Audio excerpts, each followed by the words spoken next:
There we go. Italy. Running through the streets in Malta, in Valletta. Is it the 6th marathon? Nicosia in Cyprus, which has had its own problems of separation, division.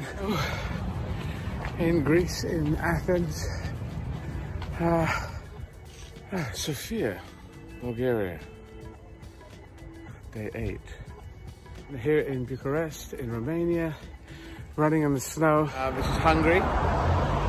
Hungary is in Budapest. The February 11th and 11th marathon. You see, it all ties up. And this is Slovakia, Bratislava in Slovakia. Off to Vienna. Each one I get up and I'm thinking, Zagreb, Croatia. Here we are.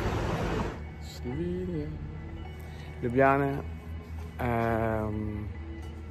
Is this marathon 14? I think this is, when I've done this, it'll be the halfway point. Thank you for supporting. So, I'm in Prague, Czech Republic. I think it's the 16th of February. In Warsaw, Warszawa. So in Vilnius, which is in Lithuania. In Latvia, Riga, about 10k to go. Running in Tallinn and Estonia. And I'm not running, as you can see. I'm staggering. Finland, Helsinki. Almost finished marathon 20, thank you. Just finishing in Stockholm in Sweden. Here in Copenhagen, there we go, the Unicef. This is the biggest warehouse, humanitarian warehouse in the world. Berlin, Germany, capital city.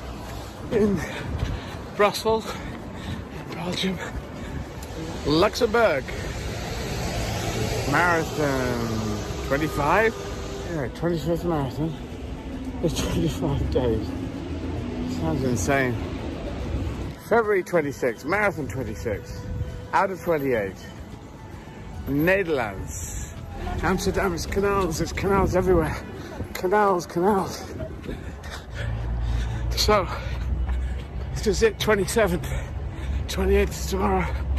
And been running through Ireland to Dublin. So I'm in France, I'm in Paris. Let's get the French flag in there. There we go.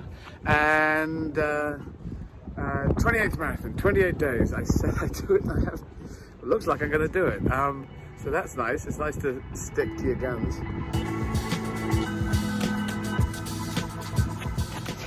I'm almost at the end. Marathon 28.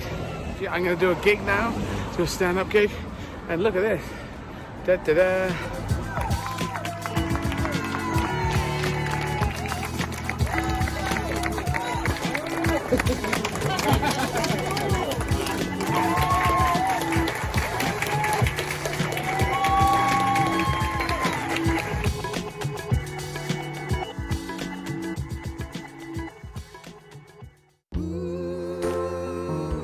People say, oh, you must love the running.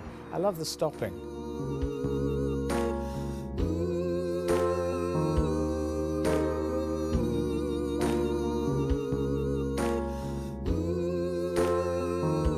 It's not a body thing, it's a mind thing.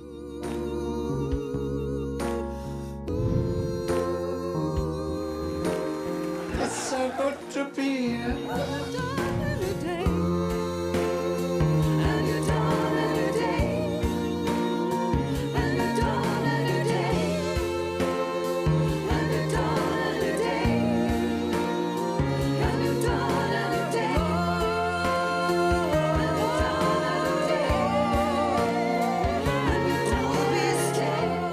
Goes to charities that make humanity great, because they do wonderful things out there. We'll be strong.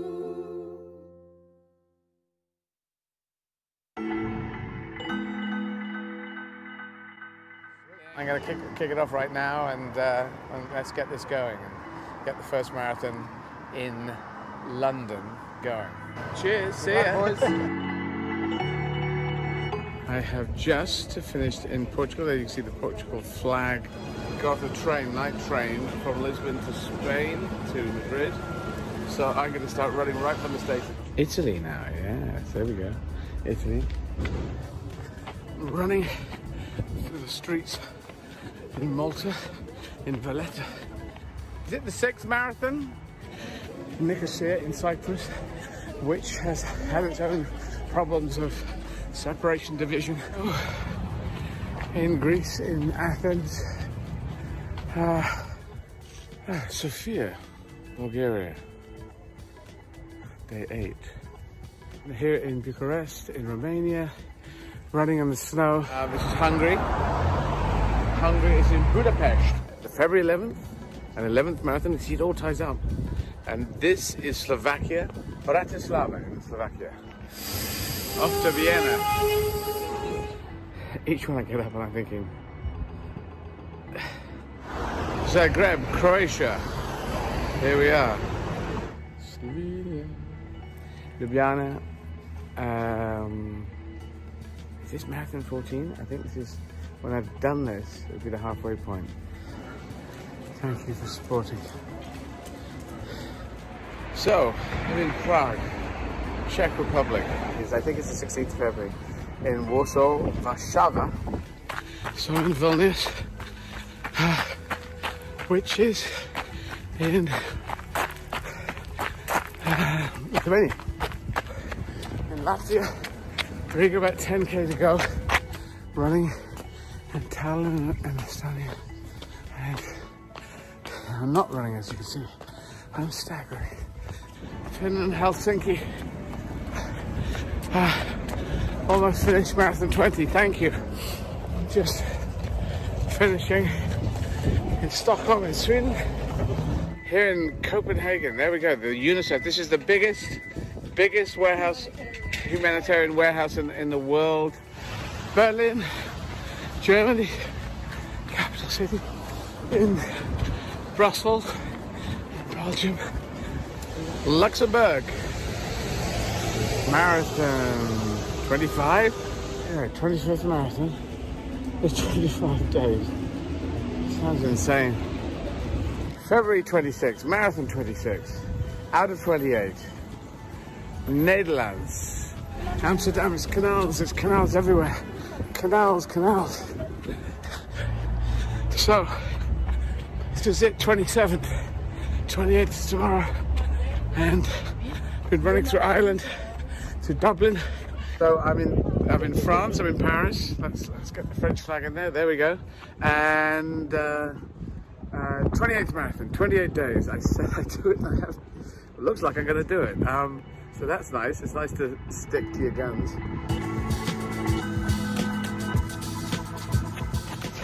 I'm almost at the end. Marathon 28. I'm going to do a gig now, do a stand-up gig, and look at this. Da da da.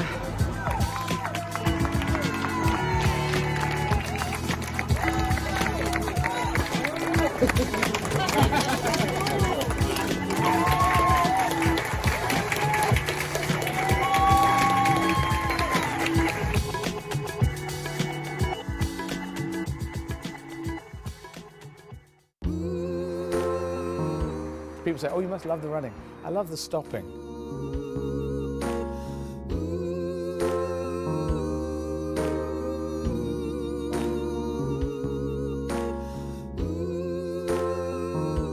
It's not a body thing, it's a mind thing.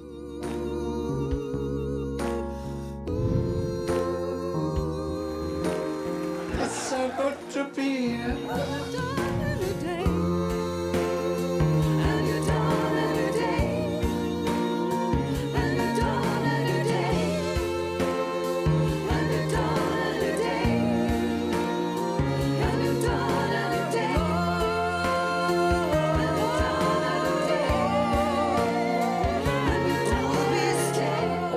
Goes to charities that make humanity great, because they do wonderful things out there.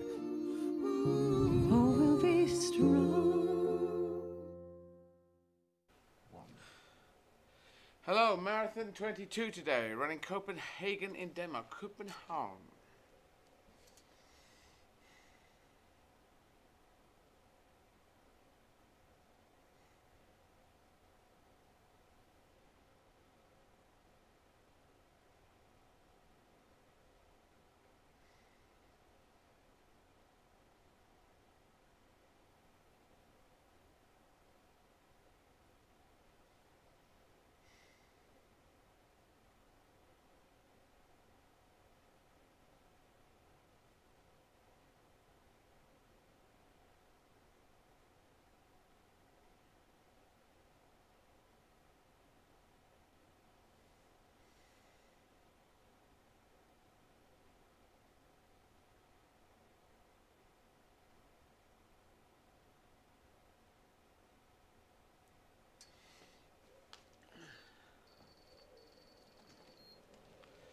Okay, off we go. Marathon 22. And taking the knee there for Black Lives Matter, because Black Lives Matter, all lives matter. We're going to make humanity great again. Everyone who's of a positive heart and a progressive mindset and wants to live and let live and have tolerance, we welcome President Biden and Vice President Harris to the World Forum, and good luck to them, and well done America for choosing wisely. Wisdom, one of the things that's not taught at school, not really talked about much. Being wise should be our greatest challenge. If you can become wise, if you can be wise, that is the highest accolade in humanity. Any human being, not rich, not famous, but wise. There you go. So, running today, I'm going to be talking to Nick Knowles again at 12:30 at London time. And at 1:30, I'm going to be talking to, I've already talked to Nick before, so I'm talking to Nick again, 12:30. Lauren Kennedy, who is a supporter and a fan from Teesside University. I'll have a chat with Lauren at 1 o'clock London time. 1:30, Henry Blofeld, a former sports journalist and broadcaster. 2 o'clock, Peter Bennett Jones, who is someone I've known for some time, the owner of PBJ Management, and yes, so we can talk to him about things that he's been very involved with sport relief, comic relief over the years. 2:30, a Guardian interview, an interview on a treadmill with Sam Williston. So that will be an interview of questions to me. I'm talking at 3 p.m. to Lewis Kirkwood, who is a fan and supporter as well, and will have donated. All the fans will have donated at eddieizzard.com. That's where you go to donate. Where are we today? We must be up there in the totals. We are £109,000. £109,000. Which, if I hit my calculator, 9000, boom, is 140, almost breaking 150,000 US dollars.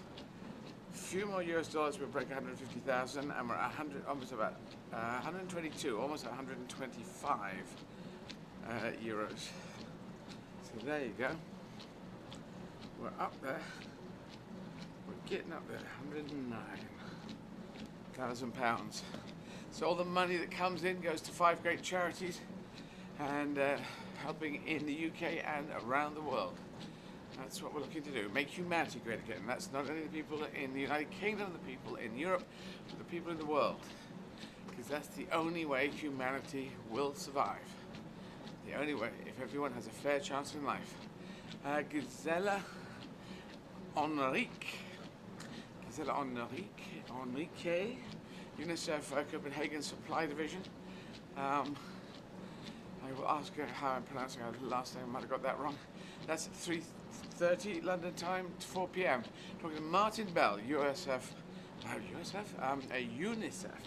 ambassador and ex-member of Parliament. The man in the white suit. And 4:30 talking to Jerry Arup Willocks, Program Specialist for Health and Emergencies at UNICEF. 5 o'clock, Paul Harradine. Paul Harradine spelled wrong there, mate. OCD. Harradine. Oh, yes. It's going a bit Dutch there. Change that. Podiatrist, he's got Built My Orthotics. And then author and journalist John Ronson at 5:30, who I've known for a long time, haven't talked to for a wee while. Very good. Okay, so I have to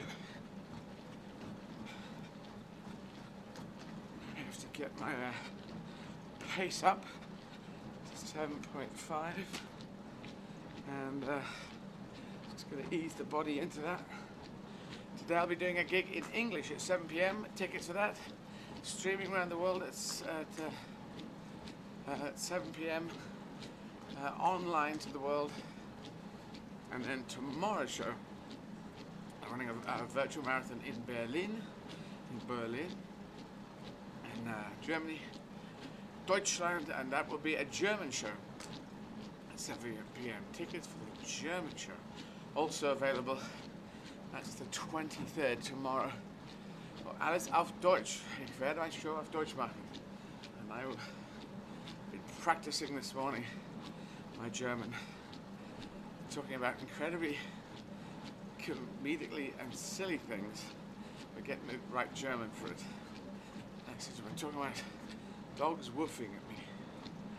Bellen, to bell. Bellen is to woof. Yes, barking. And on the 28th of this month, I'll be running a marathon, a virtual marathon for Paris. So the gig will be in French. That's what we're going to do. Building up to a big finale on the 31st. So, let's see how that goes. My German, Wunderwald. My German is perfect. I think my Danish is nicht so schlecht, nicht so gut. Ich kann genug Deutsch sprechen. Enough German speak. Survival German. That's what I want to look up. Yes, Sarah. Let's bring Sarah up on the screen. Give us some facts and figures from Copenhagen. It's pronounced Copenhagen, I believe. It's a Danish way of pronouncing Copenhagen. Yes, I can never quite get that. Means the money harbour, the trading harbour. That's kind of what it means. Okay, so we'll do some facts. Yeah. So, some facts for... Is it Copenhagen? Copenhagen? Copenhagen. Okay, there we go. Is it Coven? Coven? I think it could be written that way. Coven. But it sounds more Copenhagen, like almost Cuban. Like a P. Like a Cuban, okay. Yeah, Copenhagen, there we go. So, fun facts about Copenhagen. According to the World Happiness Report, Denmark is the happiest country in the world, and Copenhagen is the happiest city, which is very nice. Oh, wow. They are also fans of the salted licorice that we encountered when we were doing the marathon for Helsinki. Not for me, really. No, me neither. But I know some people love it. And it says the top-selling licorice sweet is called Gajol. And 600 million of them are eaten each year. I guess in Denmark. Oh, and they also have a licorice beer and ice cream. Eey. Yeah, that's... All licorice is not good. It says Danish people have a love affinity with salty licorice.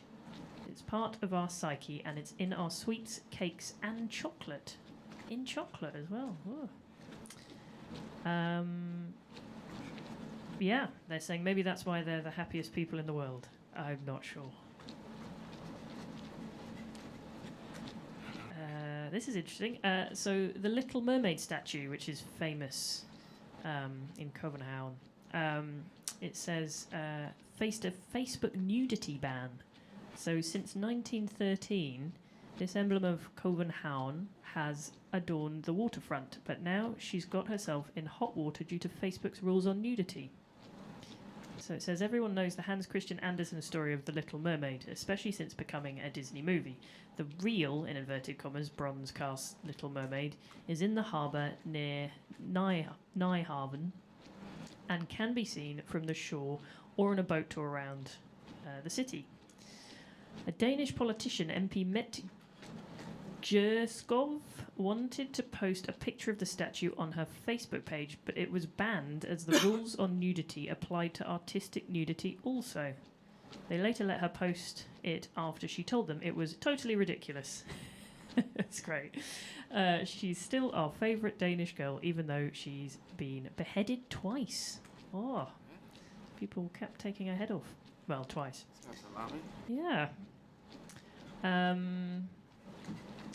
Writer of The Little Mermaid and other Danish favourites stories is Hans Christian Andersen, who himself is buried in the Assistens Kirkgarten cemetery in Nørrebro. You can visit any time of year, and it's one of the most lovely green spaces in the city. It's very nice. Oh, this is interesting. Danish pastries, which I think does everyone know Danish pastries? I'm not sure. I know them.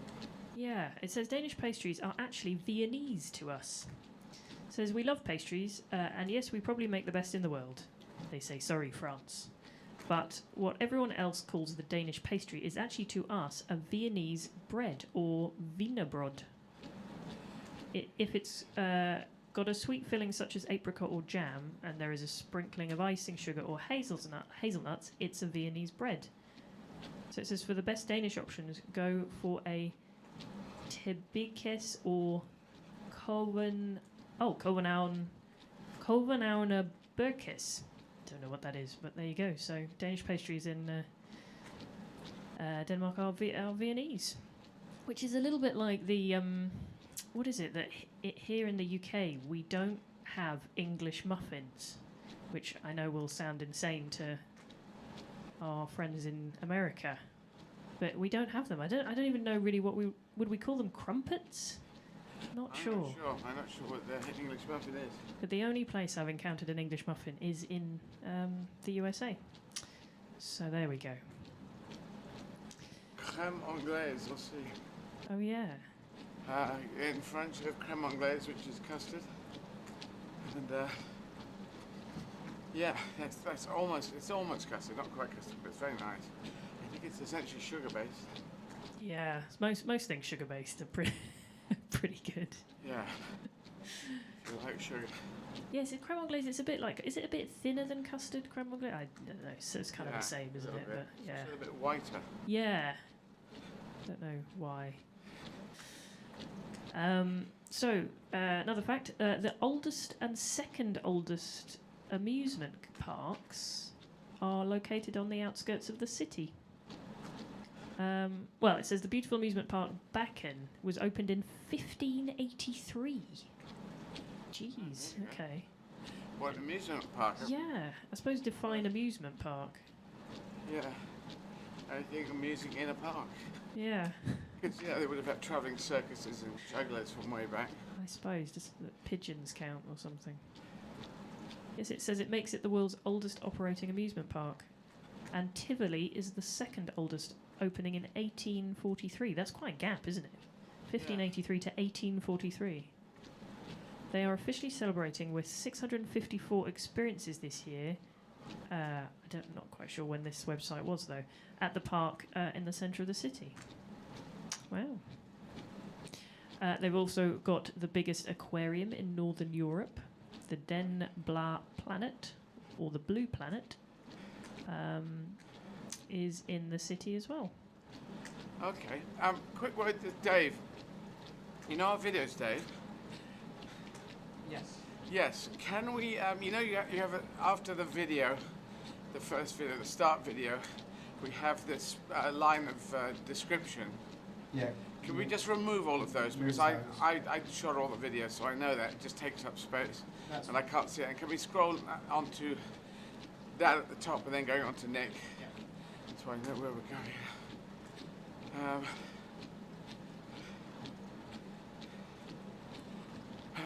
Yeah, so they've got the largest aquarium in Northern Europe, and the building's architecture is inspired by a whirlpool, which is very nice. There's a picture here, which is very nice.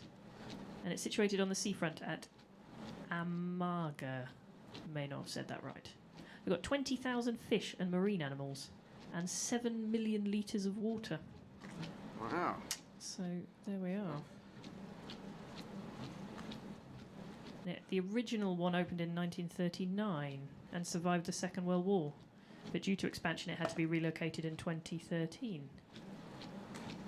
Oh, there you go. There's shark feeding, sea otters playing, hundreds of piranhas, which sounds a worry.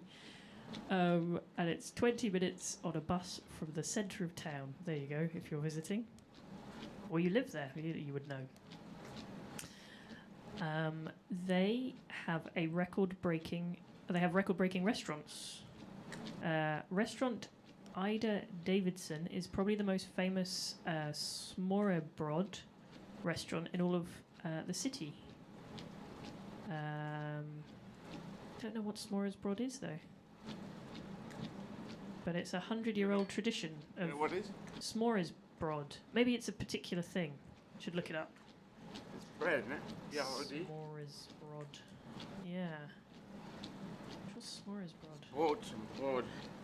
Traditional Scandinavian open-faced sandwich. Oh, there we go. Ah, there we go. Usually consists of a piece of buttered rye bread, topped with cold cuts, pieces of meat or fish, cheese or spreads, and garnishes. There we go. The menu itself is in the Guinness Book of Records in this particular restaurant because it is so long. Okay, a very big menu. There we go. In Denmark there is the 16 Michelin star restaurants, so a lot. And Copenhagen has the most Michelin star restaurants in the world. Oh, doesn't it? Noma, obviously, famous restaurant Noma. Right, yes.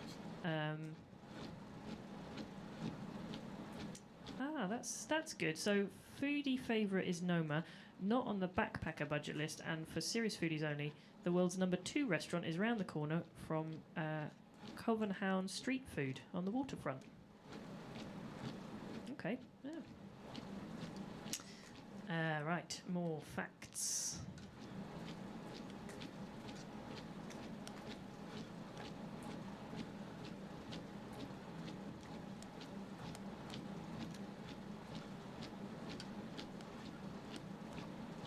See what else I can find on the internet. So can we get the first video up? When you've got, it's like we're ready for that. Dave, let's have a look at that. Yep. This is the first one from Copenhagen, 11 months ago to the day. And I'm starting off there. Let's have a look and see where we were. So, Denmark, Copenhagen, Copenhagen, as it's pronounced. Rain all day. There we go. Just a nice wet run. And it's all up. All running around the port here, so we're gonna get the wind's gonna go today. Fun. Alright, more later. Bye bye. Yeah, it seemed pretty miserable there. You could feel how cold that was. It's probably a good time to mention the fun fact that in Denmark it rains every second day. There you go. Yes.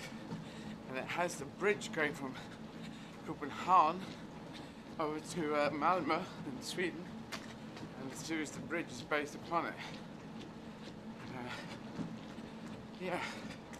With police from 2 different countries working together. So, yeah. Here's another fact. Lego is Danish. There we go. Oh, Yeah. Which you were talking about, weren't you? The difference, the name here and in... Yeah, in America people call it Legos. I think they still call it Lego as a title. No, I might even call it Legos. America maths has no S. We put an S in it, and Lego has an S, and we don't. So I don't know how the S dropped off maths and went on to Lego. It must have been on the Mayflower. God damn it. Just moved it My over. theory is that they got it on the Mayflower saying, come on everyone, let's all wear odd clothing and bonnets and be very, very, very religious. And halfway across they said, let's not talk like this anymore, let's talk like this, god damn it. Let's take the S off maths and put it onto Lego. Legos, yes. Because we have none. But Lego's great. And I think Lego's having a tough time, and lots of people were doing weird things with Lego. Their own versions of it. stuff, you know, because you normally can buy it in a box and you can assemble a certain thing that's drawn on the box. And they got a new head of Lego who said, let's not, because I think there was even court cases against, you can't do this with Lego, you can't muck about with it, something like that, or they frowned upon it or something. You know, copyright and all this kind of stuff. And then the Embracer said, come on, let's go with it. And then Lego took off again, and then the movies. And you were in one of the movies, weren't you? I was Voldemort in Lego Batman. Yeah.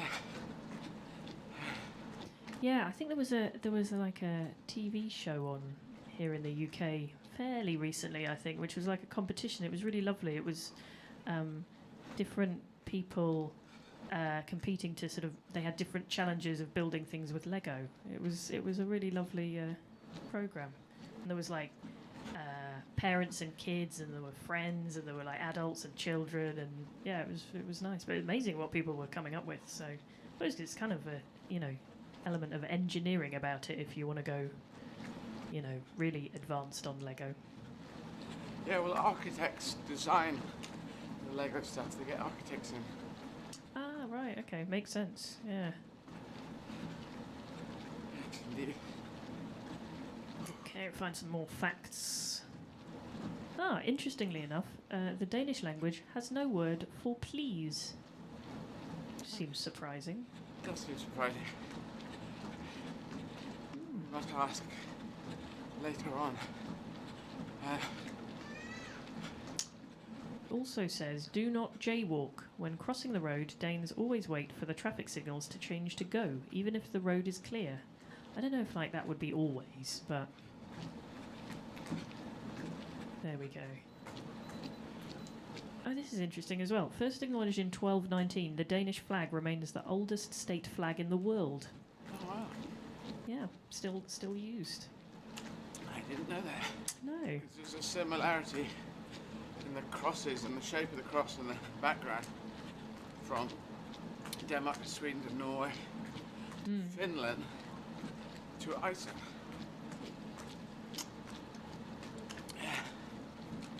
So another food fact, Danes really like pickled herring, which I can vouch for. Seen that in the breakfast options when we've been over there.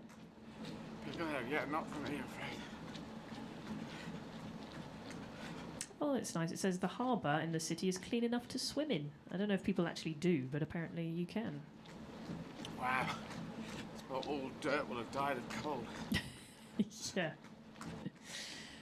Oh, also, of course, Lars Ulrich from Metallica was born in Denmark. So Mads Mikkelsen. famous Hannibal. son. Oh, yes. James Bond.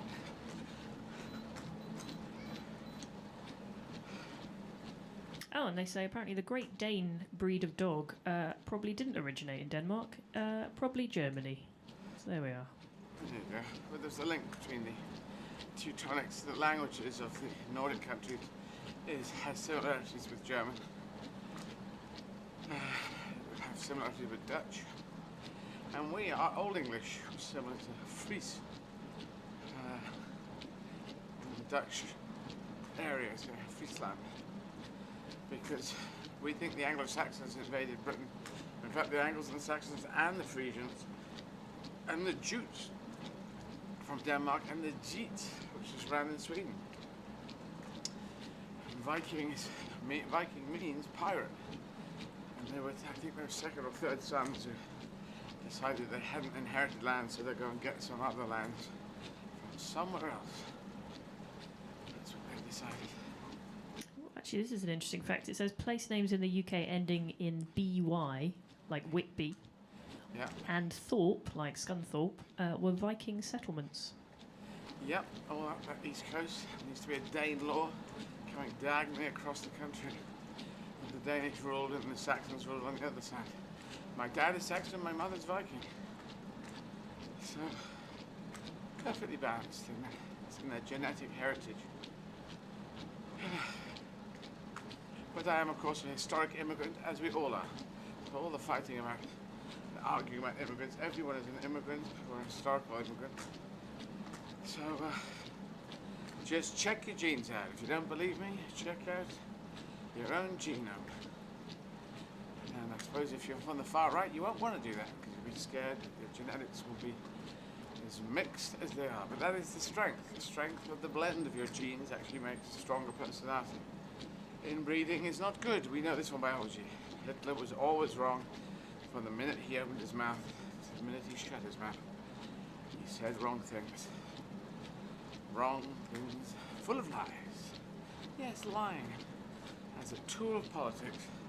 Maybe Hitler invented that in a big way. And other people have copied him. So, we fight on to make humanity great. And I'm going to have a quick break before I talk to Nick Knowles, 12:30. So let's let the thing, I'm going to hit the note button, boom. Okay, quick pit stop, please.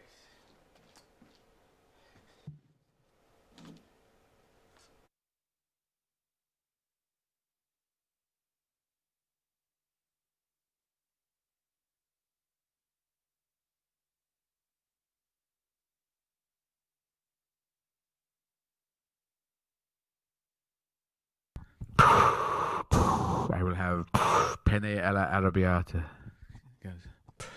Yeah, well, you want to try? Do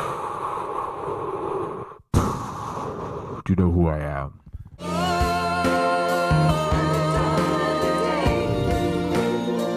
All the money goes to charities that make humanity great, because they do wonderful things out there.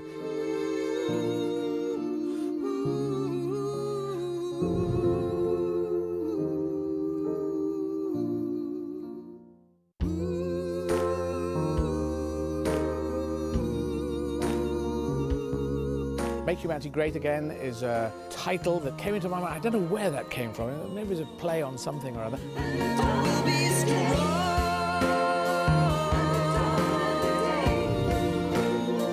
All the money goes to charities that make humanity great, because they do wonderful things out there.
Oh, so I'm back talking to Nick Knowles in a couple of minutes. I'm ready when Nick is. We can talk about more facts and figures and stuff, but yeah, running for Copenhagen today. Gotta get my running gait going.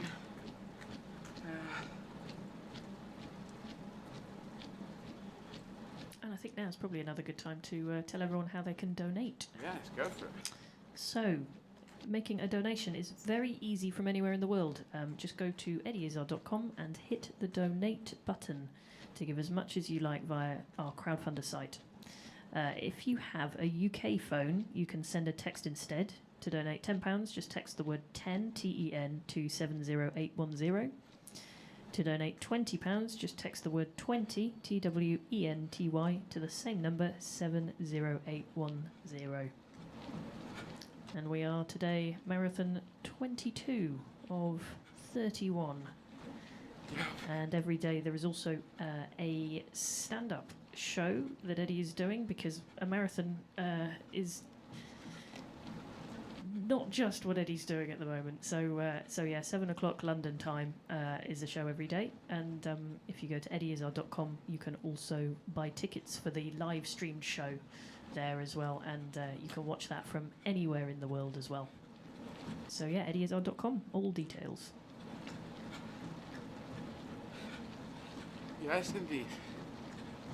And Dave, are we ready for Nick? We're just getting him lined up for you. Will be about 30 seconds. Very good. Yep, so tomorrow's show will be in German, auf Deutsch, 7 p.m., 8 p.m. German or Austrian time. Live show streaming out, no audience. But I will do my wunderbar show, alles auf Deutsch. And it is ein bisschen schwierig, a little bit difficult to do a show in your third language after having run 23 marathons. Yeah, difficult enough. Eddie, I have Nick for you. Hi, Nick. Hi again. Hello, mate. How you doing? I am all right. I'm hanging. I can't remember what number we were on when I talked to you last. Was it about 10? You were just heading towards Germany, I think, at that stage. Where are you now? Well, we haven't done Germany, so it could have been Austria. Vienna? Were we in Vienna or something? That was 12. Number Yeah, probably. Yeah. Yeah, I think. It was, we're now up at 22. Marathon 22. And, yeah, so it's, the body keeps swapping around. Ailment in one side and then the other side, and then the toenail wants to go, and then I've got my whole left quad just strapped up. But you host the, am I correct in thinking you host the SAS Who Dares Wins program? Is that correct, or am I completely incorrect? No, that is something. Someone else, but I do have a lot to do with the military and have that little military stuff. So I've done stuff through sort of wildlife, stations and eco lodges out in the middle of African desert. We're having difficulty hearing. All kinds of things to do basically based around wildlife and indeed military. So I've had some experience. So yeah. Nick, we're having difficulty. I seem to be losing you, or you're losing me. Yeah, we can't hear you. Maybe you can't hear us as well. But your picture is frozen for the moment. Dave, is there anything we could do, or just go for audio for a bit? Nick, if you turn your video off for a minute. Let me try something else. Let me try things. I'm going to sign off and sign back on. Okay, try that one first. Very good. So we'll talk to Nick in just a second. Yeah. Switch it off and switch it on again is usually a pretty good recycling. It's recycling. It's little bits of computer garbage get in the way. Yes, we had to do that yesterday with our systems here. Yeah, because we all lost a signal. Turn the treadmill on and off again.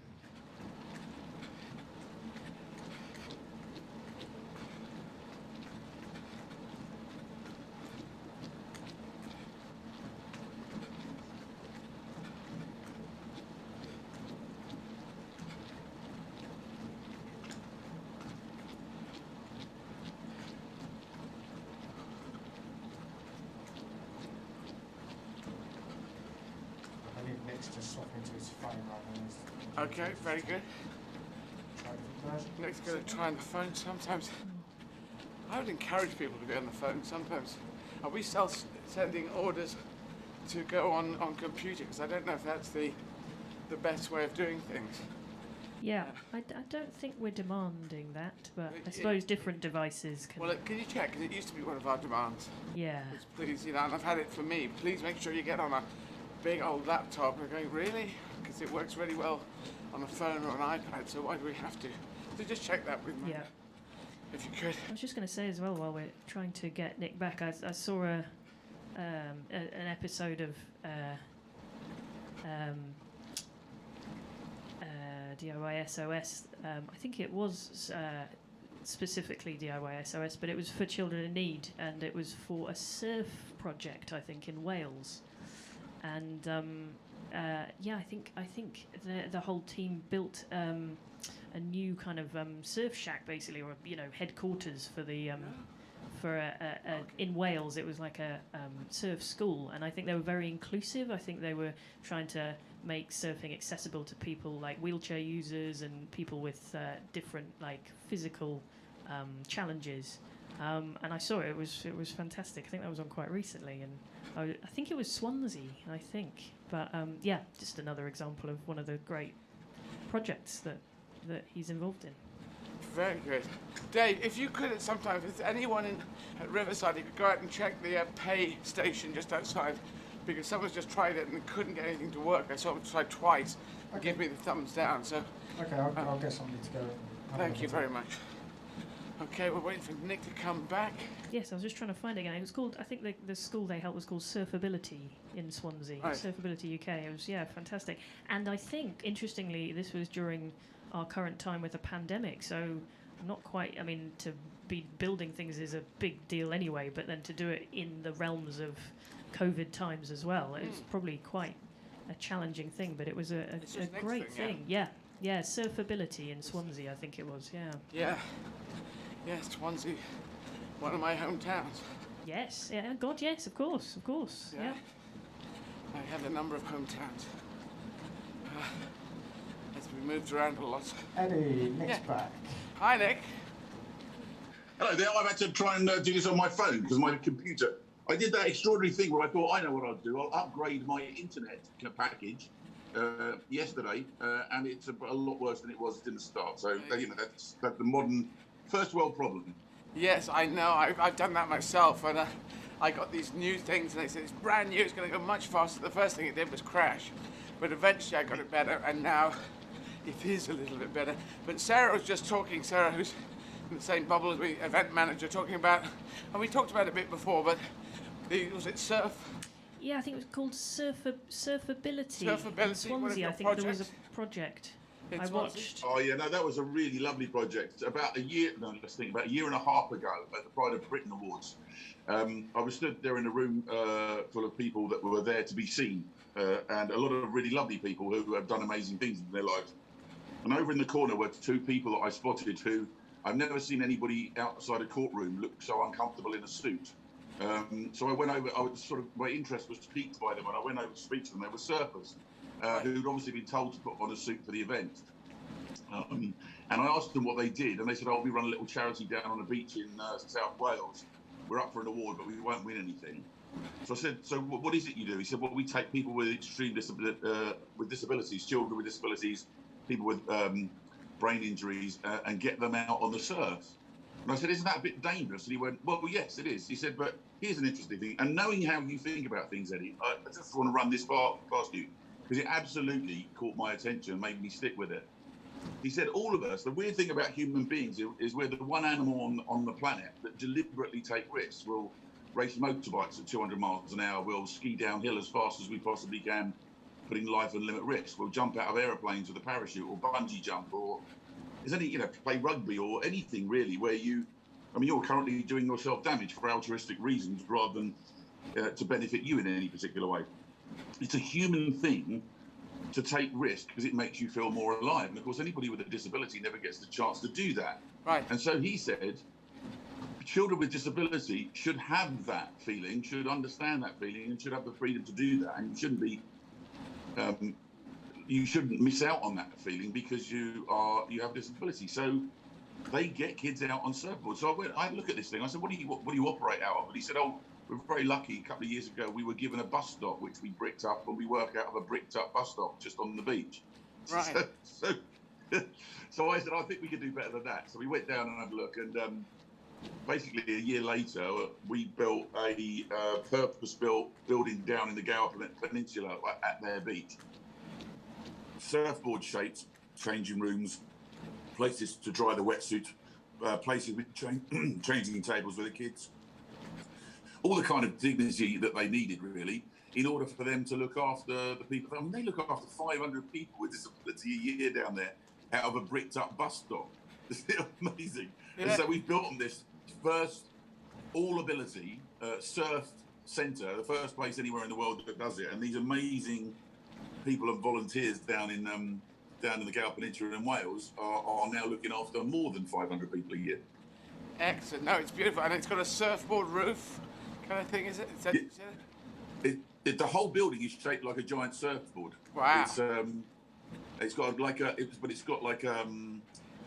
was going to say a sedum roof, but it's not sedum, because it's what they've done is they've taken all the wild plants from the Welsh coast there and planted them on the roof. So it's a green roof with all the local plants and Welsh ash and stone on the outside of the building. So it's kind of a modern shaped building, but done in all traditional materials, so that it sits very comfortably into, because of course the Gower Peninsula is an area of outstanding natural beauty. So we were very lucky to get the chance to build down there. The local council were brilliant, Swansea Council were brilliant, and so was the Duke of Beaufort, who actually weirdly owns a lot of the land down there, and he gave us permission to mess about on his land and do some building on this bus stop as well. So all kinds of people joining in to make it happen. We built that last September, October, and it was shown October, November, something like that of last year.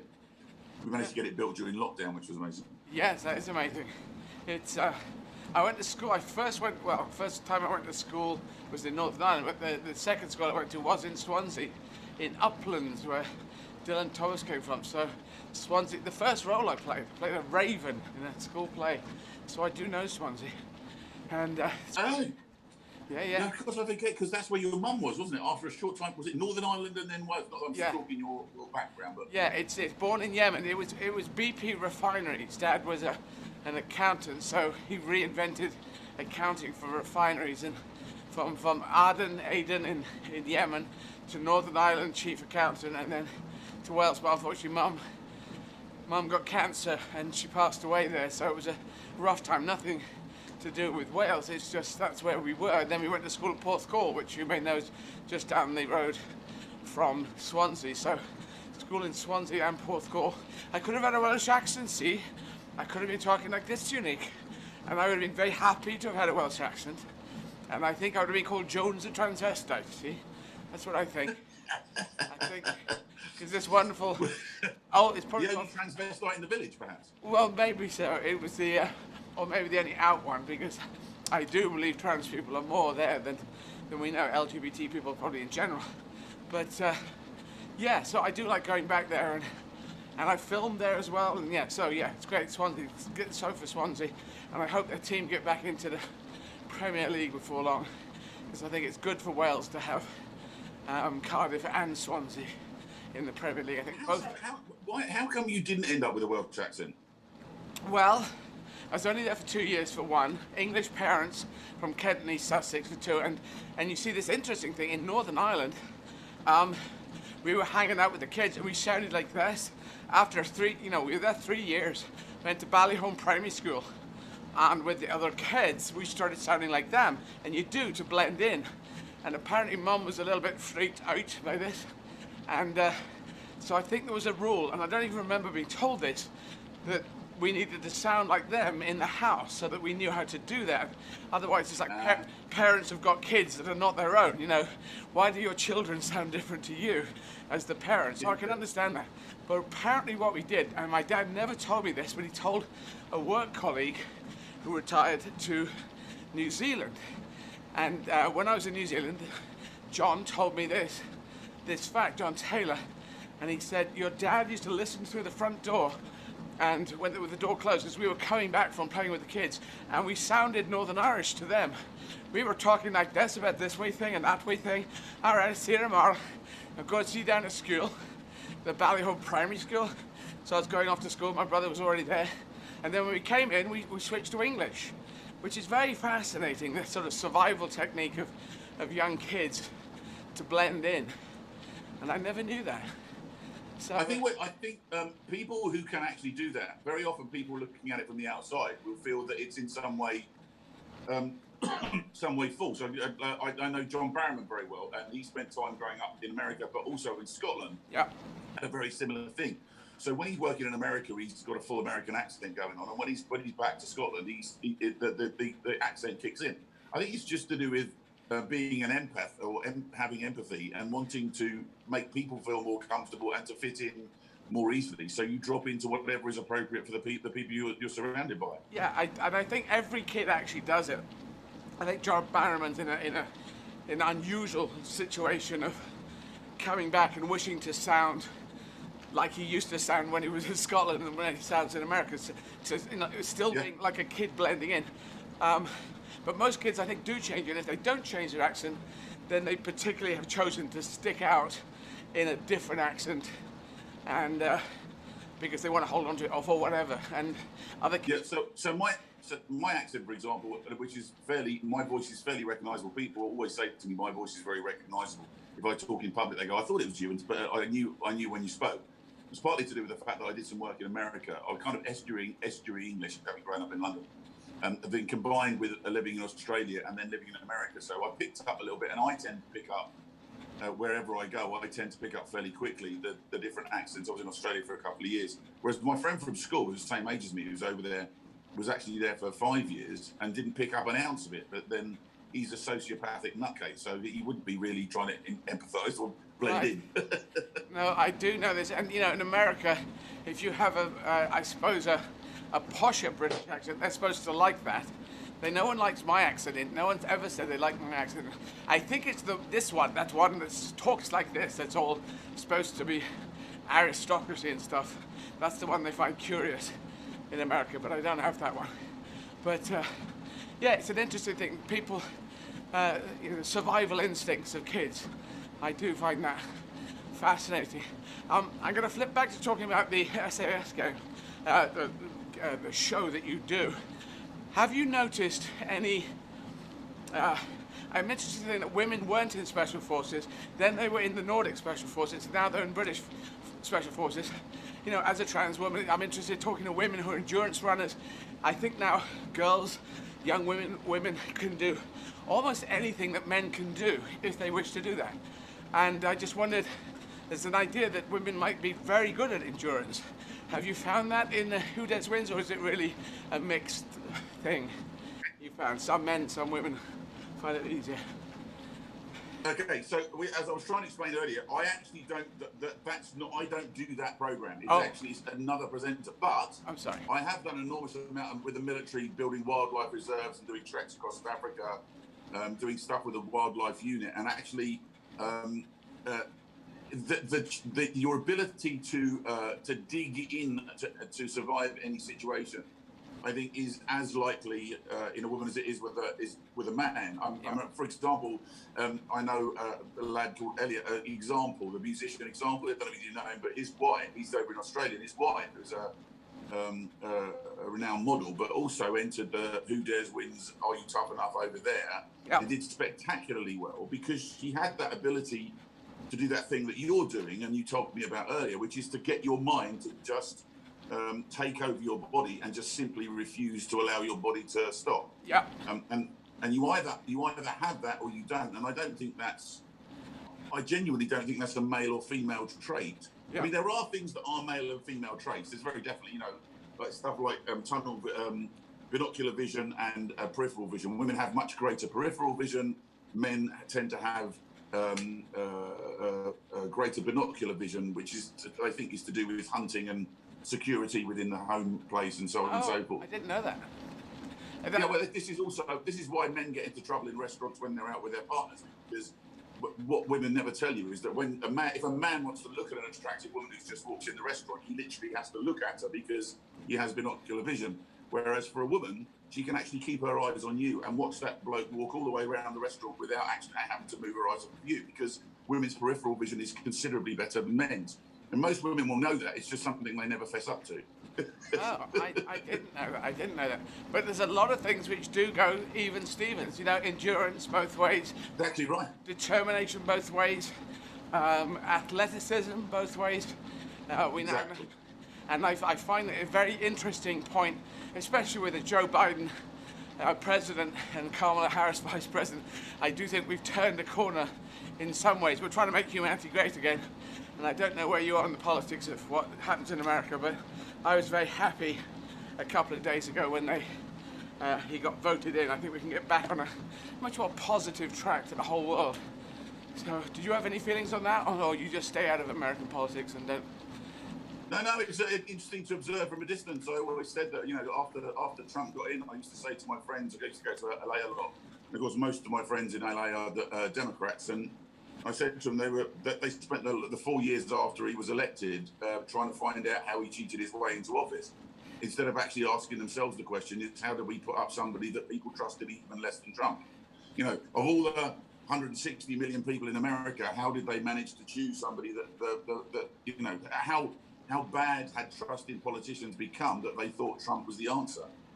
So I think the greater question is why so many people felt left behind by the political system or unlistened to by the political system, that they were prepared to take somebody who was I mean, there was one point where he said I could shoot someone in Times Square and still get elected. Yeah. And his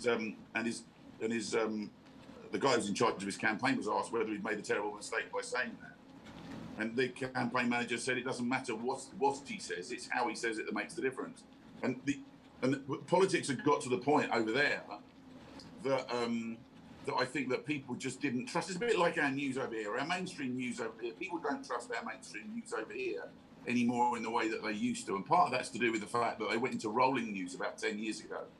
You used to get the news at breakfast, you used to get it at lunchtime, you used to get it at tea time, and then you could get it at 10 o'clock before you went to bed. That was pretty much how it worked.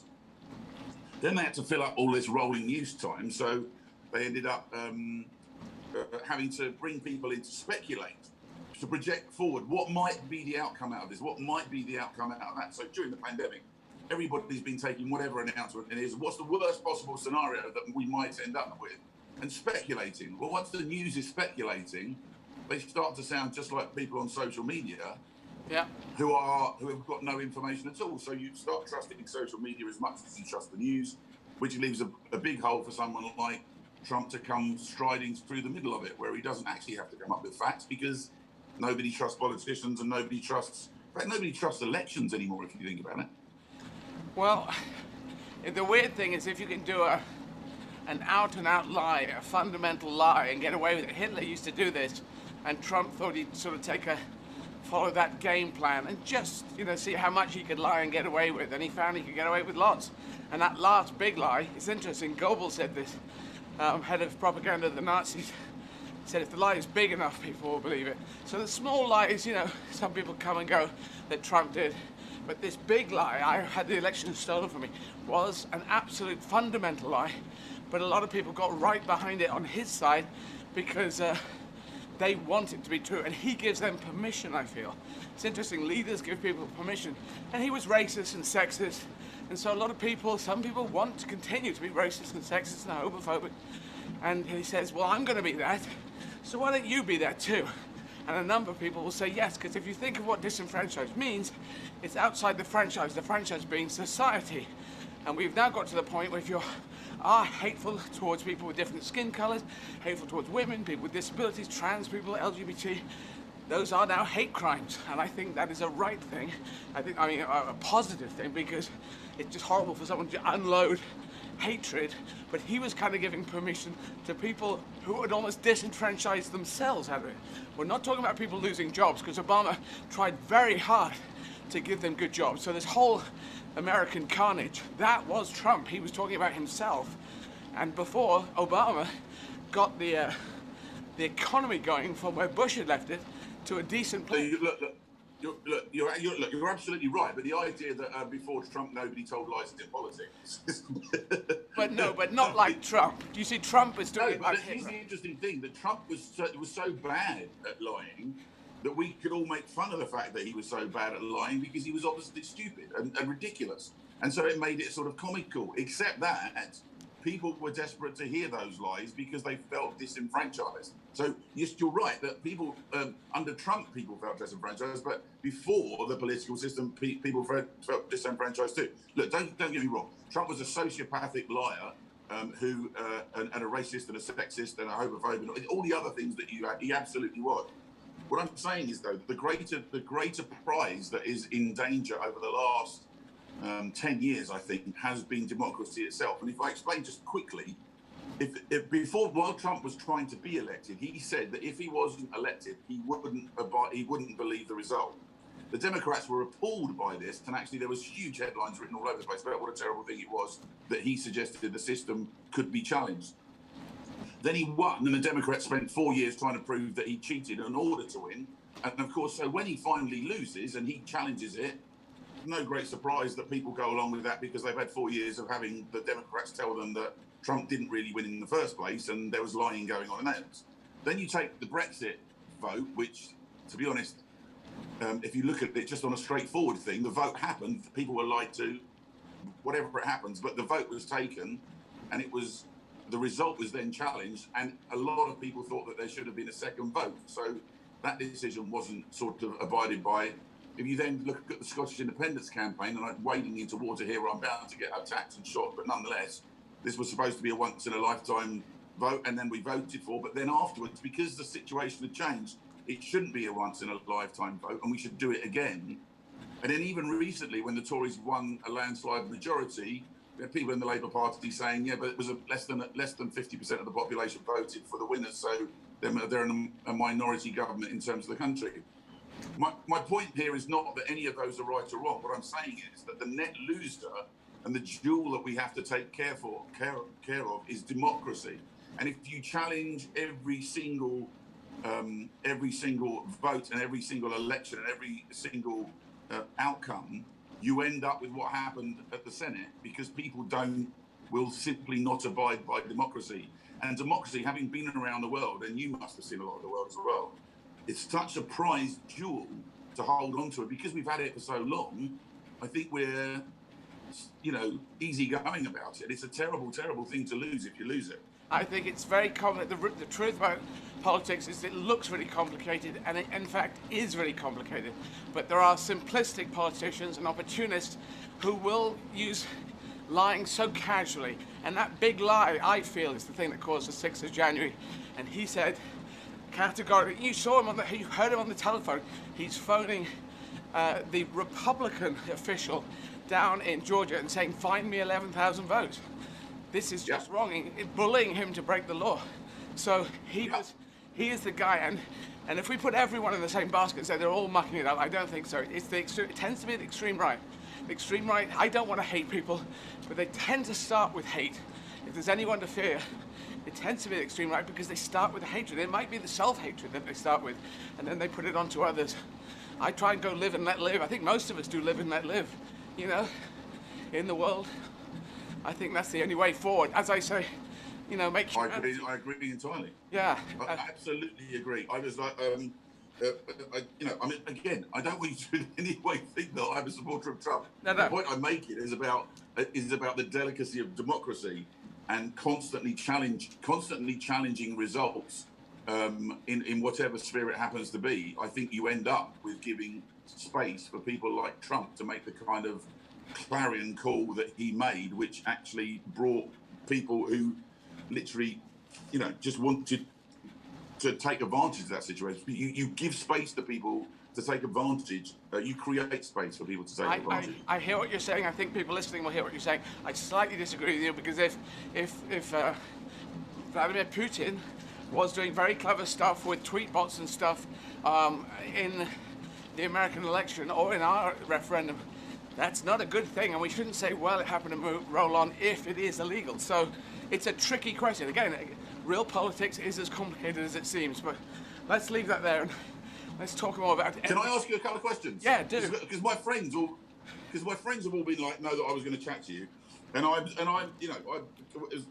was really happy to come on last time and join in again this time. Not least because I've always been a big fan. So, but you try not to say that kind of thing when you're just chatting to somebody, and try not to sort of fan zone too much. But everything, you know, marmalade trousers, the Dracula on the with his arms and legs cut off, and we can go back for an ever and ever on those things. A couple of questions I wanted to ask. Well, first of all, a police copper friend of mine says, will you tell her I love her, because I've never laughed so much when seeing a live show as I did with her shows. So that's nice. Well, what was that? What's their name?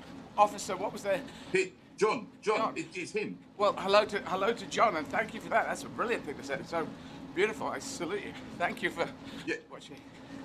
And also, various friends of mine are all saying, just tell her that we love her and that we think she's amazing, and so I wanted to pass on all that as well. Thank you, Nick. That is a beautiful thing. It's well, you know, people are. I think this. I might have said this to you last time, but all I prove is that we can all do more than we think we can do. I think I look like just some person. I don't look very special.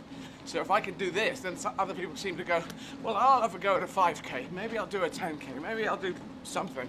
And I think using these bodies is good to keep healthy. The other thing that's interesting, obviously, is that when I actually put up my tweets and said, you know, I'm wishing her all the best, blah, blah, blah, and then people come back and go, Yeah, I know.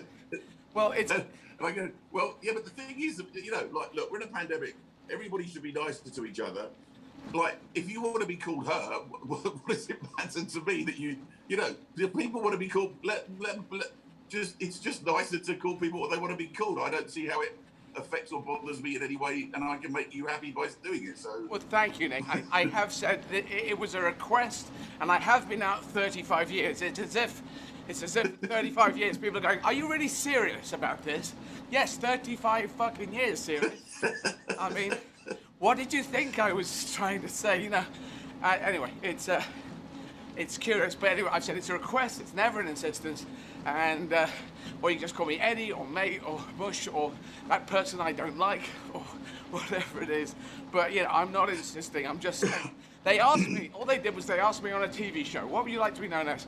I said, if you're asking, I said her, she and her. If you're going to go for that, and that became viral. And that became the thing. I didn't actually push it out. I didn't say, from now on, this is the thing. So... But you see, the thing is that, like, interestingly, the gentle way that you've gone about it, I think, makes a bigger change more quickly. Doing just being... Do you know, during the BLM marches, and then there were all the sort of the right-wing marches that happened as a sort of counter to that. And interestingly, during one of those riots, or marches, or...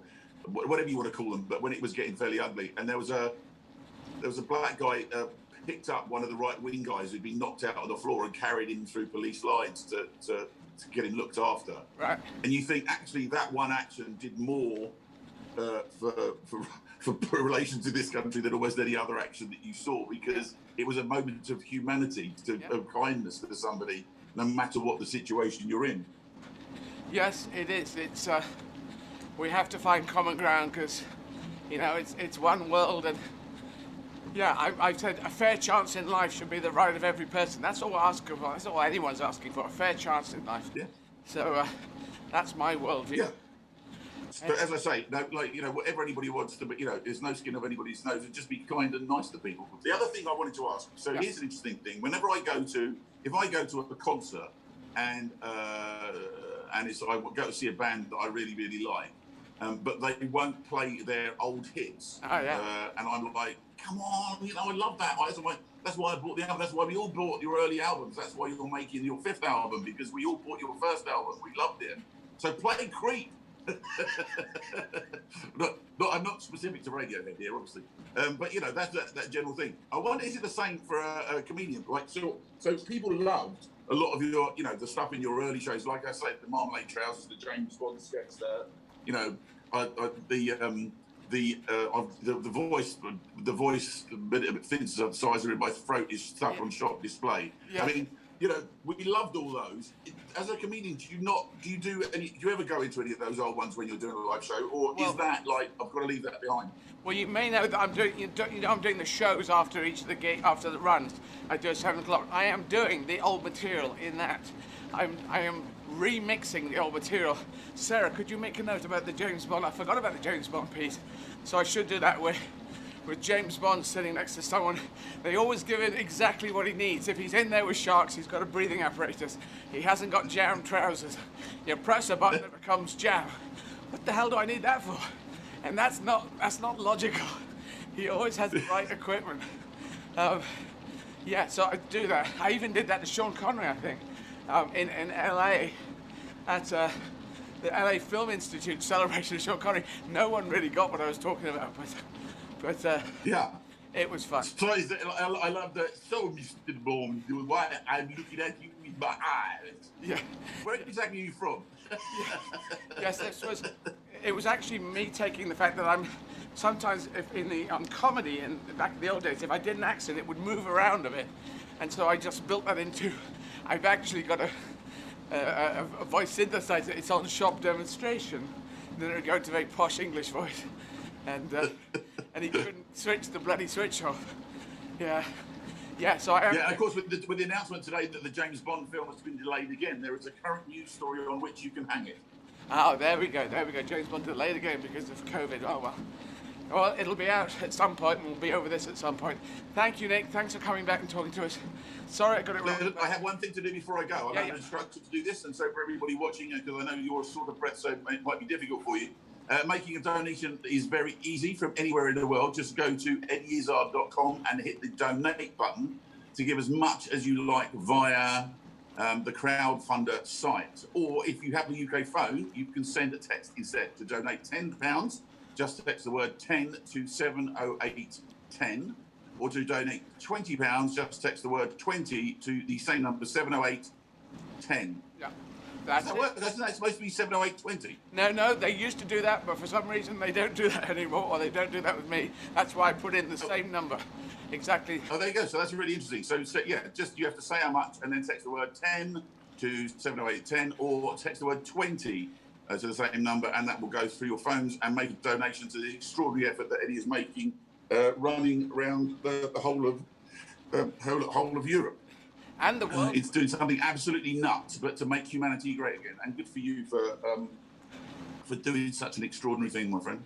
Thank you very much, Nick. Thanks for being so kind. And there's discussions today. And yes, you take care. Stay safe. Thanks for coming back a second time. All right. Good to talk to you. Lovely to see you. Take care. Cheers, Nick. Bye-bye. All righty. So we're going to talk to Lauren Kennedy now, up at Teesside University. I'm ready when you are, Dave.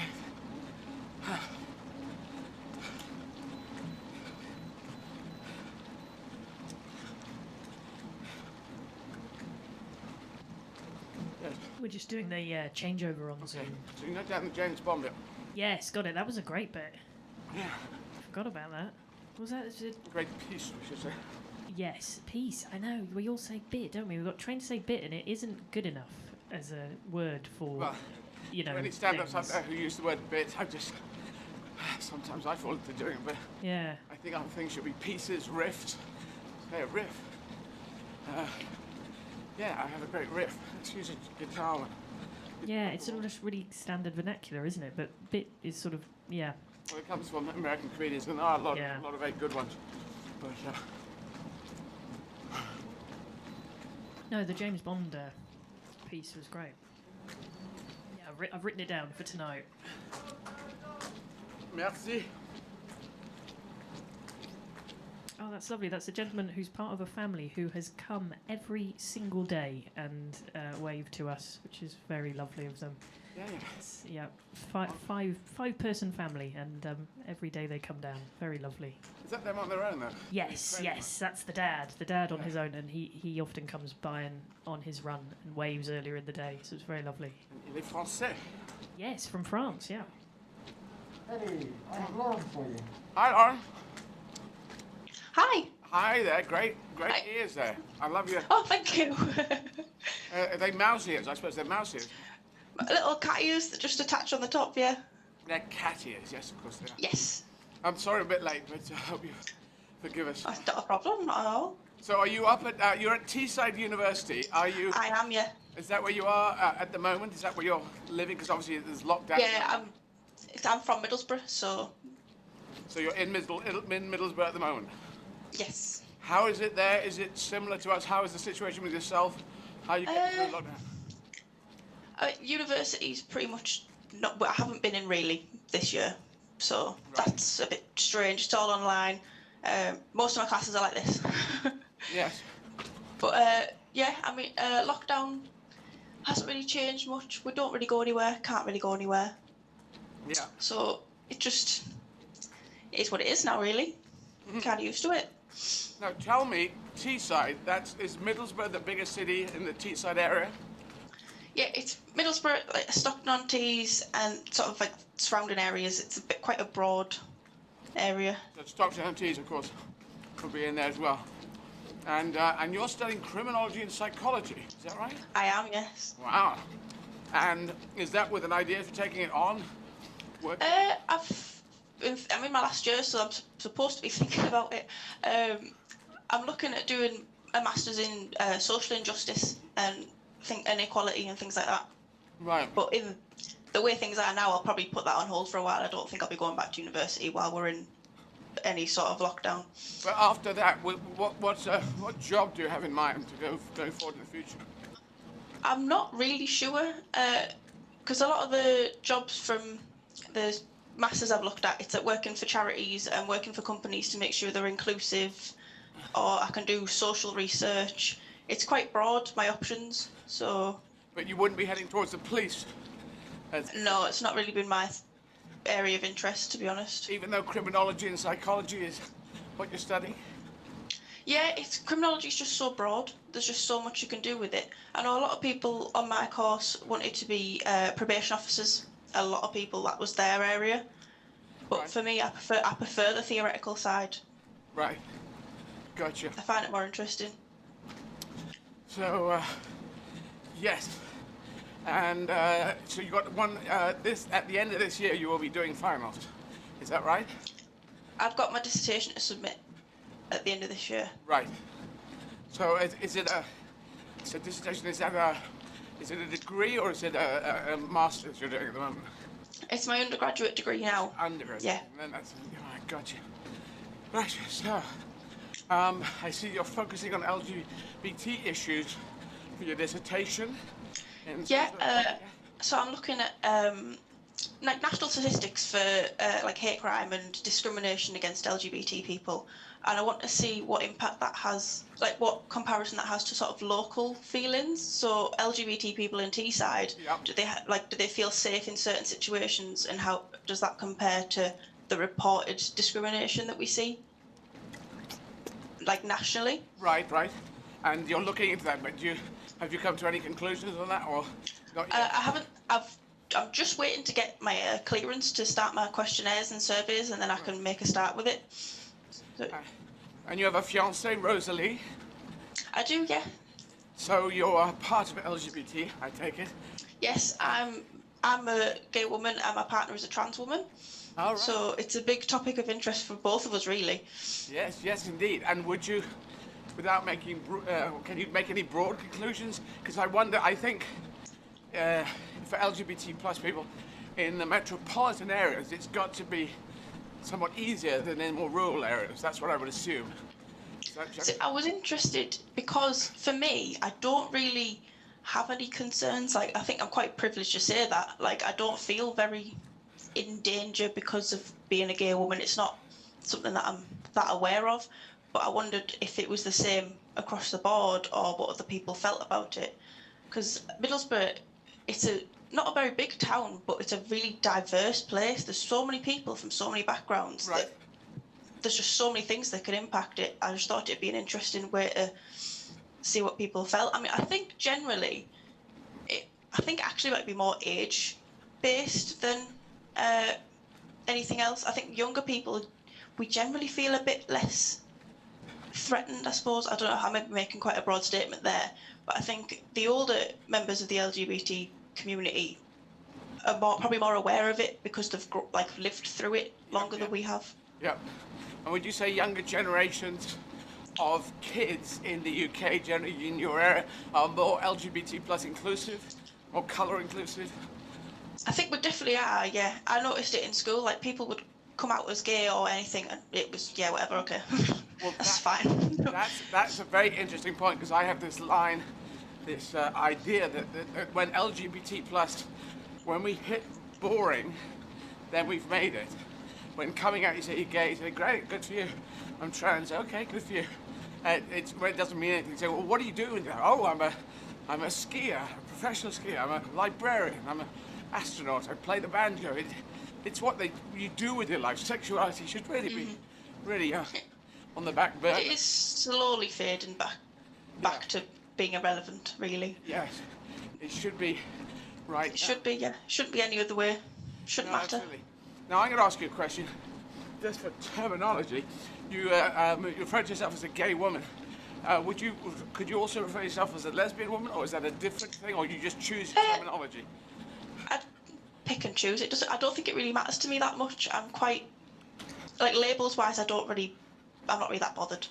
So I have a female partner, and that's basically it. Right, because as a trans person, I sometimes wondered, is gay just gay men, or can be?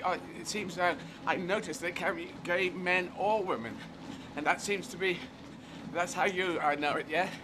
Gay can Yeah, I think as long as people are content with how they identify, yeah, it's up to them, really. Yeah, I understand. I'm just doing it for other people around the world listening, so that they know where they're going. Because language does change, and it can be tricky. And when I came out, I was TV, and they cut it down to TV and TS, and those were the words or the little phrases. And people say, "What do you mean? You're a television?" I say, "No, transvestite." But the word transvestite is Latin. It's old. It's been demonized over the years. So you say TV, then I changed that, action transvestite, executive transvestite, and I realized that transgender was the whole group, and then it moved to transgender. So that's where I moved to. So it's like the word queer. Yeah. That's developed. That's come a long way now. So where people have that as their identity. Yep. It's just the way things change. Was demonized and now it's been humanized. So there you go. And you've been doing collections for local food banks as well. Yes. Over Christmas, there's a local group in Middlesbrough. They're not an official food bank. They work for people that struggle to get the vouchers for the food banks if they're in like a sudden crisis, or they do so much work. They do work for people's mental health and all sorts. And they wanted a selection box for every child for Christmas and an advent calendar for every child that came through the door. So I just did social media posts and just asked people if they'd be willing to just buy one on the next shop. I'd collect it for them. I'd buy it on their behalf. Anything like that, and I'd just drop them off. I think we managed to get between 200 and 300 selection boxes to them for Christmas. Great. Yeah. And I'm thinking of doing the same thing for the Easter eggs, because they've asked for them already, so I think if I can get on it early this time, we could do even more. Very good, very good. Yeah, it's great to be making a difference, helping kids at this very troubling time. And COVID-wise, is it? Do you go out? Do you do any of this thing, running or cycling or walking, or what's your just getting out for walks is the main thing at the minute. Yeah. Just to get out, because I work at a supermarket at the moment as well as my degree. So between that and going for walks, that's about it. But it gets me out of the house. So. Brilliant. Is there anything you want to ask me? Where you get the energy from, honestly. Well, I don't know, because especially at the start of every day, I have to talk to people like yourself to get my mind out of what's going on, because there's a whole bunch of hours ahead of me. It's tough. It's in the head. It's determination. It's dragging the body along. But I start on empty and then I finish on. Well, I start on fumes and finish on empty every day. That's what seems to happen. But you're doing an amazing thing. I can't imagine. Well, thank you. It's hopefully it's positive. Hopefully now we're getting some money coming in. We have broken 100,000 now, haven't we? And so we're going on to 150,000 pounds, and we just keep going, reaching out around the world and doing the gigs. So, yeah. It's given me a nice long list of places to visit when we're allowed to go travelling again. So. Yes, indeed. Lovely places happening behind. And I was there 11 months ago, but it was freezing cold then. So now I'm indoors again. All righty. Very good, Lauren. I'm going to let you go. It's lovely to talk to you. Great to talk to you. Thanks for popping in. Thanks for donating. Not a problem. Thanks for donating as well. That's... Not a problem. You're doing an amazing thing. Yeah, you take care of yourself. Stay safe. Take care. Cheers, Lauren. Bye. Okay. I have to nick to the loo again. Loos and loos. Okay, here we go. Quick loo break.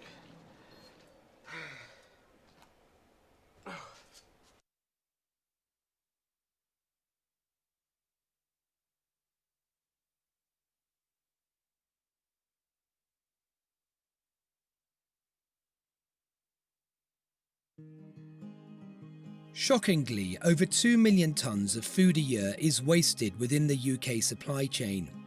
FareShare is tackling this problem in a strikingly simple way. We work with farmers, producers, distributors and retailers to save good quality fresh food from being wasted, so we can get it onto people's plates instead. In practice, it's a huge logistical feat, involving hundreds of volunteers working tirelessly to unload the produce, unpack and sort it at any one of our network of food warehouses across the UK. The food might be surplus, but it looks and tastes just like the food you'd eat at home. Most of it arrives well before it would have hit the supermarket shelves. Food becomes surplus for all sorts of reasons: a glut of courgettes from overproduction, or a lack of demand as unpredictable weather plays its part. Incorrect packaging and labelling, wonky fruits and veg, and cancelled orders. Wherever it comes from, with the support of our team of volunteers, we prioritise the incoming food, itemising it for traceability and breaking it down into smaller quantities for redistribution. FareShare gives nearly 11,000 charities access to food, all of whom are onboarded safely and meet all food safety regulations. These charities and groups range from food banks, children's breakfast clubs and homeless centres to small local community groups. Not only does this food save charities thousands of pounds on their food bills, it means they can offer the people they support more fresh, healthy fruit and veg and a wider range of food in general. New innovations like the FareShare Go app have seen direct pickups from the supermarkets, meaning perishable goods like fresh bread and fruit can quickly be redistributed. FareShare is more than meals though. Food brings people together. It helps local organisations tackle loneliness and isolation within their communities, or help connect struggling families with the services that can support them. It's such a simple concept. Food that could have been wasted is instead used for good.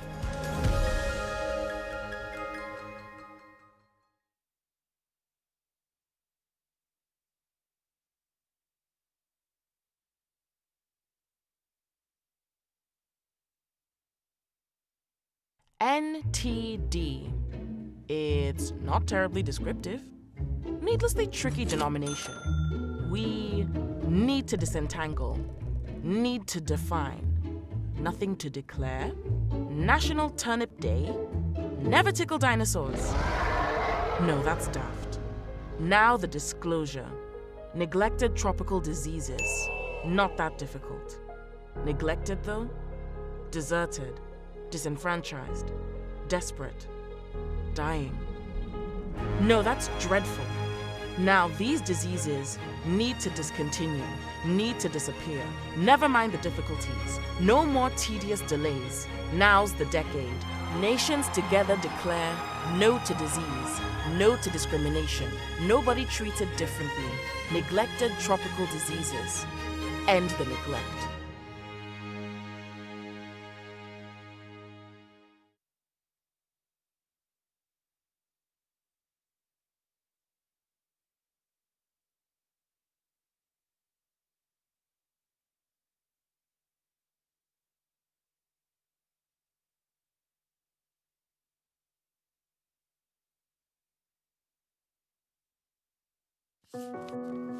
Life is a journey.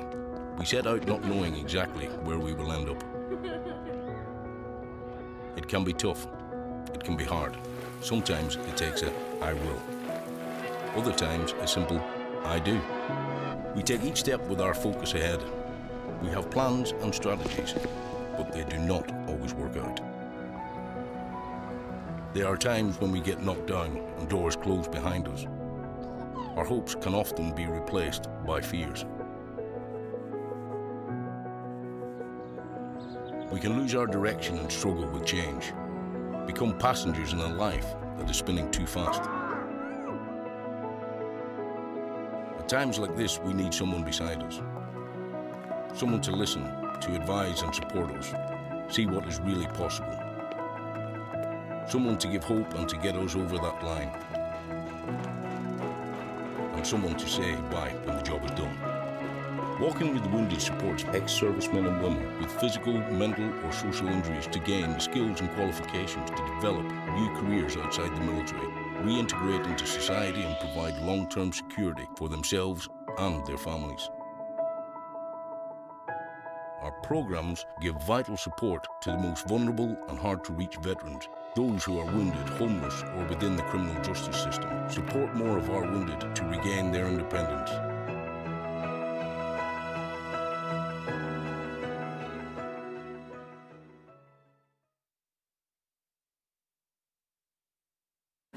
Sarah, let's bring Sarah on, Dave, and tell us some things. Then we'll talk. Yes, found some more interesting facts. So I found out, we were talking earlier about in Copenhagen, the world's oldest amusement park, and it was in 1583, which sounded a bit mad. Anyway, I found out more details. It says residents discovered a natural spring in Dryhaven Park that supposedly had curative properties. Crowds came, and so did performers and hawkers, who established a carnival-like atmosphere in the forest. So, you know, quite a loose term for amusement park, but that was it. And it says today visitors can take part in a cabaret, ride a roller coaster, or knock back a few at the pub and watch Pierrot the Clown do his thing. So Pierrot the Clown must be very...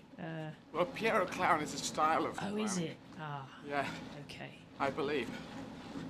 Yeah. So probably just Pierrot style clowning, I think that's a certain look. I think it's the classic clown look. It sounds French, but I don't, actually it might not be, because I know it's a PJ, that's not French. Is it P-J-E-R-R-O-T? Oh. Pierrot. Yeah. Well, that's probably their version of Pierrot. So yeah, so that was a little more info on that. Also, info on the name, how the city got its name. It says it was originally a fishing village, just known as Haven, meaning harbour. But with trade and all of that goes along with having a coastal town,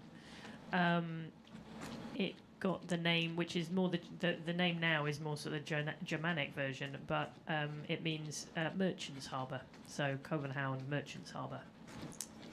So that's the name. Yes. Yes. So some more facts. Well, this is a little, maybe slightly down, slightly timely. In 1711, the bubonic plague swept through Copenhagen. The city had been on guard following an outbreak the previous century, requiring all incoming travellers and ships to be certified by the Health Commission. It says, still the illness managed to creep through the city gates and quickly killed off a third of Copenhagen's 60,000 citizens. So, was that 20,000 people? Weesh. Yeah. We do find things crueler. Yeah, these pandemics do manage to find a way in, don't they?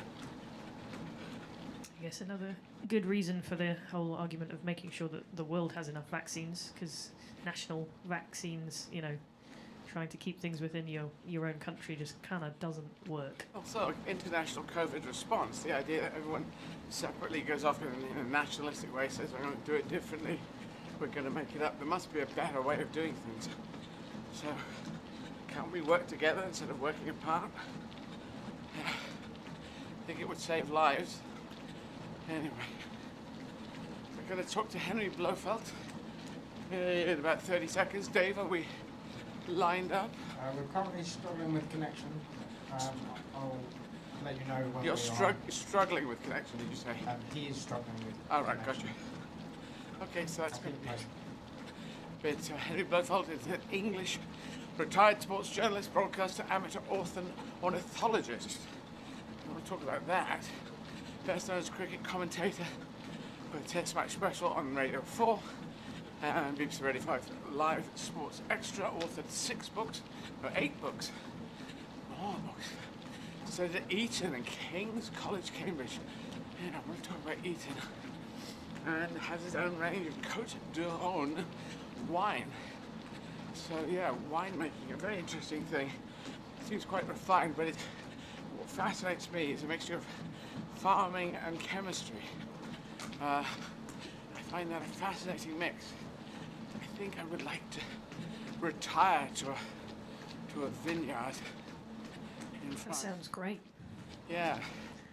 Sounds like a good retirement plan. Buy into one, because I think I'd be fascinated by the whole of the whole of the everything of it. And Francis Coppola did exactly that. He had his own wine for ages. Coppola wine, which is do we get it in the UK? I'm not sure if we get it in the UK, but I know I bought it in LA. Oh, I didn't know that. Yeah, he well, he did win so many Oscars and stuff, and had such big films that I think he felt, well, let's just enjoy life a bit more rather than having to work so hard on the films. His early time was very interesting. Zoetrope, American Zoetrope, and working with George Lucas. They were together. George Lucas was a student on Coppola's films. Because you think of George Lucas maybe being linked to Spielberg more, but it was Francis Coppola who was linked to more in the beginning. And George Lucas almost made Apocalypse Now, an earlier version, and then it changed. I think that was under American Theatre. I didn't know that either. Oh. Yes, there's a whole documentary. Where did I see that documentary? Maybe it was background. Yeah, I think it was DVD extras on Apocalypse Now. I need to watch that again. Because Apocalypse Now is based on, was it The Heart of Darkness? Yeah, Heart of Darkness. Yeah. Joseph Conrad. Yeah.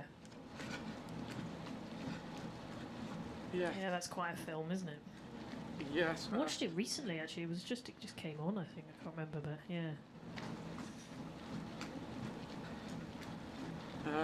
So, shall I do a few more facts while Yes, we're trying to connect? This is an interesting fact.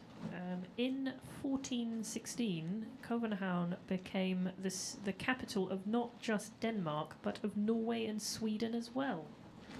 The 3 countries together formed the Kalmar Union, which lasted for 150 years as an alliance against German expansion until 1523, when Sweden decided to break away. Did not know that. Either. Yeah.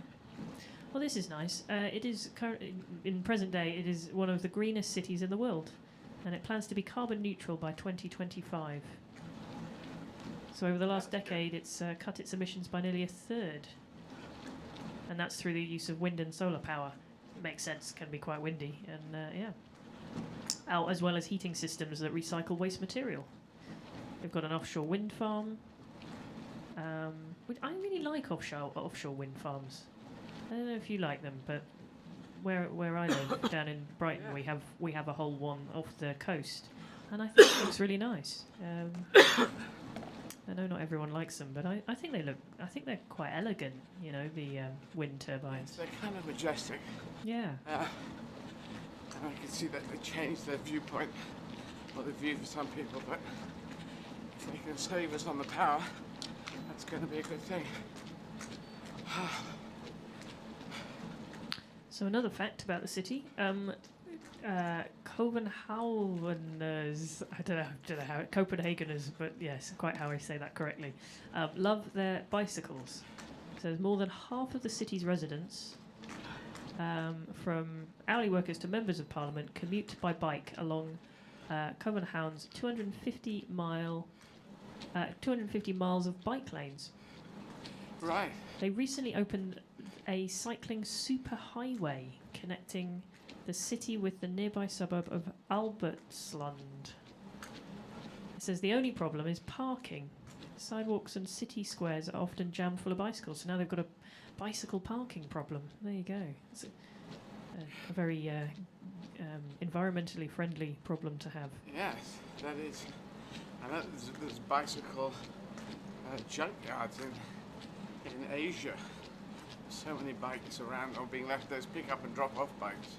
Yes. Some of them end up in these big sort of graveyards of them. Yes, I think I heard that. Was it to do with companies kind of starting up and then going under, or it's like really high competition on the bike hire thing, and then you've just got bikes left about? Yeah. It seems. Yes, indeed. David, how are we getting on? We're still having issues at the minute. Okay. I don't have an ETA for you.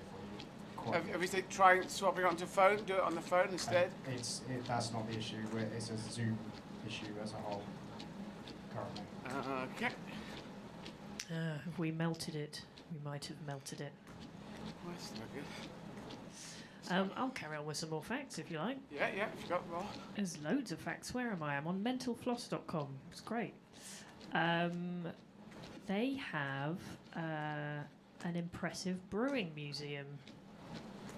Carlsberg Brewery, home to the world's largest collection of unopened beer bottles. There we go. Danish engineer Leif Son began collecting them in 1968. Right. And moved the stash to Carlsberg in 1993 after it had become too big for his home. Wow. It says beer lovers may question his decision to collect all that beer rather than drink it. That's a point. And he continues to add to his collection, which now numbers more than 20,000 bottles. I don't know if beer keeps, though. It's like wine, Although not all wine keeps, does it? But it's the bottles. Is it the full of them or empty bottles? No, full. He's not drunk them. Full. It's the largest collection of unopened beer bottles. Oh, wow. Yeah. Yeah, well, you wouldn't want to open It them. tends to go off, doesn't it? Something to keep. Because I know with wine, that some wine gets, just more and more valuable as it goes on. But is that all wine? I don't know if you could do it with any wine. Not crap wine. Not crap wine. I believe that's how they term it. Yeah. But this is the crap wine. Not the crap stuff. Hey. Right, I'll see some more facts. Dave, I'm going to suggest that we just get a phone line going if we can't get the thing going. Otherwise, we'll lose Henry. Dave? Yeah, we're working on that. Okay. Oh, here we go. Here's the bridge. The fact about the bridge to Malmö in Sweden. Yep. Because we played on tour, didn't we? We played Malmö, and then we also played. We played Copenhagen as well. But I think actually on a couple of occasions, I think we played Malmö, and then people drove over, kind of thing. Yeah, the arena there. Yeah, the arena there. So yeah, in 2000, engineers completed the 10-mile-long Øresund Bridge connecting Copenhagen to Malmö. They say it's quite a drive, passing over the elevated bridge across the artificial island of Peripheral, then down into the Drogden Tunnel for the last stretch. 'Cause yes, I remember doing that on the bus after the gig. We went over, it was lovely. Yes. I think it was at night, so it was all kind of lit up and stuff, yeah. Have you seen the series, The Bridge? Have I seen it? No, I've not. It's apparently brilliant. Have you seen Yes, it? it's someone is killed. The murder happens right at the meeting of the lines between Denmark and Sweden on the bridge, so they have to have a Danish police detective and a Swedish police detective work together. It's called The Bridge. That's a nice premise, yeah. It's all kind of twisted, but Yeah, okay. that's The Bridge. That's a good series. Have a look at it. Yeah, so it, yes, it says, oh yeah, there you go, 6 million vehicles a year make the journey. Wow. There you go. And thousands of railway passengers as well. I think. Oh yes, there's the railway, isn't there, as well? The train as well. Yes, there must be. Oh, now this is a little fact on Christiania. Christiania? Christiania, yeah. So it says in 1971, a band of squatters took over an abandoned military base in the Christianshavn borough of Copenhagen, and established their own commune. Freetown Christiania, as it's known these days, operates as a self-governing society within the city. Its 900 residents operate according to a common law which outlaws hard drugs, weapons, theft, and private cars.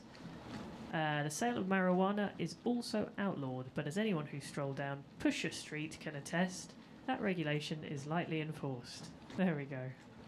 Ah. There we go. A little bit more about the second amusement park, the Tivoli Gardens amusement park, built in 1843. It served as an inspiration for Disneyland. So Walt Disney visited in 1951.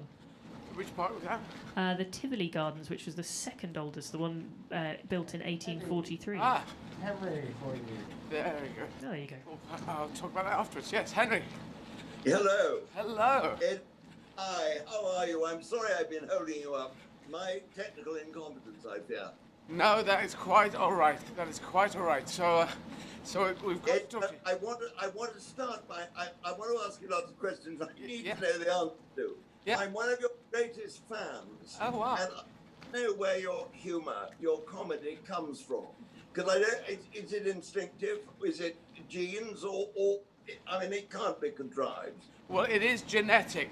My dad and my brother and me all have the same sense of humor. So I think comedy is, the genetics are inherited.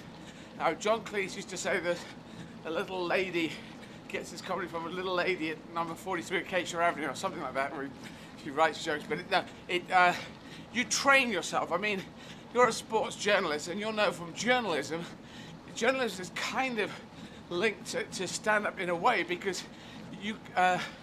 if you write an article on something, the editor will need an angle. What is your angle on this thing? And that's what we do. We take angles on things. I talked about human sacrifice and saying, my angle was, why the hell did anyone ever say the weather is bad, the crops have failed, the gods obviously hate us, so we're gonna kill Steve, and then it's gonna just pick up no end. We just really got good feelings. If we rip Steve apart in a very disgusting way, then the crops next year, fantastic. And you'd think people would go, what the hell are you talking about? But they didn't. And what was that? And so you could examine it with that angle of the massive stupidity, and then you could get into political control and the guy who was talking to the god upstairs, and all that kind of stuff. So I just trained myself to look for, any comedian trains themselves to look for those, what I call them seams of comedy. Billy Connolly was very good at finding a seam and going with it and going on with the seam of comedy. It can sometimes run 10 minutes worth of comedy on one idea. So one thing leads to another. But I mean, do you remember when you were brought up, was the household full of laughter all the time? Yes, Mum died when we were very young, so that was obviously a tragic point. And when I was six, and my brother was 7 going on 8. And so at that age, you don't really think about the comedy so much. But then it was down to 3 of us, and me and my brother went off to boarding schools.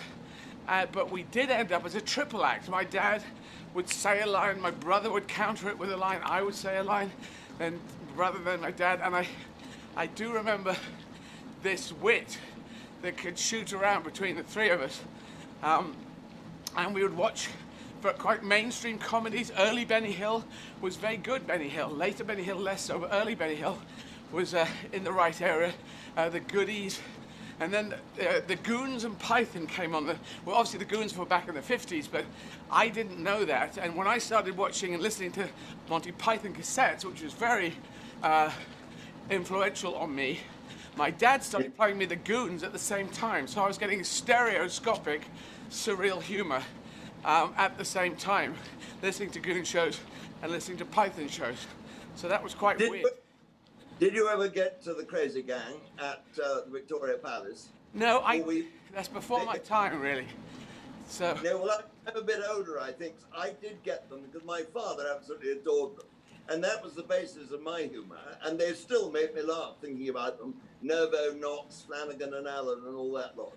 yeah, I did know of them, but I'm afraid, was their comedy, or you could tell me this, was their comedy like the Goons, or was it more physical, really, and kind of knockabout, or how did it work? It was more knockabout. It was certainly more knockabout, yes. Yeah.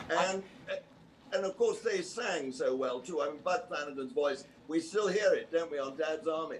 Yes.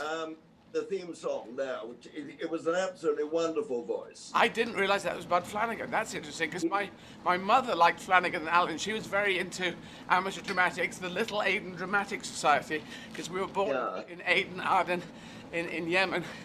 Me and my brother, my parents met there, so she loved that. But our comedy, I think our comedy instincts came more from Dad, which was Goons, and it's Spike stuff, and Spike and particularly Spike and Peter Sellers bouncing off against each other, and yeah, so I loved it, and Richard Pryor, his stand-up, and Billy Connolly's stand-up, they're a big influence. So all that comes into the cauldron. You know, whatever you do, you must have been influenced in your life by certain journalists, certain broadcasters, the way you did things. You must have had people coming before you that influenced yourself.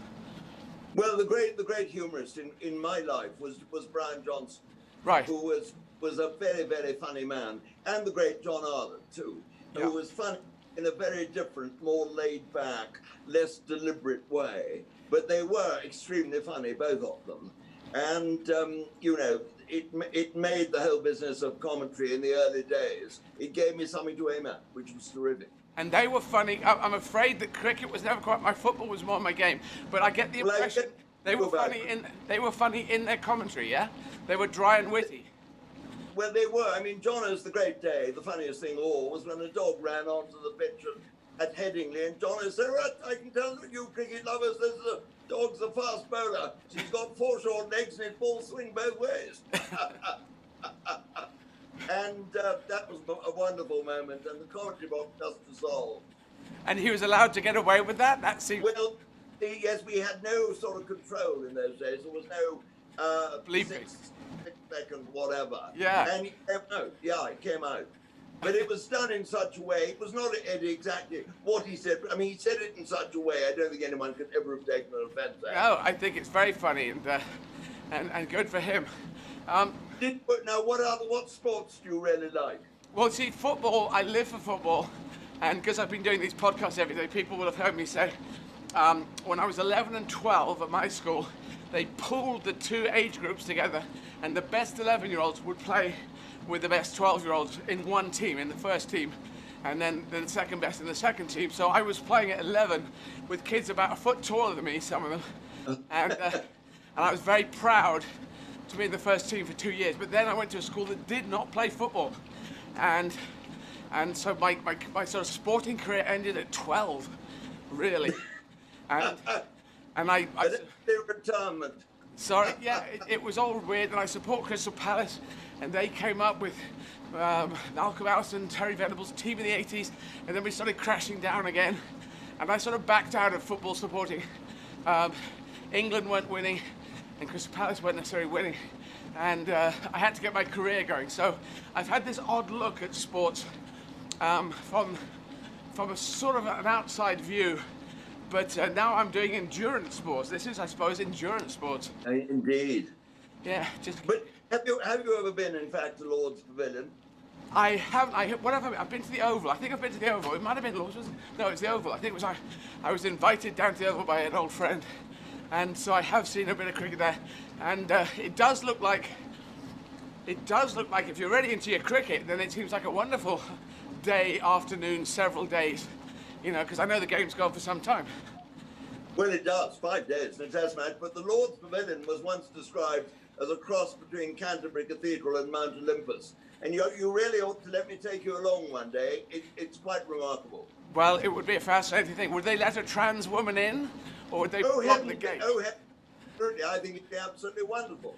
But Eric, that brings us on something else I want to ask you. Yeah. Did you suddenly find at some stage in your life that you wanted to be a girl, or was it a gradual process? I mean, did you wake up one morning and think, yippee, this is what I'm going to do?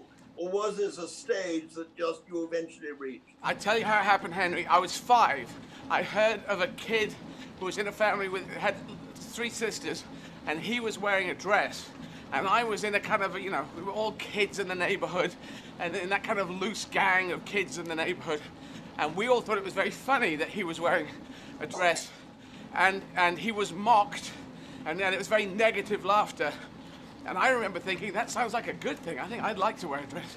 I'd like to be a girl, but I also kind of wanted to be a boy. So I call myself gender fluid, and I think it's genetic. I knew since that age, it's never really moved how I feel. So I feel it's in there, built in, and I feel somewhat boy, somewhat girlish. So I call it boy mode and girl mode. But from the age of 50, just about, I've decided to be based in girl mode. I'm a trans woman now, but I will also do dramatic roles in boy mode. So I've given myself permission to do that in a world that sometimes gives permission to do negative things. This is all my own life. I'm not hurting anyone, so I give myself permission to be gender fluid and to essentially live as a trans woman now. So according to the world, I've gradually, over 35 years since I came out, kept people up to speed, vaguely up to speed, on what was happening, but it wasn't like anything switched, and it wasn't a choice. I didn't sit down and go, Tuesday, I think I'm going to be a trans person. It's more that I felt I was from the age of 5, and I could have felt I was from before that, but you can't remember your thoughts, from 3-year-old. So I think it's a positive thing that a lot of people in Britain and around the world are being quite okay with it. Some people are not, but a lot of people are cool. Well, I think it's ridiculous that they aren't, honestly. But Eddie, tell me else. Have you decided to stick with Eddie? You didn't want to transfer your name? Well, you see, this thing is, I could think of changing my name to a more overtly feminine name, but then I'd probably say, well, I quite like being Eddie. And at the moment, as you probably heard, there was a pronouns thing that went round the world, it seemed. I was on a program, Young Portrait Artist of the Year. I was in girl mode, and they said, what pronouns would you like? I've never been asked this before. I told them, she and her would be great. People saw that, it went viral, and suddenly there was this switch. So I didn't arrange that. That just happened with the world, and people who disliked it said no. But if I'm Ms. Eddie Izzard, MS Eddie Izzard, I'm very happy with that. And, and I said, if people just call me Eddie, if they've got a problem with it, just call me mate, call me mush, call me whatever. But I'm not making a hard and fast rule. It's just a request, if you can. And if not, don't worry. But I'm happy to be a she. And I feel I've been promoted to she. I've been promoted to she. That's what I feel. It's quite an honor. But now, Eddie, we're living in great times. We've got a new incumbent so important in the White House. Yes. What do you expect that Joe Biden's going to be able to do? And is he going to be able to do it in a hurry? Well, you saw what happened in Georgia. That was amazing because they said Joe Biden's got Georgia as president, so the state, and if you know the American Civil War, which I'm semi-encyclopedic on, but that was a center, one of the big centers of the Confederacy, and to vote for a Democrat, they voted for Clinton, and I think that's the only one. They might have voted for Wilson way back, but they voted for him, Joe Biden, and then to get the 2 senators through, and almost Trump, in the way he behaved, caused 2 Democratic senators to come through, which is amazing. So he has got a chance, and he's going to do as much executive privilege of his office. I know he's going back into the Paris Accord, as you probably know, on climate change. Yeah. Straight away. And so I predict first 100 days, he's just going to work like a train. Him and... That's for sure. But he's got, Trump had, 74 million, was it? Or was it 94 voting in favor of it? 74. So there's a big divide to bring together, isn't there? Yes, indeed. Yes, indeed. But of those 74, some will be just people who want to vote Republican. It's how many are the actual rump of people who want to believe every lie he says, because Trump gave them permission to be racist and sexist again. and that is Yes. there's the disenfranchised people. The franchise is society, and some people have disenfranchised themselves by saying, I know you're not supposed to be racist, sexist, hateful to other people, but I want to do that, they say. And that is not, that's now illegal. Those are hate crimes, but they want to do that. They just don't want to change. And Trump gave them permission, I feel, to behave that way. So that is wrong. He was wrong to lie so much. He was wrong to do the big lie about the election. And I think you're kind. He almost encouraged them, didn't he? yeah, it was very wrong. I mean, if you want a poster up there with his face on it, you put fake president underneath it. I think that kind of says it all. He was a fake president. Yeah, absolutely, absolutely. Now, Eddie, one of the things in your life, abroad has always been quite important to you, hasn't it? I mean, you were born in Aden. You're probably the only funny thing to have come out of Aden in the last 100 years. Well, we don't know, do we? Because one thing I found, you may know that I'm performing in French and German and Spanish as well as English. I do. I heard you the other day. You've got a wonderful accent. Well, my accent is not that Pam added it to. Auf Deutsch auch ist nicht so schlecht. But the Arabic people I know can be very funny. I know a guy who is French, Arabic, Moroccan. It isn't Moroccan. It's Algerian French. Yassine Belhouz. He has exactly the same sense of humor as me. Very funny. We're going to talk to him on the 28th. But his parents were born in Algeria, so that's an Arabic country. And I bet you in Aden, I bet you in Yemen, there's some very funny people, but they have a civil war and COVID going on, so we can't find them. We can't get there. They can't do any gigs. So I think the comedy gene is shared around the world. And you may know this, but a lot more people are performing in English now. People from the Russians are now performing in English, the French performing in English, Italians, Spanish, it's all changing. Germans are performing English, and it's becoming a bridging language where people from anywhere in the world can now tour the world with this bridging language of English, which we have given to the world. Accidentally we gave it. We didn't plan it that way, but they're out there performing in English, and people, I know my French friend I was saying, he performed in Helsinki, and the Finnish kids are watching in English and laughing in a second language, and here's a French guy performing in English. It works. It bizarrely works, but that's kind of beautiful. Well, now, when I saw you in Paris not long ago performing, and you go down a bomb, don't you, with the French audience? I mean, they were loving it. You saw a show? You actually were there watching a show? No, I wasn't there. I saw it on the screen. I've got you. Yes. But I mean, the French are very sympathetic too to people who speak French. They love that. But I thought you were simply wonderful because you speak it so well and you understood them so well. Well, the thing is, you might have heard this thing of this British sense of humor, and then there's a French, a Venezuelan sense of humor. I don't believe that to be true. I believe there's broadly I believe there's broadly a mainstream sense of humor in every country, and they talk about sports stars, people in politics, what's on the telly, what's happening in the supermarkets, that kind of thing. Very grabbable comedy. And then there's the alternatives like me who talk about human sacrifice, cats and dogs, going to the moon on a banana, I don't know, whatever crazy thing it is. And we can hook up with the audience for that in every country. And it's not a huge audience, it's a more alternative audience. So I just have to find those in France, in Germany, in Russia, in Arabic countries, and that's what I've been pushing to do. And it does exist. So the Germans do have a sense of humor. Some of them have got a great sense of humor. And I enjoy playing to the Germans in German, which is wonderful. There is something wonderful about a natural sense of humor. I don't think you can never contrive a sense of humor. People who work at it never seem to me to get it across in quite the way you want it to come across. I think you have to be a child. You have to let the child in you play.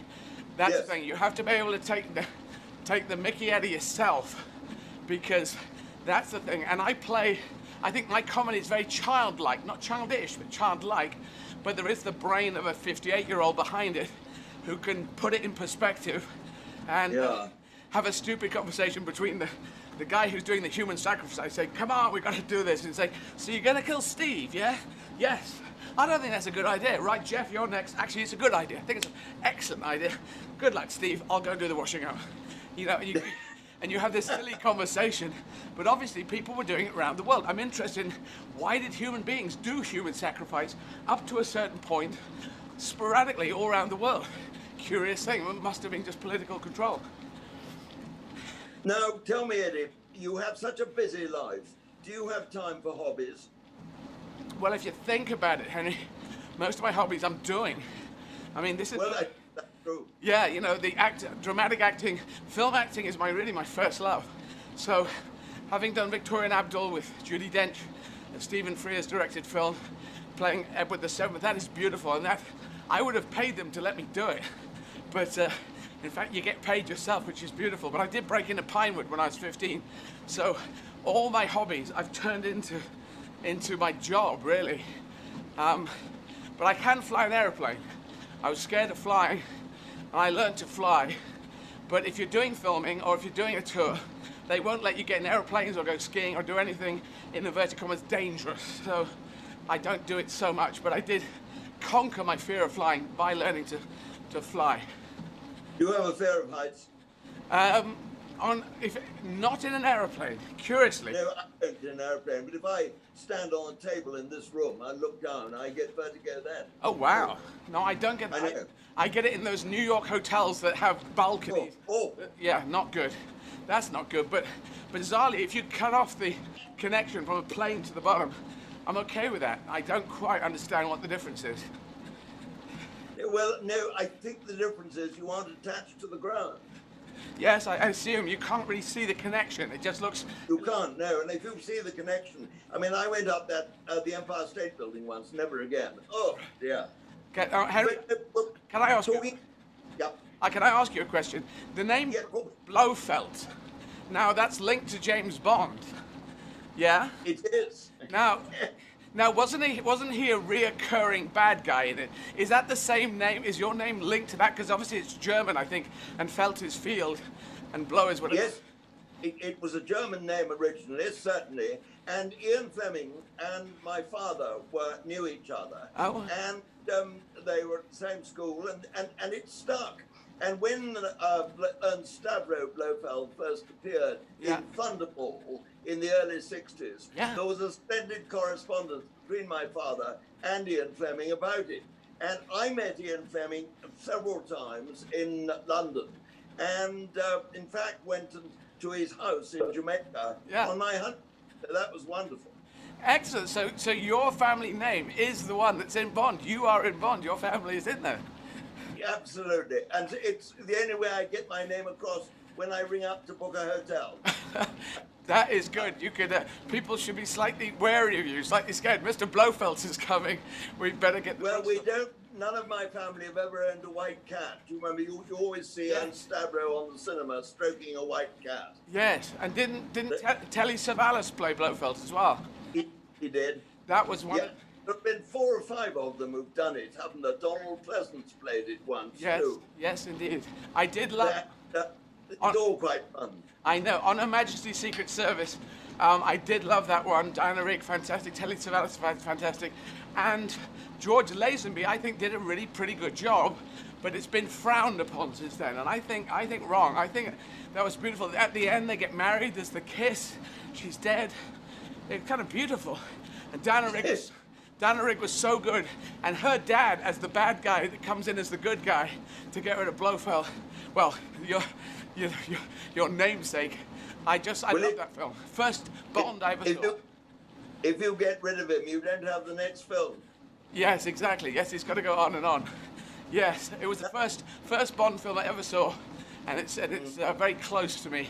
Wonderful film. I love the Alps. I just love the Alps, and I need to visit that actual place, the location in I think it's in was it the Austrian Alps or the Swiss Alps? Not sure. Yeah, it's the Swiss Alps. Yes, that's right. On Her Majesty's Secret. It was a wonderful, wonderful story.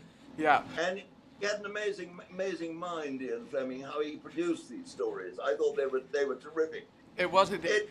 I'll ask you one question before which is, if your favourite restaurant gave you a table for 4 to celebrate your birthday and said, bring your favourite 4 guests of all time, do you have any idea who they'd be?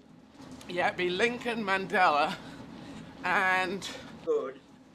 Muhammad. There you go. Mohammed, The Prophet Yeah. Muhammad. The Prophet the Muhammad. Prophet. Because he was a very decent bloke. He married Khadija, who was the boss of his company. He was in charge of the caravans. And what I'm interested in religion is the real people who started it and not the layers of mysticism that's on top of it. So I think I would have loved to chat with Muhammad and find out what made him tick. He was someone who could make things work, make things happen. He got things done.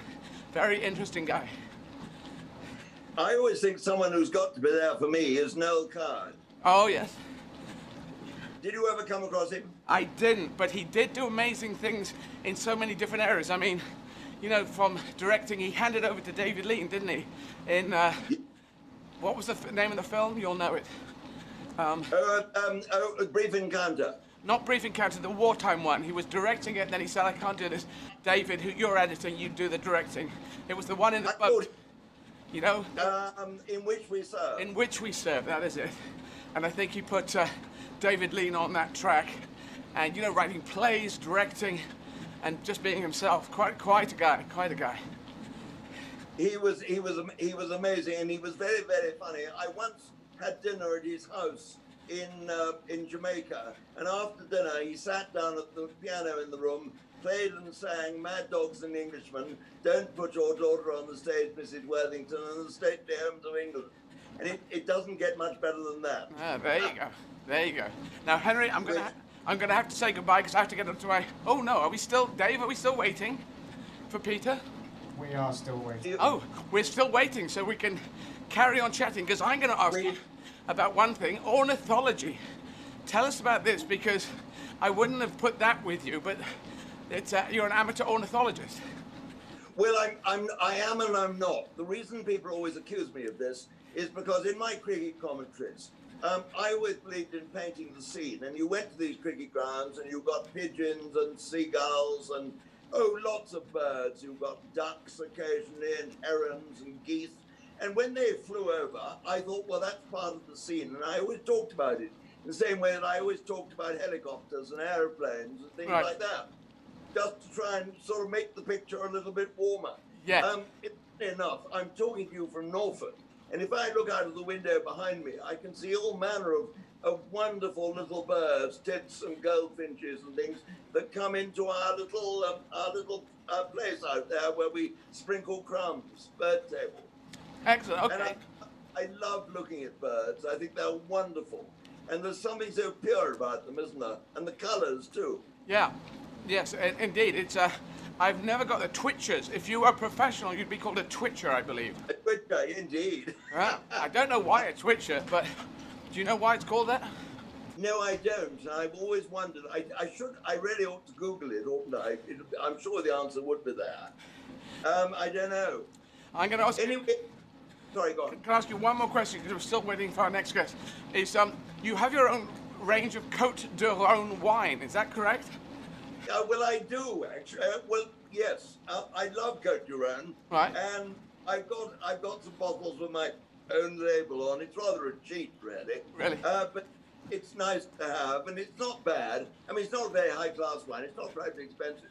Right. And it's very drinkable. But how do you get it so that you've got your own labels on it? Do you know someone? Well, I've got a very kind wine merchant in Colchester or thereabout who look after me, and they source it and get it from this vineyard in France, in Côte d'Rhône, and we label it, and it can be distributed as and when people want it. It's a gimmick, isn't it? But Right. It's quite fun. No, but I have a personal idea in my mind. My ex, she was very into wine. She did exams in it and had a good palate and a taste for it. And we did sort of a holiday. We do wine tasting holidays, which you might have done. But I've always liked the idea because I did maths, physics, and chemistry at A levels, and I love the fact that winemaking is a mixture of farming and chemistry. It is biochemistry. Yes. I love that mix in my head. So there is an idea in my head of retiring and buying into some wine vineyard in, I suppose I'd want to be France or somewhere.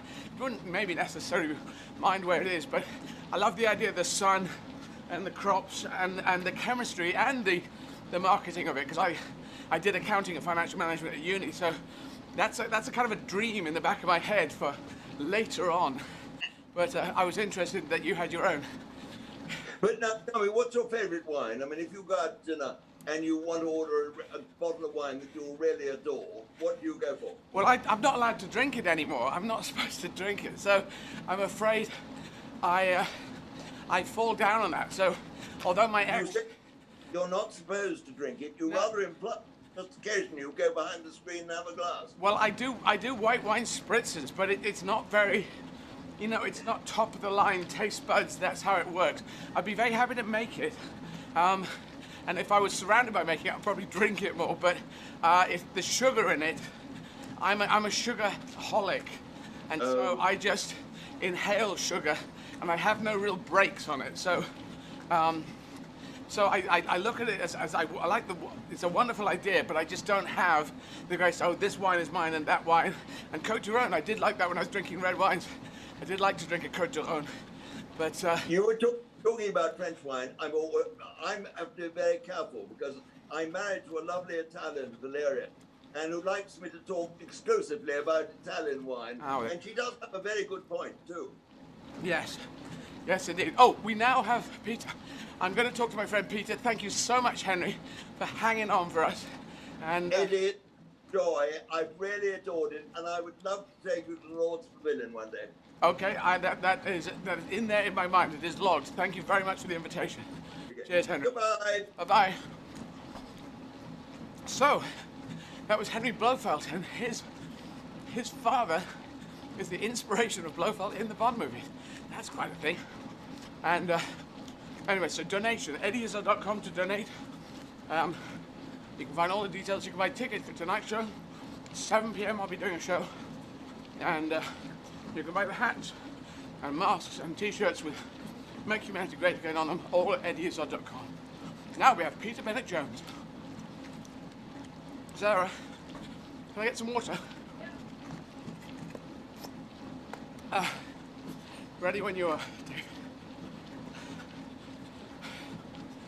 Oh. David, talk to me, David. We're just doing the changeover of 20 guests. Okay.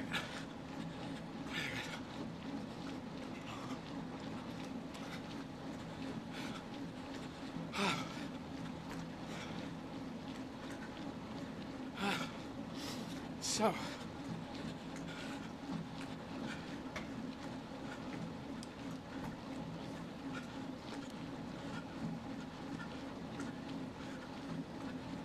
Eddie, putting you through to Henry. Sorry, to Peter. Peter.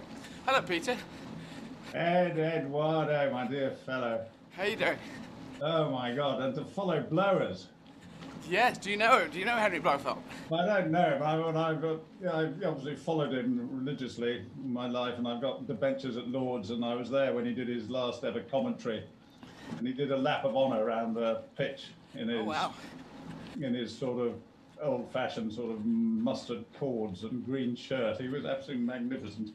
Did you know that his dad was the name inspiration for Blofeld in the Bond movies? Yeah, funny, I did know that. He was a teacher at Eton, I think, wasn't he? It seems so. Yeah, because Henry seemed to go to Eton. But anyway, yeah, that's just a great your dad. Oh, hell of a thing to be known for, isn't it? I know. I think that's quite cool. Now, you're in black and white. Is there any particular reason you chose to be in black and white? Well, you know how red-faced I tend to be, and I've spent so much of my life on Zoom that I decided it's a very good program called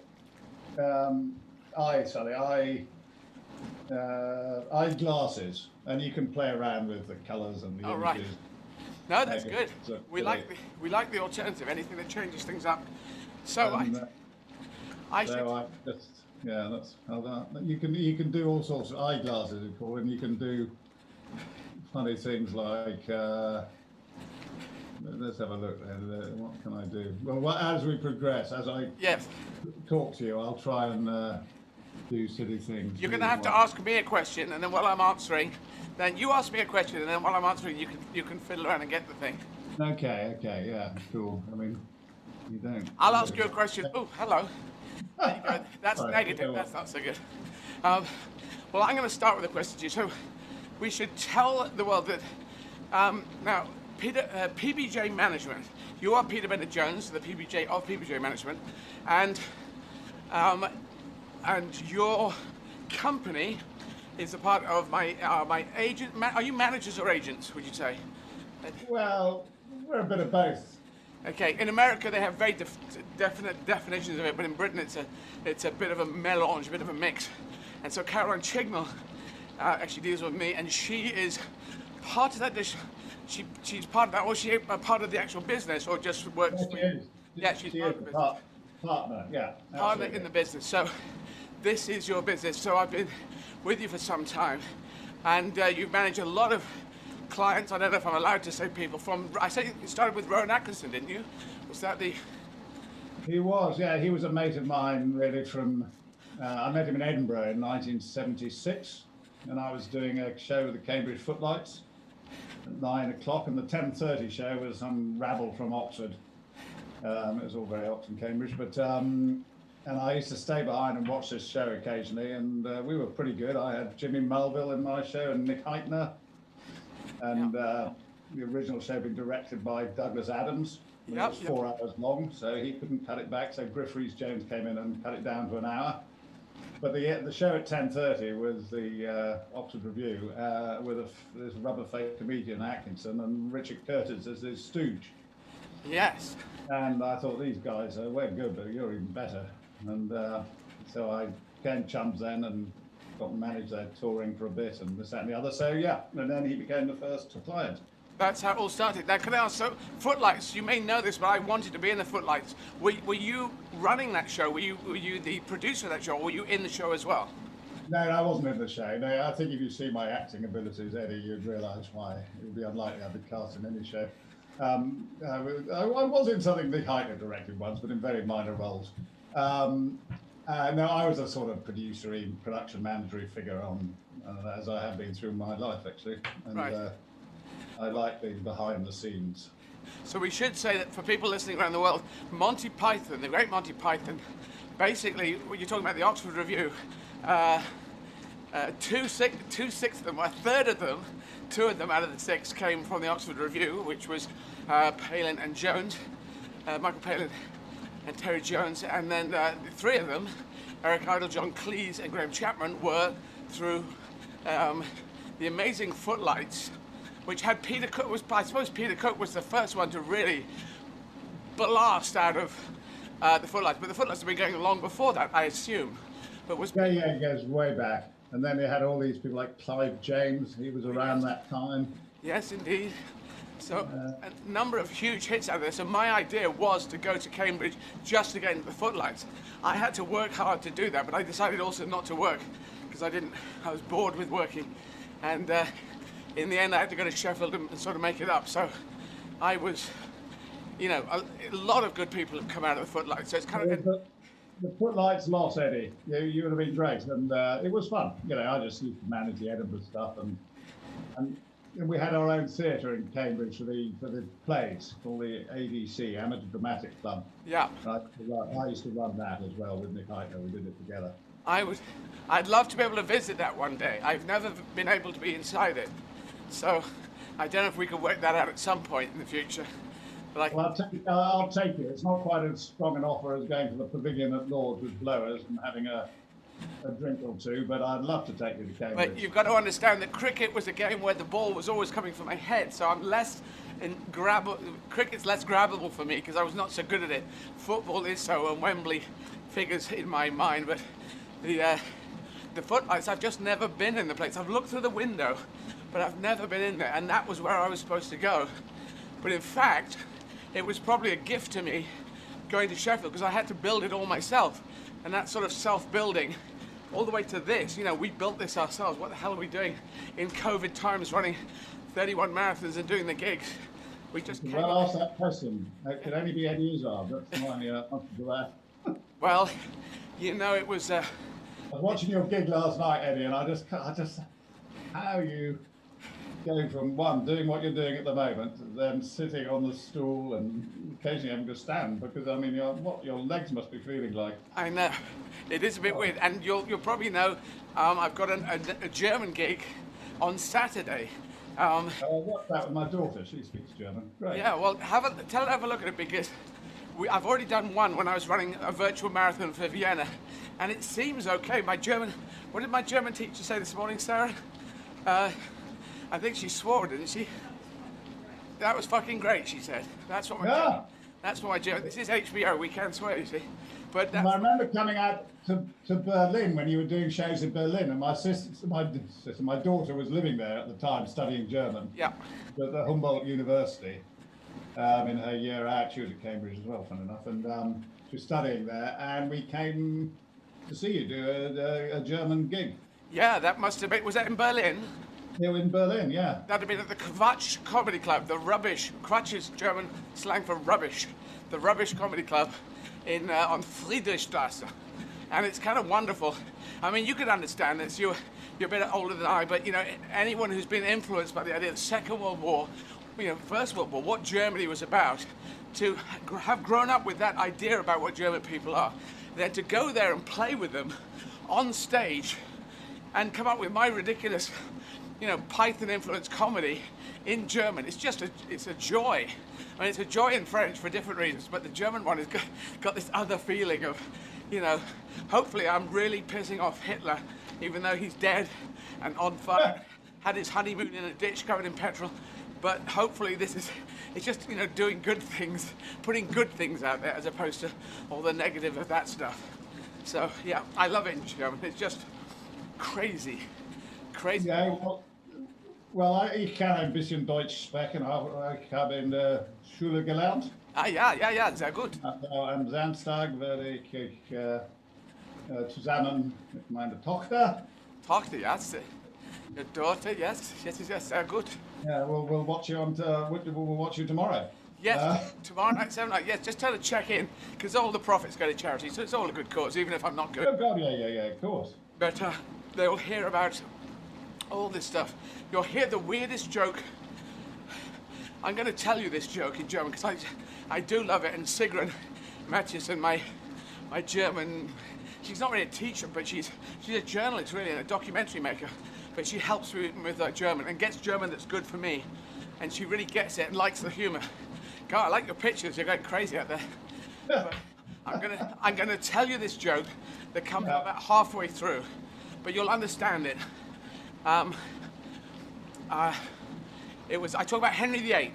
So, you know, I just take British stories, Henry VIII, not known in Germany, but they know about kings and stuff. So I said, so Henry VIII was a king, the Heinrich der Achte. Yeah, you getting this? I think you're playing around too much. You got to follow this. Okay, Heinrich der Achte war ein König, sehr fett und groß. So it's very tall and wide. Yeah. And because had alles gegessen, he ate everything. And then I say he ate all the cows. Kuh is a cow, very close to English. Had all die Kuh gegessen. And then I do a mime of him eating all the cows and then all die Schweine gegessen, all the pigs. And all die Schafe gegessen, all the sheep. And then I say außer ein Schaf, except for one sheep. This sheep was a bisschen anders, a little bit different. He was the schwarze Schaf aus der Familie, the black sheep of the family. And trägt Sonnenbrille, he wore dark glasses. And had 2 Jahre in Detective Schule gemacht. He did 2 years in detective school. And then I say, Isaac Hayes hat ein Lied über ihn geschrieben. Isaac Hayes wrote a song about him that goes, who's the cool detective? Schaff, John Schaff, you better believe it. So, you know the blaxploitation Richard Roundtree Shaft series of films you've probably heard of in the 70s. I'm doing a Shaft reference joke to a Schaff, which is a sheep, who is a very cool sheep and wears dark sunglasses and is a detective. It's such an extremely weird reference, but a third of every audience would get it in Berlin. And I do it tomorrow night. I love doing it because it's kind of me, but it's sort of out. I mean, Eddie, the first thing I saw you do was in a charity gig, and I think it was at the Palladium actually. Hysteria 3 it was, Peter. Yeah, and you did Being brought up by wolves. Dans l'Arbre. Was it that one or being brought up by wolves? No, Dans l'Arbre. And I thought this guy is something else. You know, my job, you occasionally, you see lots of really good comedians, obviously, and in those days I used to go out a lot and see a lot. But it's very occasionally you come across somebody who's just got that something extra. And it was a bit like with Jim and Bob when I went to see them out in the Albany in Deptford. The big night. Well, they were doing the big night show. You said, God, there's nothing like this. And when you did the Changer dans l'Arbre and that riff and that routine in French, the stage of the Palladium, I thought, my goodness. And that's when I think I rang you up or sent you a note and got in touch because you had some special quality, which you still have. Yeah, as you can probably guess, it's very Monty Python influence with kind of a bit of Richard Pryor and a bit of Billy Connolly on top, mixed together, and then your individual self comes through that. But it's all that surreal stuff, being brought up by wolves in the jungles of northern Germany, all that kind of crazy stuff. Le singe sur la branche. How do you get that into a conversation? Yeah, that was. That's I love doing that stuff, but it really is kind of Python, I think. Yeah, but you're very much your own man. I mean, there might be influences, but you were very distinctive. Well, thank you for that. Now, there's one thing that I say about what I'm doing is that I feel I look kind of ordinary. And so people look at me and they say, well, if that person can do this, surely I can do a 5K, surely I can do this. And I think everyone can do more than they think they can do. So tell everyone what your son did in the boat. Because that's an amazing story. No, he is. Yeah, funny. He was. I had a boy, and he'd gone to university, and he didn't like it. And he came to see me and said, "Dad," after he'd done one term. Yeah. Funny. It was 10 years ago this week. Funny enough. I couldn't think about it. And he said, "Dad, I don't want to have to go back to university. I want to sail around the world." And then when I've done that, I'm going to sail around Britain in a dinghy. Anyway, he went off and got all his sailing. I said, fine, you go and do what you want to do. So he got all his sailing qualifications and stuff you have to do if you're going to sail around the world and be a skipper. And he did that. And then when he came back, he got this thing, and he got this, really, the Olympic year, that one, was 2012. Yep. And June, with, funny enough, very adverse winds both directions. He started doing it all for Ellen MacArthur Cancer Trust and for Sport Relief, two causes. He raised over 60 grand, and he sailed from the Isle of Wight, where Ellen's charity is based, and he used to work for her, sailing for her courses that she did, and sailed all the way around Land's End, all the way up, across to Wales, across to Isle of Man, across to Northern Ireland, back to Scotland, round the top of Scotland, which was parentally very stressful. I can tell you, going around Cape Wrath and oh my God, you've got this little key. It was a 17-foot Wayfarer dinghy, and then round the top at John O'Groats. Yeah. And we could go into harbours at night and camp or sleep. I remember the harbour master at Wick, I took him in because the weather was so bad. And I said, we need to go and see when the weather's going to turn, because he couldn't get out to sea. And the guy, I explained what he's doing. He said, hey, your father's a mean bastard. I beg your pardon. He said, buy your boy a bigger boat.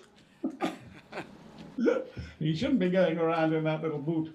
Anyway, he got round and he got all the way down again, down the east coast, into the channel, and back to Isle of Wight. And it'd taken him 60 days or something, I think. And at night, sometimes he couldn't sail during the day because it was too rough. Over 4-6, you couldn't really do it, or you wouldn't want to do it. And but he never capsized. He did it all under sail, nearly all, and it was an amazing achievement, really. And And we use the wonderful van, the camper van, Yes, as a indeed. support vehicle, Yes. which was your support vehicle for your amazing marathons in 2009. Which you joined me on, didn't you, in Wales? You did in Montgomeryshire. Yeah, which is where your family hails from? Yeah, my father's family. Yeah, it was through you were running really through my cousin's farmland, really, or on the road through the farmland. Right. So it was, and that was an amazing achievement as well, Eddie. You going out, setting out, and I remember 3 marathons in, talking to that wonderful trainer as well, and saying, "How the hell is Eddie going to do this?" Greg, no, what's the name of the wonderful Greg? Greg. Yeah.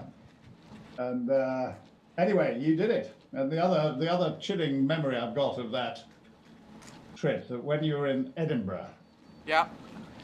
and you had a day off. So what does Eddie do on a day off when he's running marathons every day? He says, "Oh, I'll run up Arthur's Seat." Which is a mini, it's the rump of a super volcano, isn't it? It's a little mini mountain on the edge of Edinburgh, and it's bloody steep. And I said, "Oh, I'll join you with my friend Clive Tullow, who, as you know, is a runner and you've been speaking to." But I'd gone out for a BBC lunch. They have an annual BBC lunch at the Edinburgh Festival time, and I'd gone to the lunch at this very nice restaurant called the Witchery. And then I said, "Oh, I've got to go," and I had a few beers and side of beef or whatever one has, and I said, "I've got to trot up Arthur's Seat." And oh my goodness me, I think Clive thought that's the closest to meeting my maker I've ever come, because he's like a gazelle. You were as fit as a butcher's dog, and I was a lumbering great middle-aged heap trying to get up. I didn't realise you just had a bloody meal before. Yeah, that wasn't the greatest. Oh my God, it was steep. And you got there at the top, and you had this Scottish saltire. Yeah, in my hand. Oh, but it was on the front page of the Times next morning. Yes, it was. It was quite a thing, and all the press came up there. I didn't realise that, of course, the press could drive up there in their cars. If you ever go to Edinburgh, there's Arthur's Seat there, and there's a road that you can drive most of the way up. So it was full of press. I'd known about that, Eddie, rather than going down. I started down at the Holyrood Parliament there, and then thought, well, you look up and say which is the way up, and you just sort of zigzag up in a fairly steep zigzag. Yeah, it was tough. Anyway, that was funny how time passes. So that was halfway through your marathon man exploits. Well, you're probably over halfway by then, weren't you? Yeah, just about, right about the halfway mark. It was all downhill from there on the map. Yeah, right. You feel it's downhill, isn't it? Yeah. Well, Peter, I know we couldn't get you on. We have to wrap up because I've got a Guardian interview, I'm afraid. So take care. Take care, stay safe, and I'll see you very soon. Well, and if you get, I'm full of respect and admiration of what you're doing here, Eddie. Absolutely amazing. I'm going to follow it closely next week, and we'll look forward to watching the German gig tomorrow. Absolutely. Ausgezeichnet. Vielen Dank. Alles gut. Auf Wiedersehen. Wiedersehen. So, now I'm ready to talk to Sam at Williston. I am ready. I think there's just a little Zoom changeover that needs to happen for this one. Somebody's doing a piece about pandemic feeling, creating like endurance event going on down this.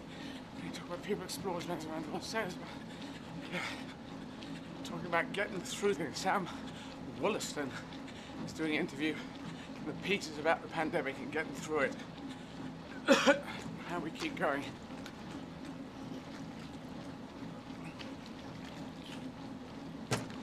Oh.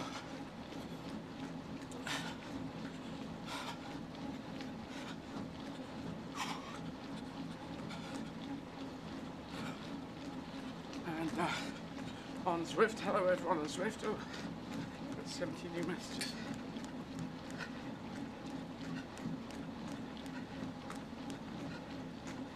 There we go.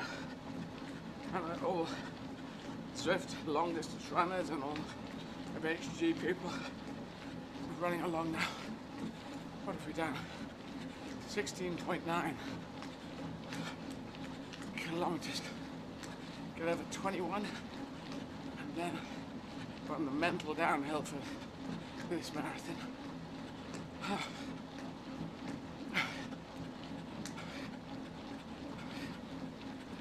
So, shooting on.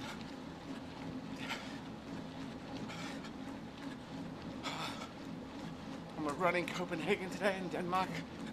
Going to talk to some people from Unicef, which I am an ambassador for, later today. Eddie, Yeah. it's Sam. Sam, hi. Hey Eddie, how are you? I'm okay, hanging in there, keeping going. I've got a Guardian interview, I'm afraid, you just said. Sorry? Did I You say said I've got a Guardian interview, I'm afraid. Well, did I say that to Peter? Yeah. Well, you know, What are you afraid of? I'm afraid, it's called politeness, Sam, you know. I'm afraid I've got to leave you because I have a Guardian interview, as opposed to I'm afraid to talk to the Guardian interview. It's that way around. You understand, you've spun that. That's a press thing to do, isn't it? I was just asking for clarification, Eddie. Yeah, I know, but you're the Guardian. You guys are supposed to be right down the line there. But anyway, yeah, I'm very happy to talk to the Guardian. You're inside, aren't you? It's so lovely outside. Can you see it? Yes, the sun has gone in a bit, but I can see through the window. It's all kind of cloudy now, but it was lovely this morning. Very bright sunlight. Yeah. Question about the Copenhagenness. When you go to a city, do you can you adjust your machine to make it more like that city?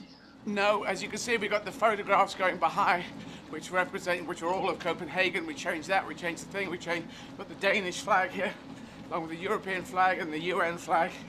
It is, we do what we can, and then we talk to people, and we'll be talking to UNICEF people who they have the biggest humanity-based warehouse there where they can get stuff out to people all around the world, and it's based in Copenhagen.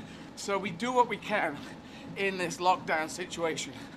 But you can't make it go up hills. If there's a hill in Copenhagen, you can't make a machine go up the hill. Well, you could. I could I could do a marathon like this if I wanted to. But the question would be why? Because all the major marathons are actually flat. So Berlin is flat, London is flat, New York is flat. They're all flat. And you can make things as hard as you want. I could go on one leg and go up Everest for 31 days. It would take forever. And I think this is tough enough. So flat, 31 days. No one's giving me jip on this. I don't know whether you're giving me jip on this, but you know, it's difficult enough to do 31 on the flat. And in fact, I would probably just screw my legs up even more. And I'm doing a gig afterwards at 7 p.m. every night. Sometimes in German, sometimes in French. So I think I've loaded it up enough. And I'm just trying to get through it, you know. I think that was the cemetery in Copenhagen on the picture before, which I've been to. Did you go to the cemetery?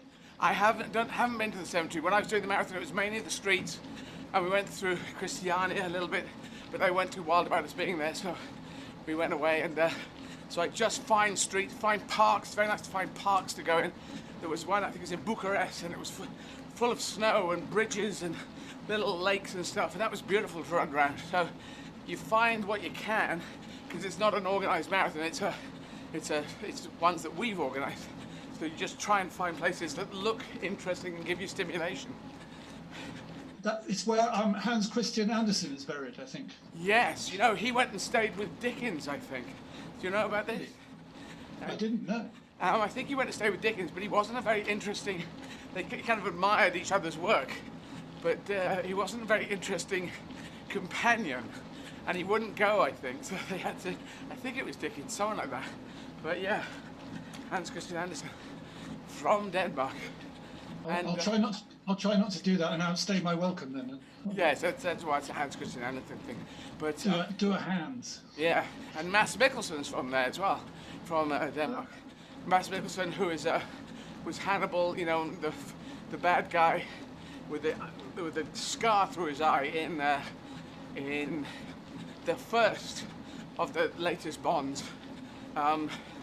Yeah. Anyway, I don't know if you know the Mads Mikkelsen, the great actor.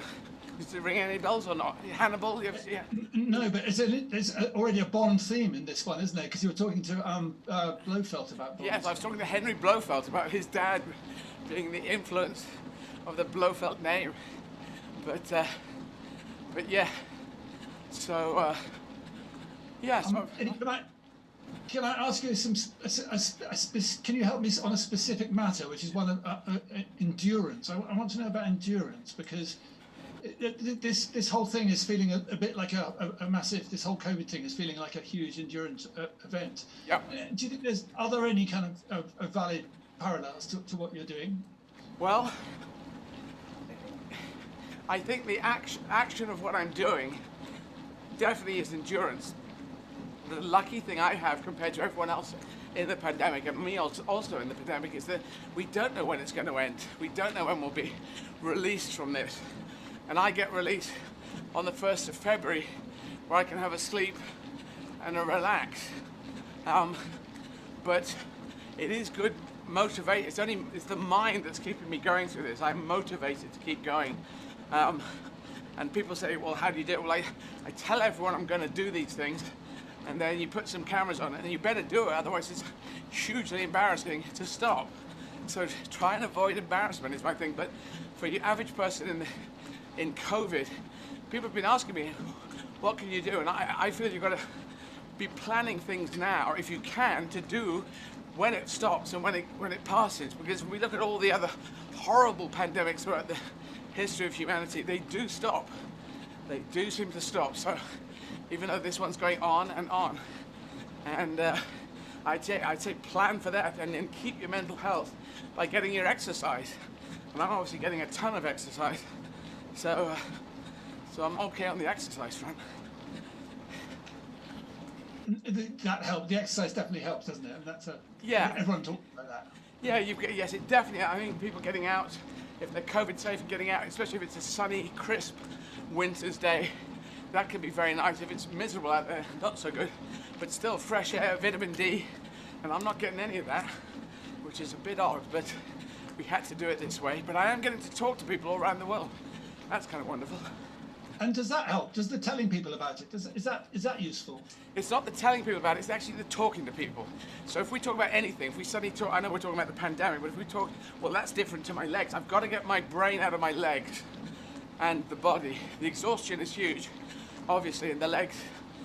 One bit goes wrong, and then another bit goes wrong on the other side. It sort of swaps sides, and you have to strap them up and carry on. But the talking about it just gets you out. And if you have to form an answer in your head, you have to, fire all the whatever's, is it endorphins? I call them endorphins, and anything, whatever's going on, it just pulls me up and out. And I can keep going at this speed, 7.5 kilometers per hour. Just keep going on that, because I'm trying to do 42 kilometers. And so then I can just hack away at the time until I finish about after 6.5 hours of running. So yeah, talking is great. I asked if I could talk. It wasn't set up like this. I'm now doing a 6-hour podcast, basically. How do you even do that? Because I do 5K runs, and if someone tries to talk to me, I can't. What's the secret to that?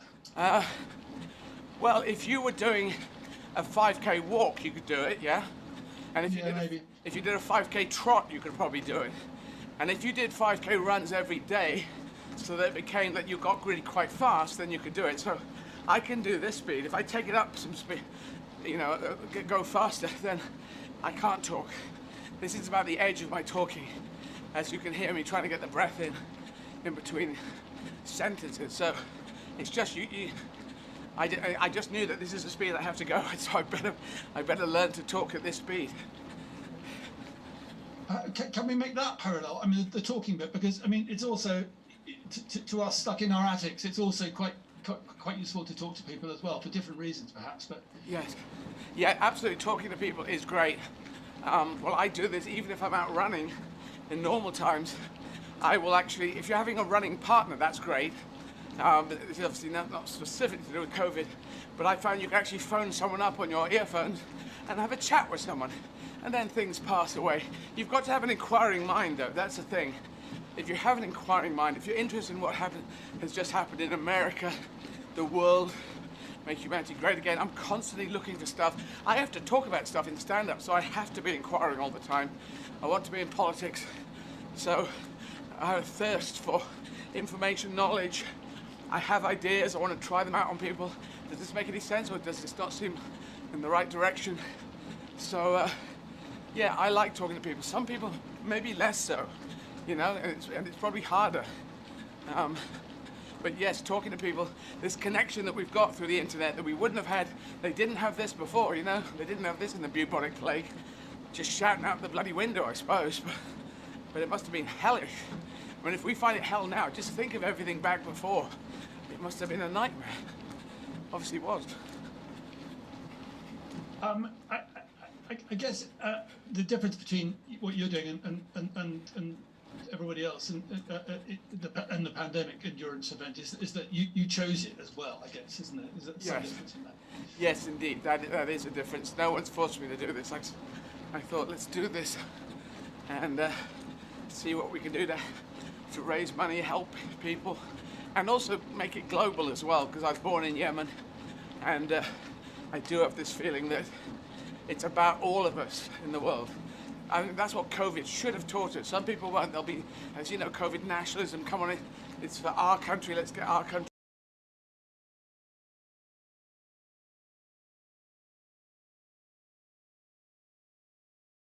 Which is tricky to do in politics. Do you think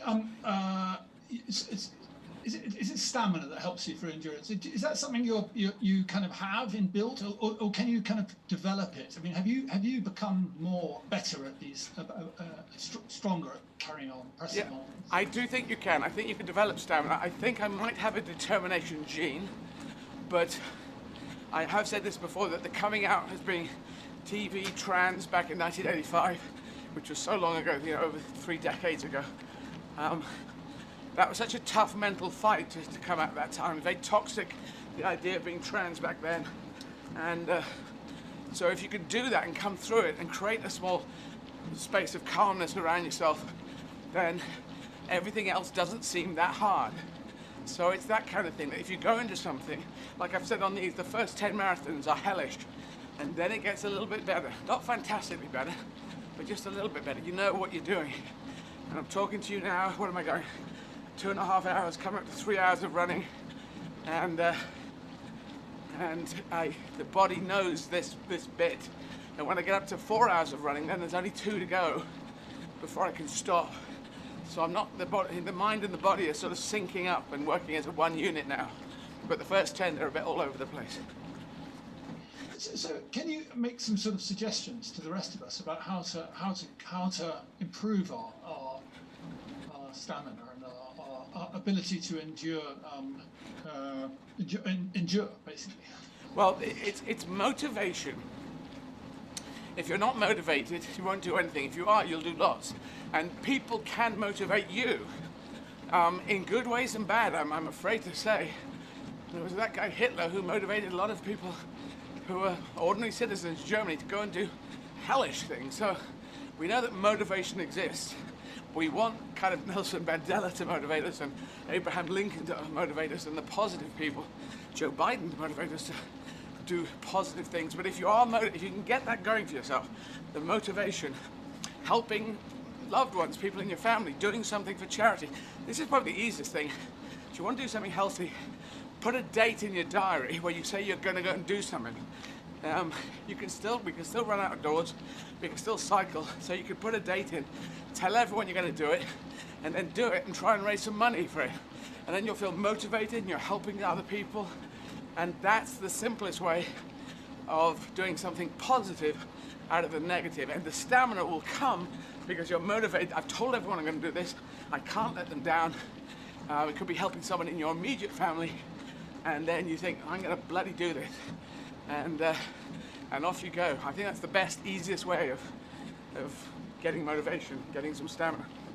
And do you never, Eddie, wake up in the morning, especially in the middle of one of these massive things like this, and thinking, oh God, how can I possibly get up and do it all over again today? How do you do that? You can't think that. Again, you've got to prioritize. Imagine, you know, I don't know if you have kids. If you have kids, you've got to do things, work with your kids, get them to school, homeschooling at the moment. You can't get them to say, you know, some people do, unfortunately. You can't get them to say, I don't want to be a parent anymore. I'm not going to help anymore. You've got that responsibility, and people tend to take responsibilities well, and they grab hold of them and go with them. So that's it. I've created this thing. There's a small group of us that make humanity great, and we've set this up. I'm not going to let them down. I'm not going to let people who are the fans who've been donating. I can't stop this. I can't stop this now. So it's not. It doesn't enter in. It's a bit like if you're driving a car. Remember when you're a kid and you've drove your. I assume you drive. I'm just going to assume that. But when you first passed, there was a big problem. What if something goes wrong? But when you drive now, you don't even imagine that thought of hitting a cat, dog, a car, a person, another car, a lamppost. Doesn't come into your brain, does it? You don't even think about it. You think about, you trust yourself, and it's not part of your, it doesn't get in the barrier. You build a barrier. So I've built barriers around my mind that say, this happened, you got to get up. I was a bit late this morning. So I just asked, I had to practice my German show for the German show tomorrow, so I was talking to Sigrun, my German teacher in Berlin. I said, can I start 15 minutes late? She's okay with that. Texted her, and then I'm okay for getting ready downstairs, but I didn't get out of bed for half an hour, but it was never not going to happen. It was just, you get fatigued. You do get fatigued. Before you started on the 1st of January, how is it going for you? How is the lockdown and all that going for you? How are you feeling about the world? Well, the first lockdown was what it was. There were 11 years between dropping out of university and getting my career going of nothing really working. So in my career, I've tried to work ridiculously hard to be about 4 steps ahead of where I should be. So if anything rolls back, I'm still a few steps ahead. So I was very tired, and in lockdown, you were forced to stop and then sleep, and so that wasn't initially too bad. And then it came the summer, and I was doing charity gigs down in my twin hometowns of Bexhill and Eastbourne and South Coast. Granddad bought in one, Grandma bought in the other. And doing those shows, people were very happy to see those shows in COVID-safe conditions, outdoors. And then we go back into this one, and I was kind of used to it from before. And I said to people, you've got to be happy to get a book, download a book, or watch. There's some wonderful dramas and thrillers and comedies to be seen now. Is this a golden age, I think, of televised drama, or film drama, and you can watch them from your iPad. Remember the old days? We'd have one set. Imagine this. It all happened in the '60s. There would have been one TV set. And people have been fighting over that. Now you can have your own iPads, your own phone. You can watch stuff on.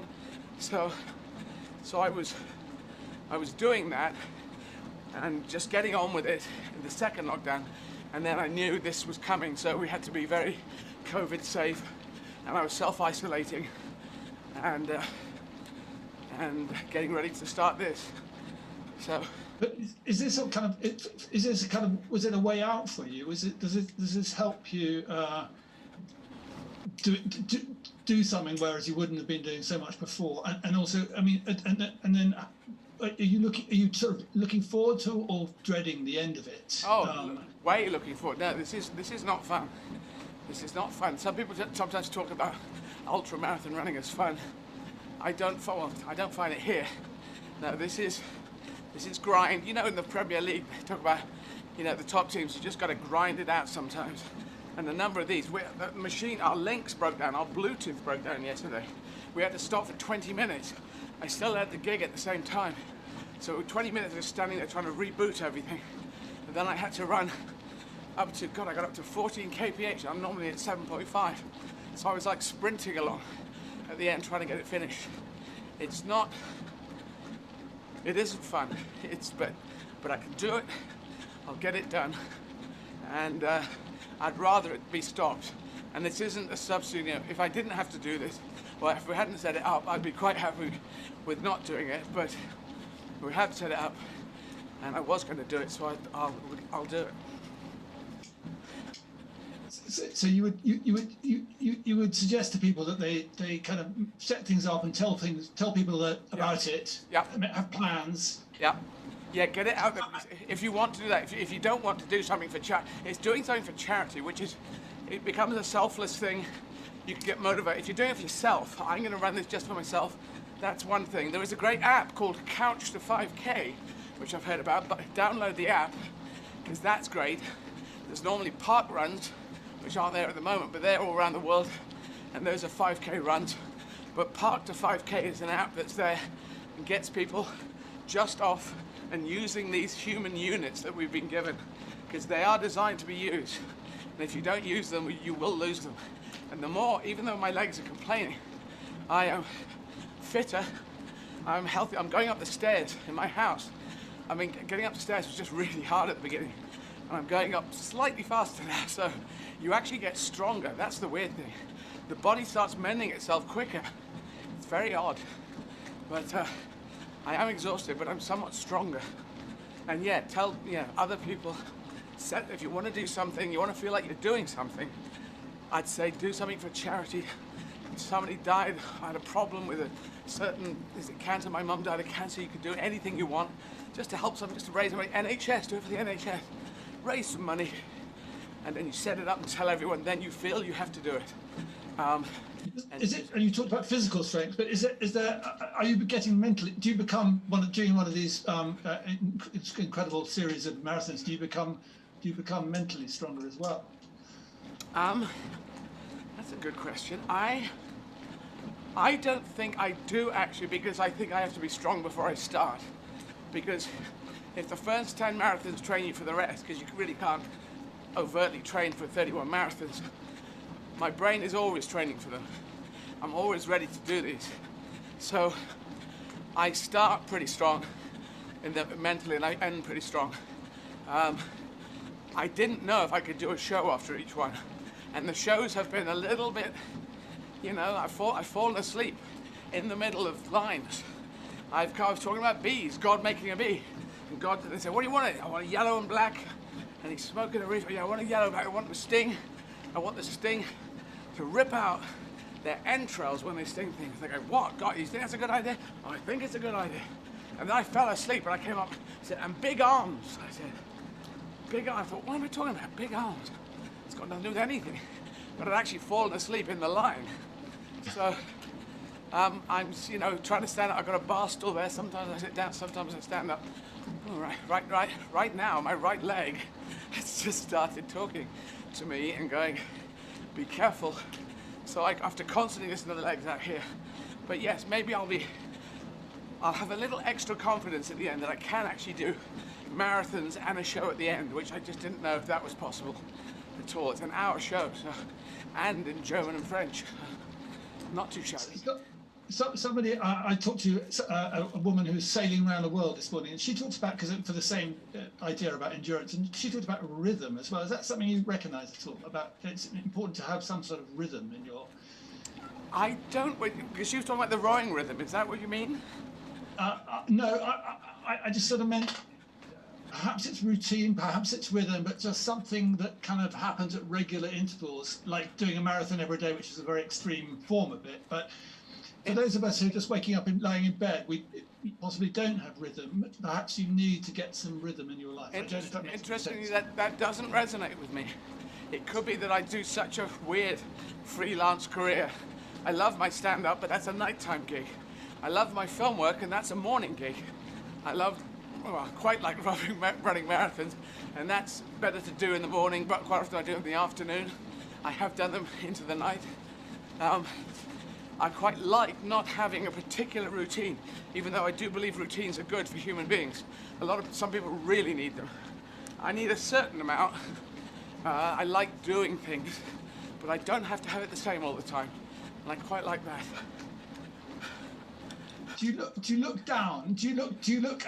Are you in the moment, or are you at the end of the day, or the end of the run, or do you look back, or where are you? Where are you? Right now, I'm at the end of the run, not the end of the gig, but the end of the run. So it's coming up to 3 hours.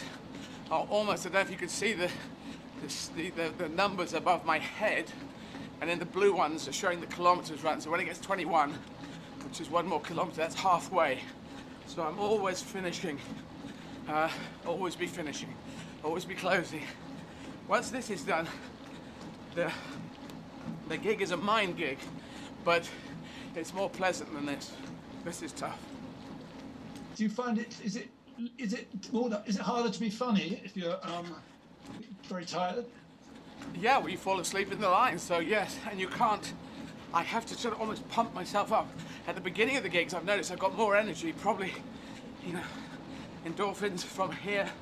And I come out and I come on stage, I go, yes! And then it gradually seeps away.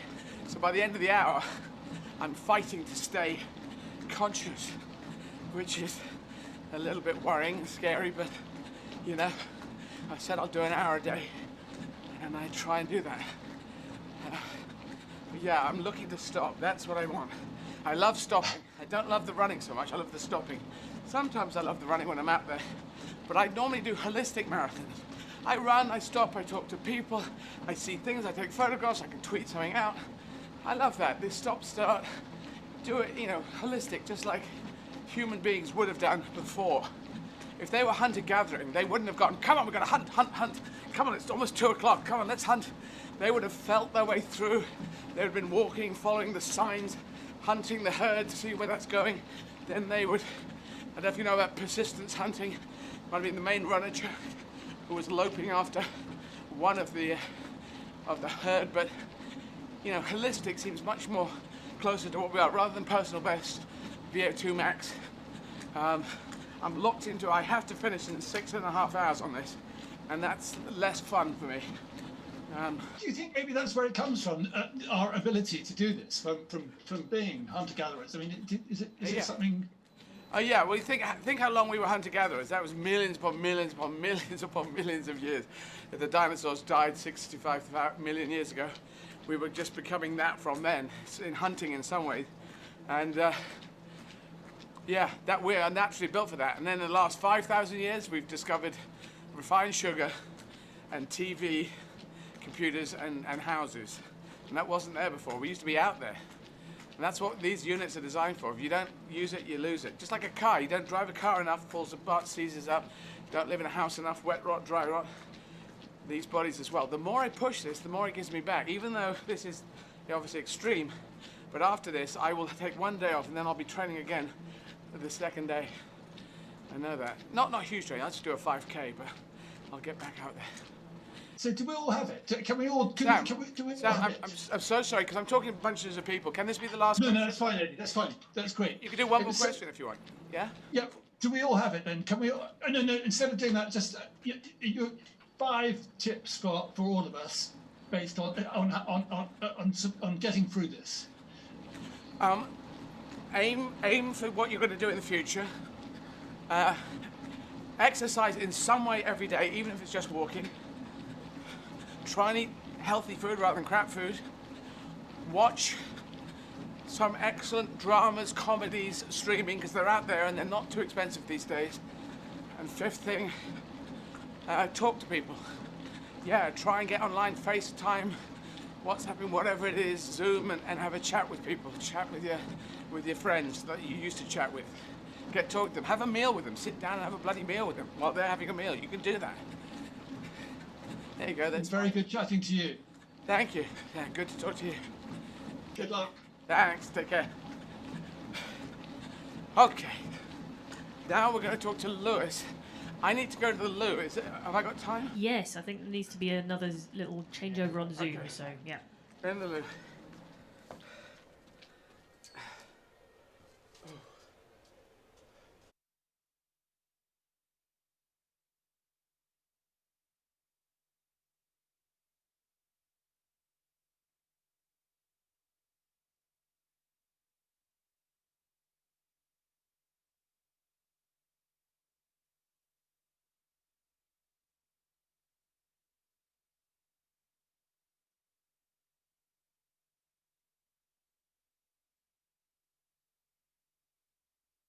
Hi, I'm Kevin Ryan, the President and CEO of Covenant House International. For nearly 50 years, Covenant House has been a place of promise and of hope for young people experiencing homelessness. Now more than ever, we need partners in the community to unite with us to end youth homelessness. Every person deserves a safe place to sleep and hope for a brighter tomorrow. For young people, homelessness interrupts progress toward adulthood and a future of independence and self-sufficiency. Covenant House's doors are always open to all young people who need housing and help, regardless of their race or their religion, their sexual orientation, their gender identity or expression. Our trauma-informed services help bridge the gap between potential and progress, and we also advocate for systemic change through public policy while promoting awareness of the critical issues related to youth homelessness.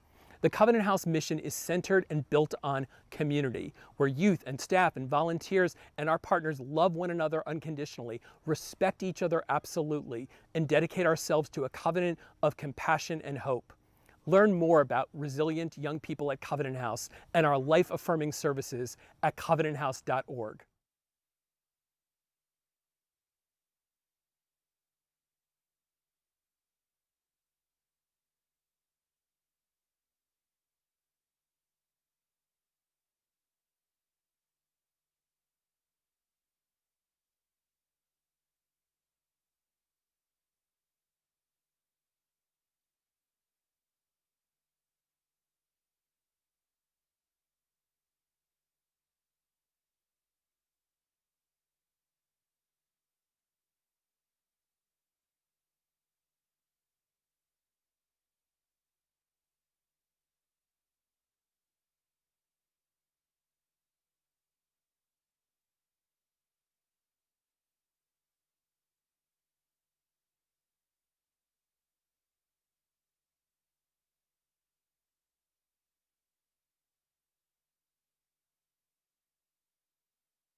Ready when you are.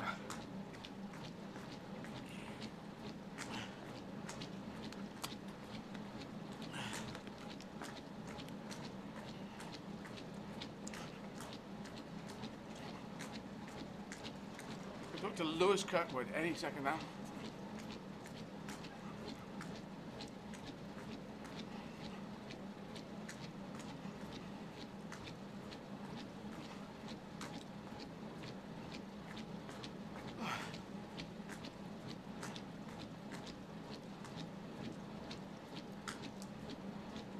Eddie, here's Lewis. Hi, Lewis. Hey Eddie, you right? I'm all right. How are you doing? I'm really happy to be speaking to you, the woman herself. Well, thank you so much. Very good to talk to you. So... And just to let you know, I've got autism, I've got special needs, so please bear with me, Eddie. Will do, absolutely, Lewis, not a problem. Now, I've been reading up... Yeah, carry on. Okay, I'm going to ask you a question. What was you going to say, Eddie? I was just getting a bit nervous. No, it's okay, don't worry. There's nothing you can do here that's going to be a problem. It's all going to be easy. So I was just reading about you, some information I've been given about yourself, Lewis, and that you found music therapy has really helped you. Tell us about the music therapy.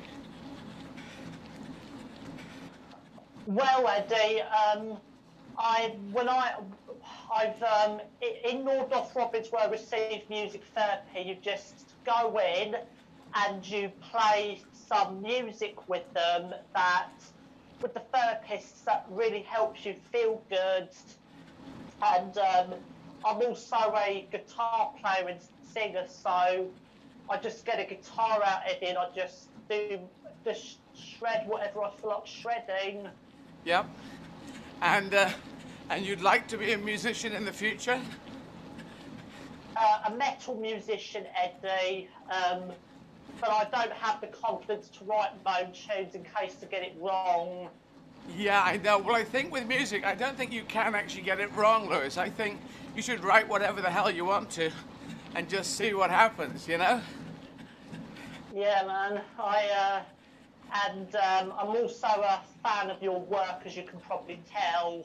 Yes, no, I heard that. Well, thank you. I think you must have a very good taste in comedy. That's what I say, because I like my comedy too. So thank you for liking it. Have you watched my comedy for a number of years?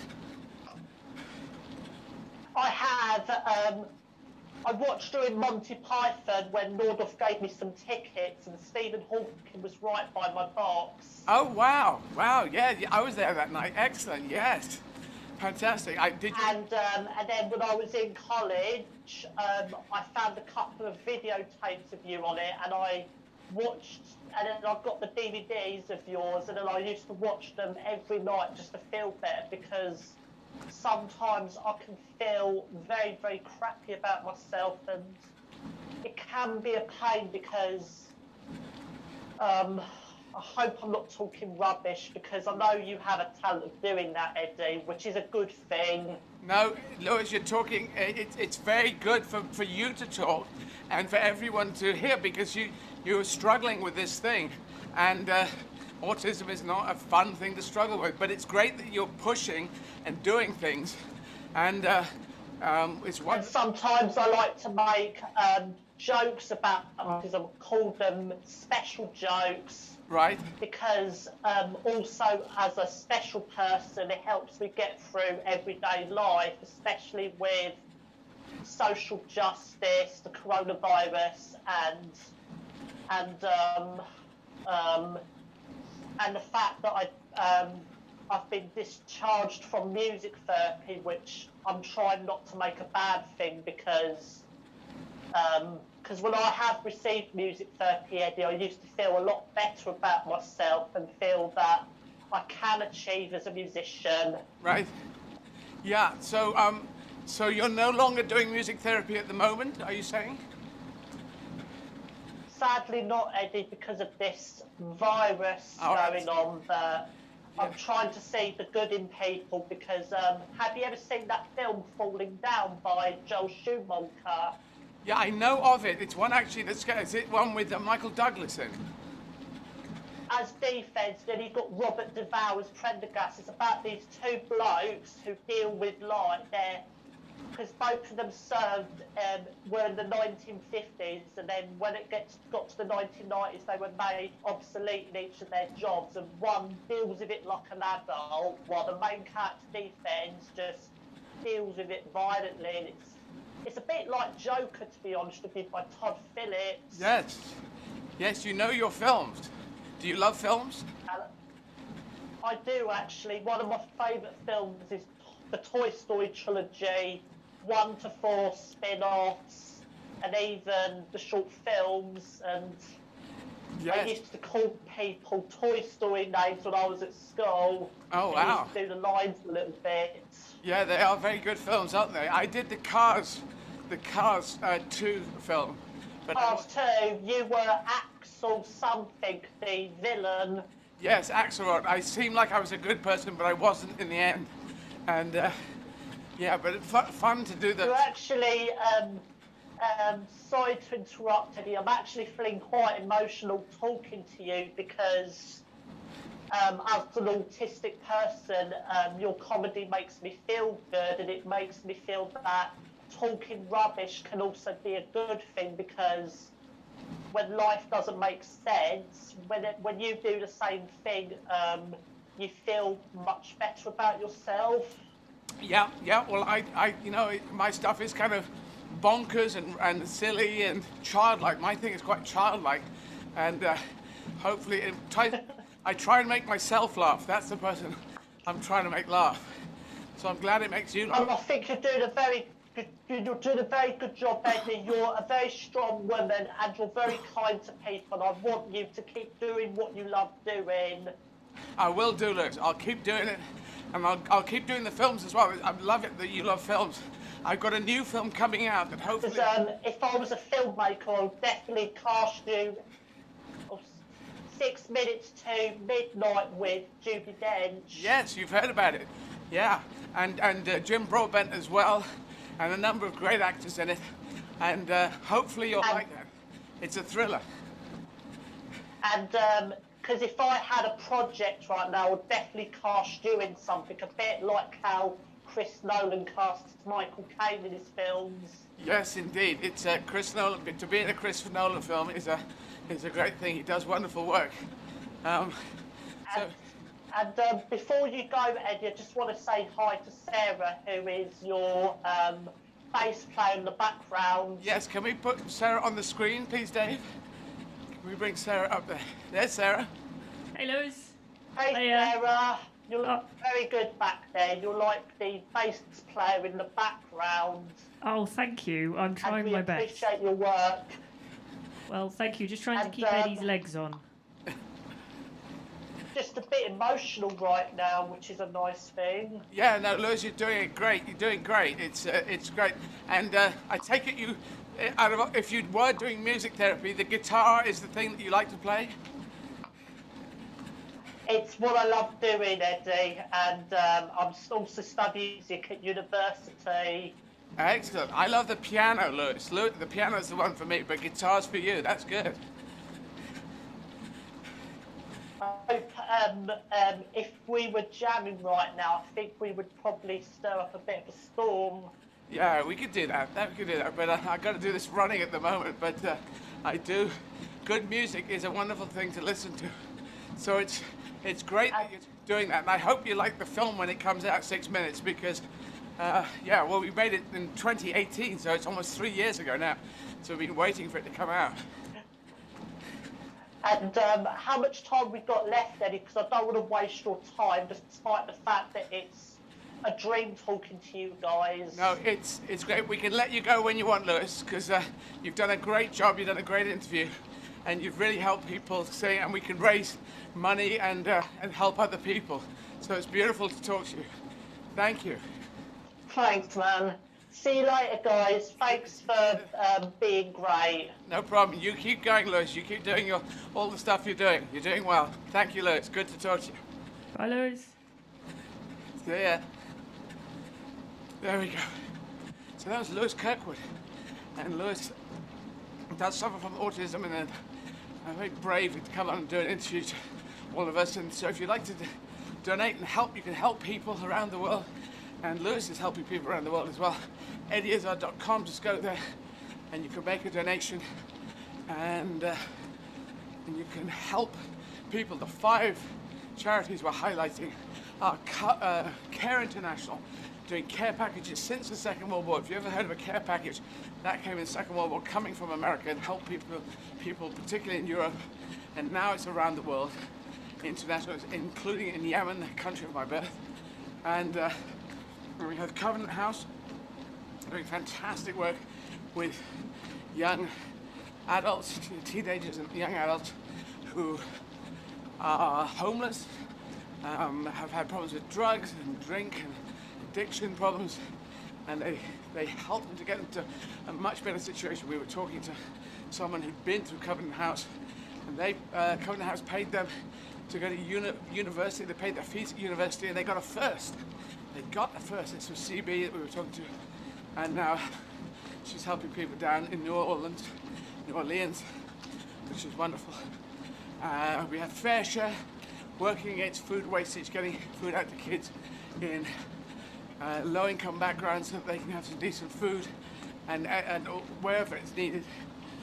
We have Unite to combat against neglected tropical diseases, which are diseases that include leprosy and elephantitis. 1.7 billion people still suffering from them. And then we have Walking with the Wounded, helping UK ex-service people who might have mental health problems, they might have physical problems, or just problems just getting back into society. So they do great work there. So those are 5 highlighted charities. There could be others as well, depending on what you can give. So eddieizzard.com for donations. If you've got a UK phone, just write the word 10, TEN, to 70810, or 20, TWENTY, to 70810, and either £10 or £20 accordingly will go off. Okay, so we've got another video that we're going to, because at 3:30 we're going to talk to Gisela Enrique, or Enrique. I was going to ask her how to pronounce her last name. I could be getting it wrong. And yes, she oversees operational support to the Unicef Supply Division. Gisela has over 25 years of professional experience, of which over 19 years in international development. Held several leadership positions, and yes, has degrees in law and an international MBA. She speaks English, Spanish, French, and Portuguese. Ausgezeichnet. Well, I'm going German there. Excellent. There's French. So let's see the second video, shall we? This is the one from the depot. You were at this one, weren't you, sir? Yes, yeah, the UNICEF depot. Yes, incredible place, and Can yeah, we get fantastic Sarah to see. on the screen for the moment, Dave, and then we'll introduce this one, and then. So yeah, no, it was like the biggest depot in Europe, I think. Biggest humanitarian depot. Yeah, that's right. Yeah. Trying to get the right word for it. Oh, so let's show it, Dave, if it's ready.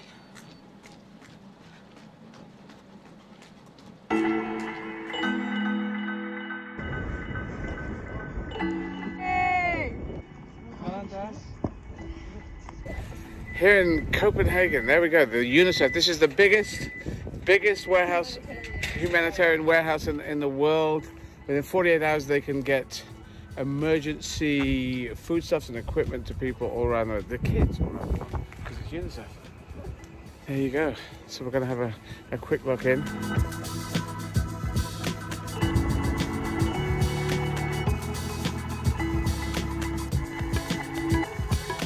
All the stuff that's in this room here is available, yeah? So just put that one. This one here is a muat tape that you put around your arm. It tells you whether a child is severely malnourished or not. So you can imagine if their arm is like this. Yeah, exactly. Yeah. And how dangerous it will be, and if it's in the green, then they're relatively healthy. Oh, that's the what's it called? Peanuts? Yeah, peanut paste. Yeah, peanut paste. These are the things. I ate one of these. I bought one and ate one just to show that it was nice. It's yummy. Really? Yeah. Snickers. Yes, it's a Snickers bar. It's and it's yummy, and they get that. And someone invented that, didn't they? And it's and made it so it's really easy to get nutrition out to kids, very young kids. So the money that you are donating goes to help for Make Humanity Great Again. A deal of it will be going to UNICEF, and we'll be helping with all these things here. So going into this is the warehouse. Look at this. These are the packing lines. So the boxes come in, the parts come in separate shipments, and then we put them on these packing lines, and then we repack them to then these machines then wrap them, label them, and get them ready for distribution. Like that big grey building. And these are called the high bays. And these robots, they use lasers and digital imprints, and they take the pallets, and they know where to put them and where to store them, and then we can cool them down when we need them. So a lot of this is pre-positioned stock. So in an emergency, we can distribute quickly. You can see that's a little window. If you see that right at the top, that's a window at the top. It always reminds me of Indiana Jones. Yes, Indiana Jones. Watch the end of the first Indiana Jones, where they put the Ark of the Covenant, and they file it. That's kind of like this, but this is all good stuff going out, as opposed to stuff that's just being kept all musty. That's the old image there. Yes, I think that was at the end of that video, because I think that was compiled previously. Yeah. Okay, so we're going to talk to Stella in a moment. Any more facts and figures? Yes, let's do some more facts and figures. So we were talking about the Tivoli Gardens amusement park, weren't we? That was built in 1843. So that's just near the city. So yes, it was the inspiration for Disneyland. So Walt Disney visited in 1951, and it says he spent hours jotting down notes about everything from the rides to the food to the lush gardens. And he later said he wanted Disneyland to emulate the happy, unbuttoned atmosphere of fun he witnessed at Tivoli. So there you go. That's the thing. Interesting. Yeah, Oh, we this is should be able nice to too. do. I've worked out we should be able to do. Well, they've got a Disneyland in Paris, but it should be possible to do it in Europe. Disneyland. No, just a world that we don't do, because you've got Universal doing it and you've got Disney doing it. I think those are the only two that do it. Why can't more do it? It's obviously hugely cash driven. The startup costs are huge. Yes, no, that's very true. Yeah, because the Disney, because I think it's called Disney World Paris now, isn't it? 'Cause it first was called the Euro Disney, I think, and then Disney World Paris. But I guess it's quite a investment. You can start smaller. Yeah. We have to do this with our model railways, the Bexel model railways. That's what we want to do. Oh, this is nice about Copenhagen as well. It says that over the past few years they've converted small parcels of unused land into pocket parks, in inverted commas. So they're trying to increase the people's access to green space. No, I've heard about that. We're doing that in London as well. Yeah. Oh, and interestingly, this is great. It says there's also a hidden benefit, which is flood prevention. Yeah. So that's great. So the parks are low-lying and built to serve as mini reservoirs during a deluge. So they funnel the water away from residential housing and into the harbours. That's brilliant. That's correct. Another interesting fact, people in the city love handball. The city has several men's professional teams. Wow. And in 2013 established the first women's team. Oh, there you go. I've really got into handball. I don't really know much about handball. I think you have a glove and then you just hit the ball with your hand. Right. Like a tennis racket, your hand becomes a racket.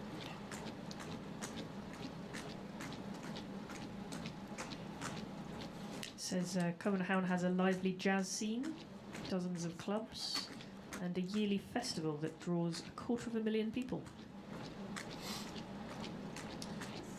Eddie, we have Gazella ready for you. Far away. Hi, Gazella. Hi, Eddie. How are you? I am okay, thank you. Can you tell me, is it Gisela or Gazella? It's Gisela. You said it very well. I'm impressed. Gisela. Well, I must admit, I went for a harder G because you can never quite tell. And is it kind of French, Enrique, or Enrique? No, it's Portuguese, Henrique. Enrique. Oh, wow. Yes. Yeah. Well, I bet you people get that wrong all the time. Oh yes, people call me everything. Yes. Yeah. So I'm used to it. Don't worry. They do with it. So are you at, we just showed the video when we came to visit, is that the biggest humanitarian warehouse in the world? Is that where you are at the moment? Absolutely. I'm here on the ground of the largest humanitarian warehouse in the world, where we pre-position supplies for children.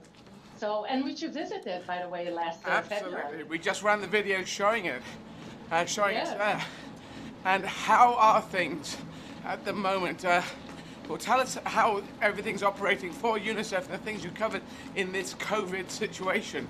How's that going? Okay, so of course the pandemic has hit all of us, Eddie, globally, and including the colleagues in the warehouse. So the first thing that we have to do here to make sure that we keep the operations going and that we keep the supplies going for children who really need it is actually to protect our staff. So we had to implement a variety of things to adjust the ways that we work in the warehouse. We had to implement shifts, and we had to include masks and other supplies for our own staff here to be able to continue to work. So this was, let's say, the first thing. Then, of course, the COVID response was absolutely massive for Unicef and continues to be in terms of the supplies that we're sending around the world. So first, we had to make sure that we send supplies for the COVID response. So things like personal protective equipment, oxygen, masks, gloves, gowns. And we have invested a lot of our time making sure that we have the supplies available and that they're being shipped across the world in spite of the challenges that we had in transport. So let me stop here. Maybe you have some questions. Yeah. Well, no, so that's... are you able to keep delivering things as you were before, or has it had to be scaled back in any way? So that's a very good question. So at the beginning of the pandemic, when it hit Europe in particular, around March and April, we really had a challenge to actually get the goods out. Because of the travel lockdown, we ship supplies with airplanes so that they get to the children as fast as possible. And other shipments are also done by sea. So first, the impact on the air transport was massive. We had a halting of the immunization, for instance, programs that we have, which are very important for saving lives of children. And then, of course, we also had an issue around the sea shipment because it became, the preferred route, let's say, to distribute the goods around the world. But because we have great partners and we work with humanitarian response and we work in the area of logistics, we're able to unlock many routes so that we could continue delivering. We also partnered with the governments, with the private sector, in order to make sure that we kept the supplies going to where they needed to go. Right. Now, you have been working, I've got information about yourself in front of me. You've been working, is it to 19 years in international development? Is that correct? Yes, that's correct. And I take it that was with different organizations, or was it with, tell us how you got to that place and how long you've been working with groups? So that has been with Unicef, 19 years with Unicef. Oh, very Yes, good. I am a loyal staff member. Yeah. And I worked in Eastern and Southern Africa before I came here. And I was the regional, let's say, operations person. And I also did the regional human resources management for a while. So, and being so close, to where the programs are, makes a lot of difference on how we approach the work here, of course, from supply division, because we know the challenges that are on the ground in terms of infrastructure, ability to reach, the children that are most unreachable. So it has been, a fantastic journey so far, 19 years, of UNICEF. And before you did that, can you take us through what you did, school, university? Because I'm very much about empowering young girls and young women to get into doing whatever they want in life. This is a very interesting point, even though we just had a Trump presidency which ended, which I think was very negative on the world. I think we've now got Joe Biden, got a new chapter coming. Maybe we can turn the ship around to make humanity great again.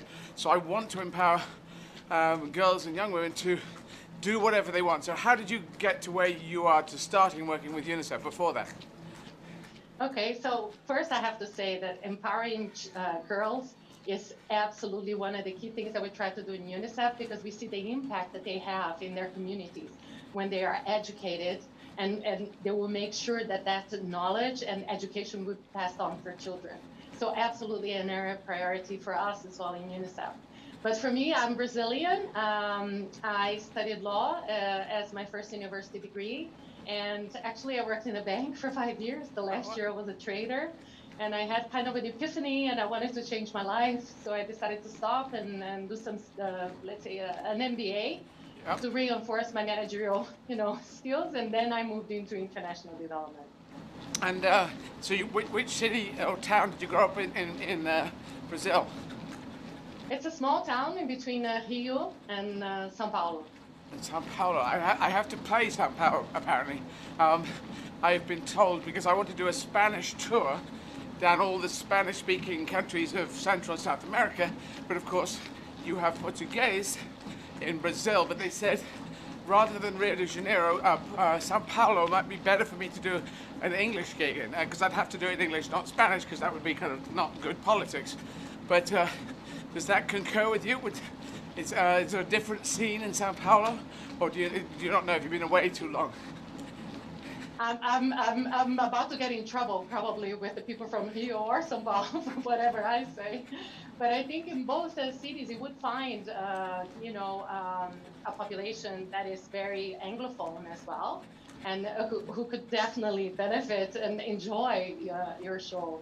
So I think in both places. Well, they would be great. It's unfortunate because I'm trying to learn I've got a few languages, so I've got French, German, then Spanish, but then it goes to Arabic because I was born in Yemen, and and then Russian. So I can't get. Wow. Yeah, that's my plan. That's my list.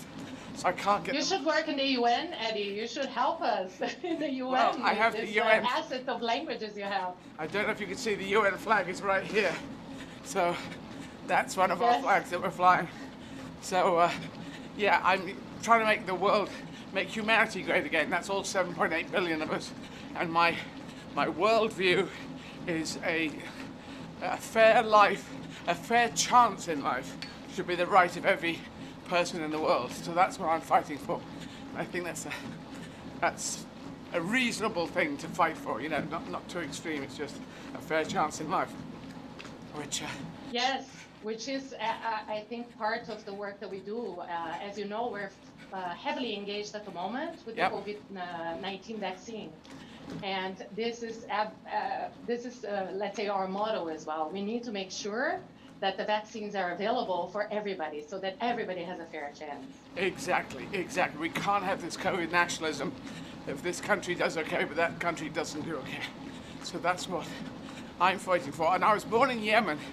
What is the situation in Yemen? Because I know Unicef tries to do whatever it can in Yemen. I take it it's kind of still hellish, or even more, because you've got the civil war and COVID, yeah? Yes, so the situation for children in Yemen in particular is still very much at risk, right? And a lot of attention from our work, of course, at the moment goes to Yemen. In terms of supplies, we send education kits, and we send also nutrition supplies to assist the children in Yemen to live through this very difficult and challenging situation. In moments of civil unrest, as you know, probably, Eddie, and even economic challenges, the most vulnerable are those that will suffer most. And children are among those groups of the most vulnerable people, along with women and the elderly as well. So I think the continued attention that we all need to have in spite of the pandemic to these ongoing and protracted emergencies is really, really essential. We cannot let the children of Yemen be forgotten amidst this very complex and huge, global impact that the pandemic is bringing to all of our lives. Yes, indeed, absolutely. So now you may have just crossed this, but I just want to go back over again. In the 19 years you've worked at UNICEF, where have you worked around the world? Okay, so I lived in Geneva for my first, let's say, jobs. I did 4 different jobs in Geneva, and then I moved to Nairobi. I lived for 5 years in Nairobi, and then I'm now here in Copenhagen with the supply division. So you get around. Well, actually, yes, and throughout my career, of course, I mean, we do a lot of deployments, and I've done deployments in many different countries. So I've worked in many different offices around the world. Can you tell us those? Because I think it's good for people to hear. Again, I want young girls and young women to hear from another woman saying, I've done this and I've done that and I was here and I was there. I want to inspire them to go. So where have you been on deployment? So I've been to Jordan, and I was assisting the operational aspects around the support to refugees. As you know, there is a huge Syrian population of refugees in Jordan. Yes. And I went there for about 8 weeks. I went to Panama as well to support them on a change management program for about also 8 weeks. As part of my regional role, when I was in Nairobi, of course, I spent if you combine all of them together, I probably spent, many weeks, for instance, in places like South Sudan, Somalia, Eritrea, Uganda, Tanzania, Mozambique, South Africa, and then we can go on and on and on in terms of the countries assisted. Well, excellent. It's very good to talk to you. As you know, I'm an ambassador as well for UNICEF, so I wish you well, and everyone at UNICEF, keep doing what you're doing.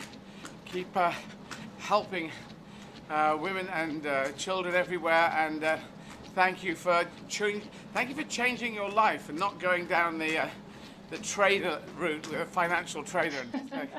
Because I know, huge change and a positive one, Eddie. I know. And thank you for being such a strong, huge advocate for the cause of children. and we really appreciate what you do for us. And we're so impressed. I mean, 31 marathons in 31 days is so amazing. So keep doing what you're doing as well. Thank you so much, Eddie. Will do. No problem, Gisela. Thank you, and thanks for talking to us. Take care. Best wishes to everyone in Denmark. Thank you. Bye. Cheers. Oh, okay. So, right. We are now, at 4 o'clock, we're going to talk to Martin Bell, who is a Unicef ambassador and ex-MP and journalist, and a former war correspondent. Quite a life Martin has had. So we're struggling on here. I was getting up certain speed, but that's all collapsed back. Dave, can we get Sarah up on the screen? So, I take it we've told everyone everything about that we've got about Denmark. Oh, what? Well, I think there's still some more facts. There's a lot of facts. Shall I go back to them? Yeah, well, if you... Okay, everyone's going to know everything. Any interesting ones? About Copenhagen and Denmark. I'm still mainly on Copenhagen, actually, but there you go. Okay, more facts.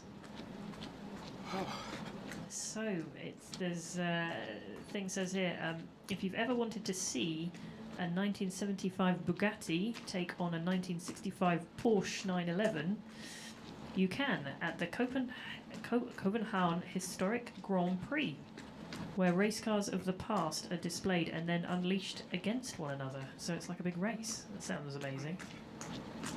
Yeah.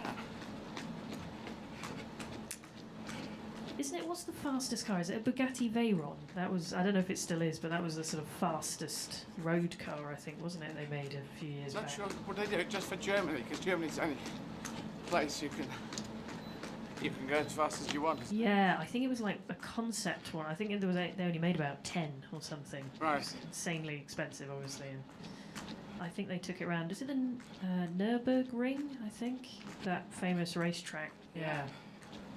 Yeah, it's kind of an amazing car. But there we go.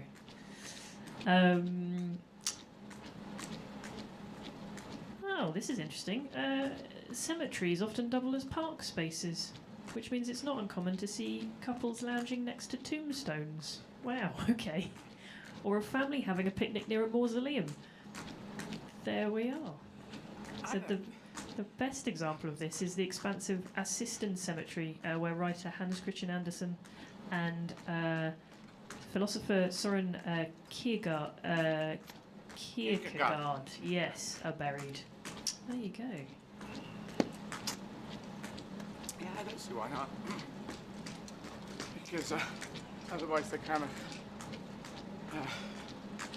of cold and empty in a way. Cemetery. It's kind of a nice idea, isn't it? It's nice. It's yeah. So another fact, it says if you're looking for quintessential Danish home design, you can't go wrong with the egg chair. It's designed by Arne Jacobsen, probably Jacobsen, I'm guessing, in 1958 for the Copenhagen Royal Hotel. Right. It says it came back into fashion in an era that it's come back into fashion in an era that covets IKEA and Nordic design. There you go. Right. Quite expensive though. It says it's around $7,000. So, a little pricey. Yes. That sounds a bit pricey. Oh.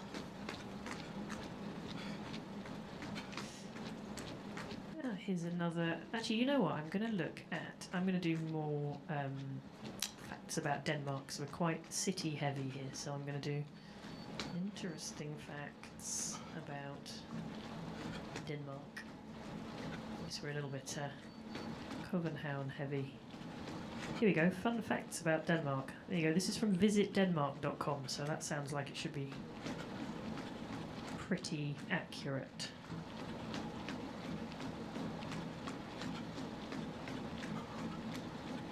Oh yes, of course, this is a famous thing.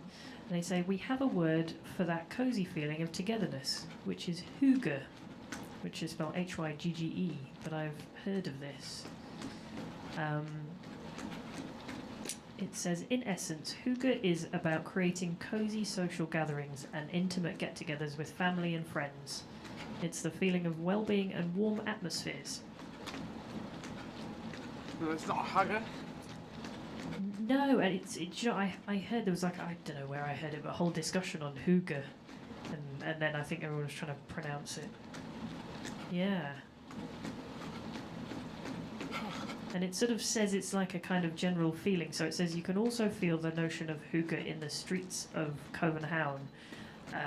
Walk down some of the old narrow cobble streets dating back several hundred years. These streets invite you to intimate walks next to colourful houses, small coffee shops, and vintage boutiques. Oh. Yeah. Hygge. Haven't heard of that one. Oh, and this is a little reference to the cycling. It says they don't have mountains, so biking is never uphill. Which it makes it much easier, doesn't it? Yep. Although it's nice now, the electric bikes that are coming in more. That's for lazy uphill cycling. Yeah. I think we encountered the first electric, like bike hire electric bikes. I think it was in Australia when we first saw them. I think it was Sydney, I think. It was a company who did the scooters as well. But yeah, it does make it easier. Is that Adelaide? Maybe it was Adelaide, yeah. Yeah. It was Adelaide. No, not sorry, not Adelaide. Auckland. I think it was Auckland. Oh no, that wasn't electric though. That was the problem. That was just a regular bike. Was that the one that we spent hours trying to find? Outside that hotel in Sydney that we stay. Yes, those were definitely electric ones. Yeah. Yes, because in Auckland, I think we tried to go up a big hill. Yeah, it wasn't electric. I remember that. Here's another fact. The Danish alphabet has 3 additional letters. Okay. The Danish alphabet has 3 additional letters. I have no idea how to say them, but it's the A and the E stuck together. You might know better than me. Oh, that's a diphthong, isn't it? Yeah. And then there's like an O with a line through, and then an A with a circle above it. Yes. Yes, I've heard of them. Yes. I'm not sure. No idea how to pronounce them. No. Yeah, so 3 extra letters. Alright. I'm going to do a quick pit stop and try and get that going. Sorry, can I do another one of these? Yeah, sure. Thanks, Dave.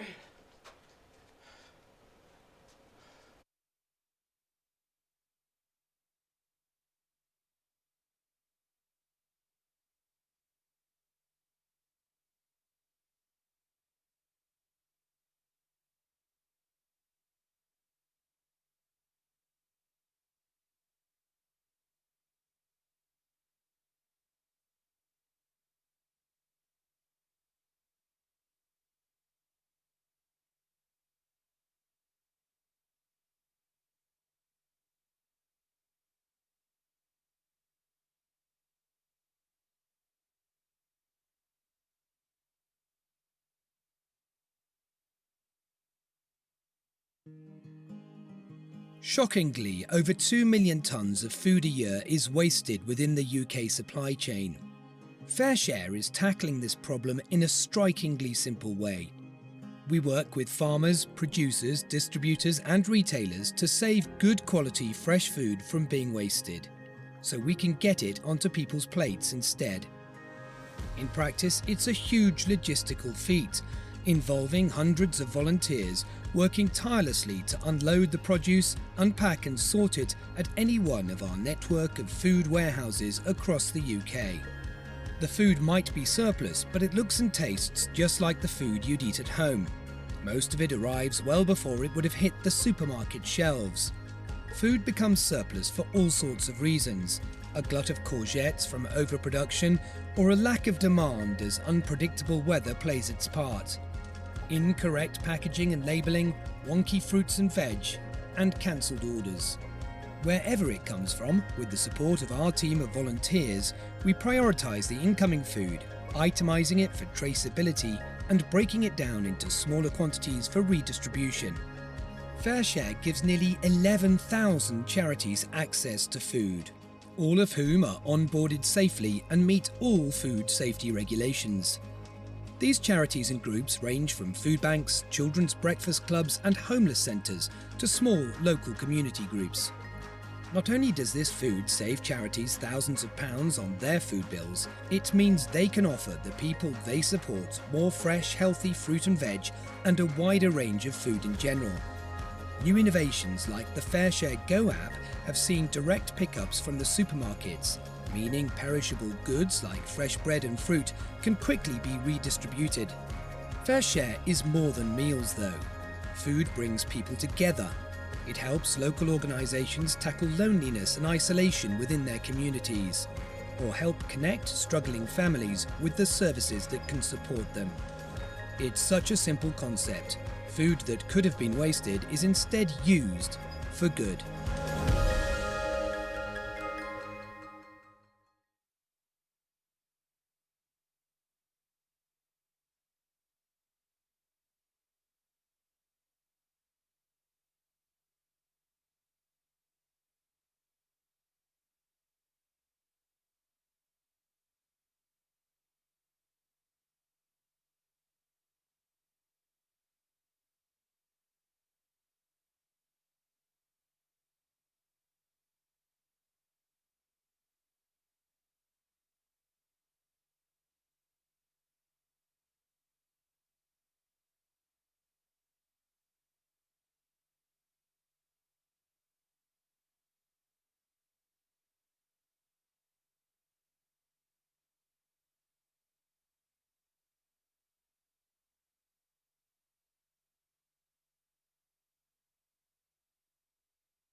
Okay. So I've been away. So I strap myself up. Got a blister on my right foot now, which is annoying.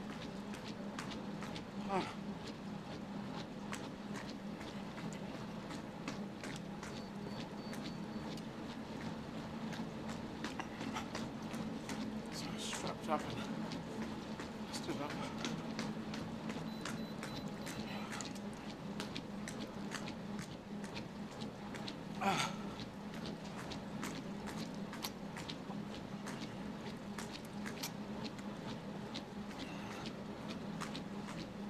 Tomorrow's show, by the way, is in German. I'm going to run a virtual marathon for Berlin.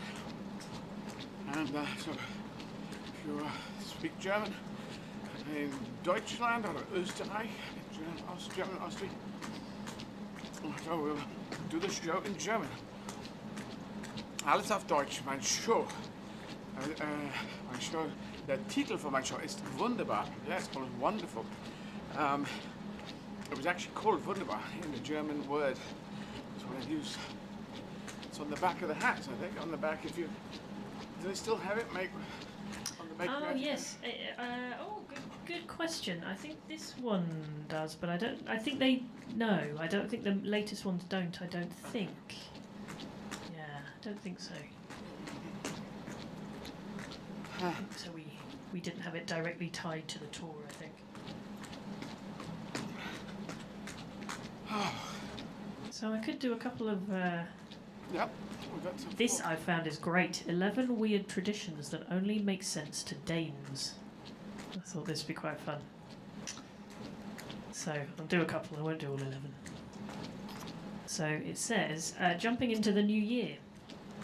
If you plan to spend New Year's Eve in Denmark, don't be alarmed when you see Danes standing on chairs just before midnight. It says, it's not because we're drunk, although we might be. It's simply an old tradition that we jump into the new year as the clock strikes 12. Oh, wow. Which is a really nice thing. Yeah. And it says, it's vital that we do it because it's supposed to bring bad luck for the entire new year if you forget to jump at midnight. So, yeah, pressure's on to jump off a chair. Okay, I'll do one more. This one is titled "Hitting the Cat Out of the Barrel" at Festilaven. So in February we celebrate Festilaven, which is a mix of Halloween and Carnival. Children dress up in costumes and hit the cat out of the barrel. So they say it's similar to a piñata. So instead of sweets, we traditionally had a black cat. Oh God, we traditionally had a black cat inside the barrel. It says, don't worry, nowadays we've switched out the cat for sweets and simply decorate the barrel with a cut-out version of a cat. That sounds better. Oy, yeah.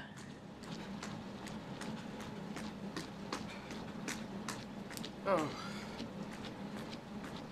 Oh yeah, it goes on to burning witches later. It's getting a little more sinister, I think. There you go. Well, like most traditions, it's like our Guy Fawkes, isn't it? It's kind of a bit bonkers.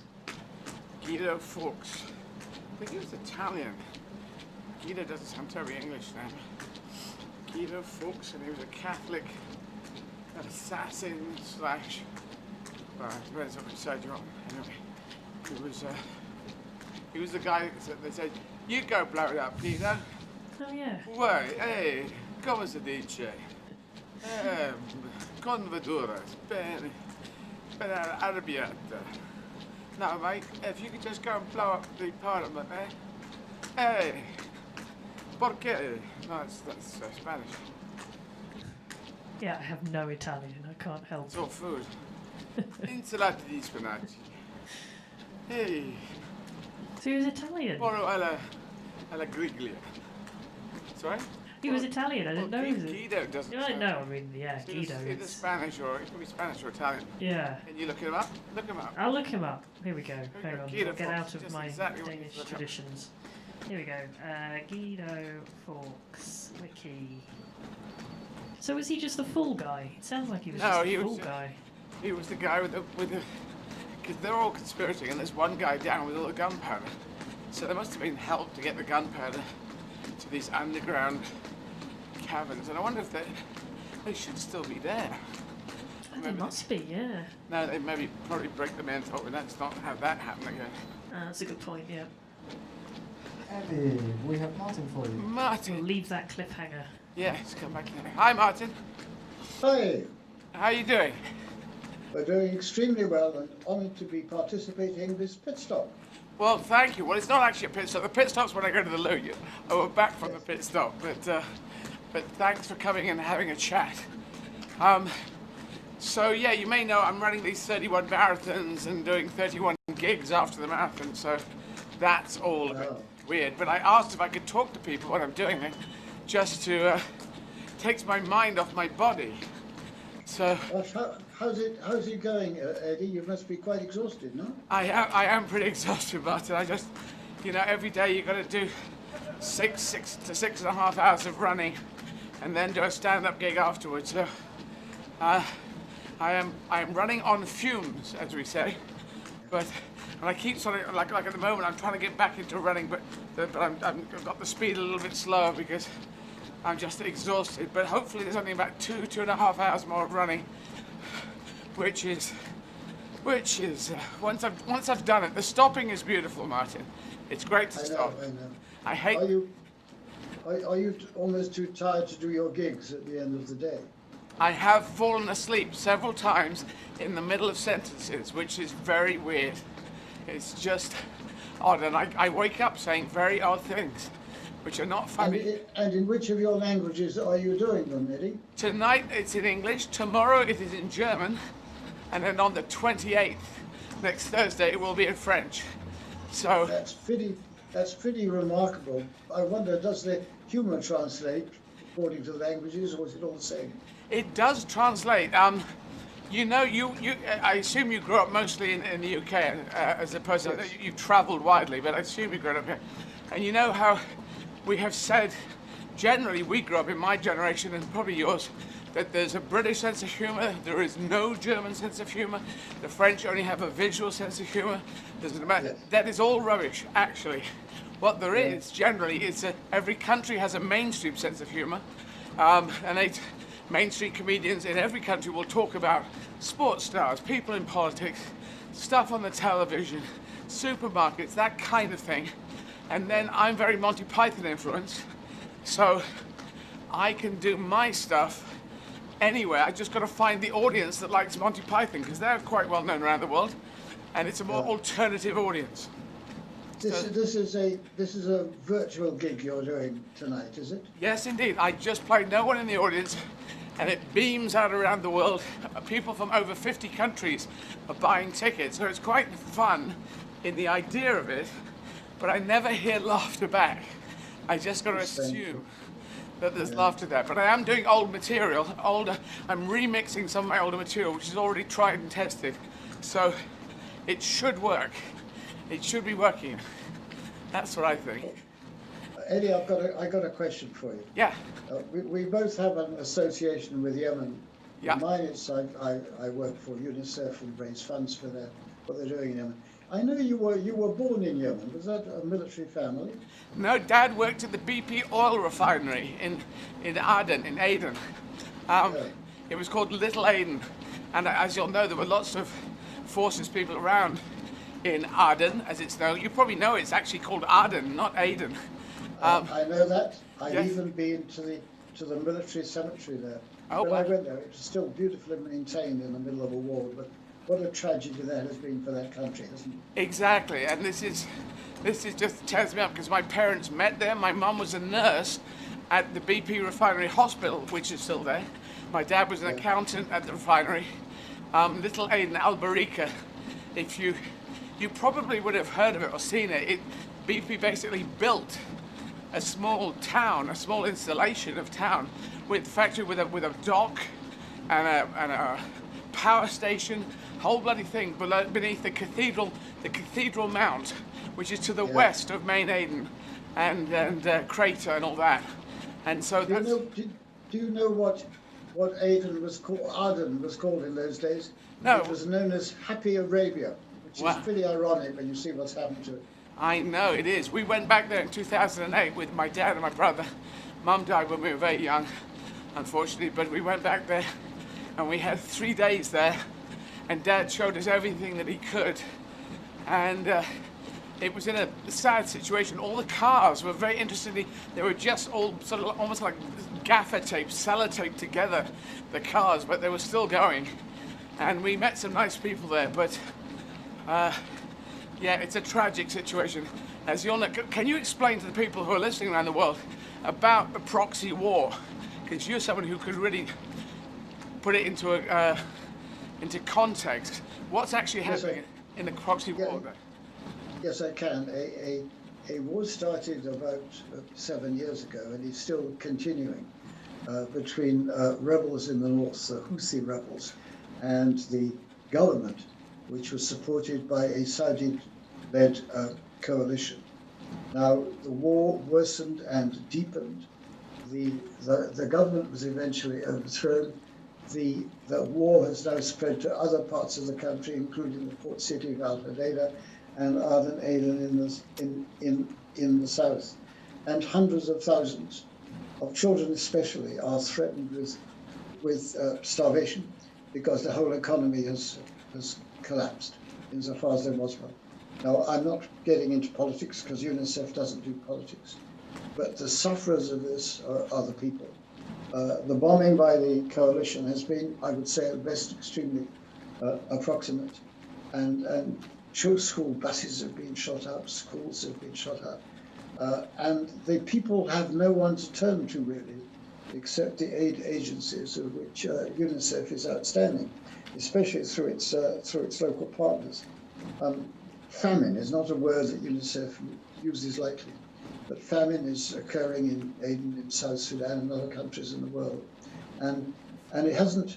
It's off the front pages because of the pandemic, but that's not to mean it's any less severe. Indeed, it's even more severe because of the pandemic, which means it's very difficult to move supplies around. So it is probably, Yemen is witnessing the world's most acute humanitarian crisis at this time. Oh, God. I wish I could do more. I feel so useless as someone. I do too. I've been doing a video appeal from my home, which has raised £1 million, but that's a drop in the ocean. But I think it's absolutely vital because of the other great events occurring in the world. We do not forget its most acute humanitarian crisis. Yes, and without getting into politics, just to put a thing, it seems the Saudis are backing what is left of the government, and the Houthis are being backed by Iran. Is that correct? There are links. There are links. Yes.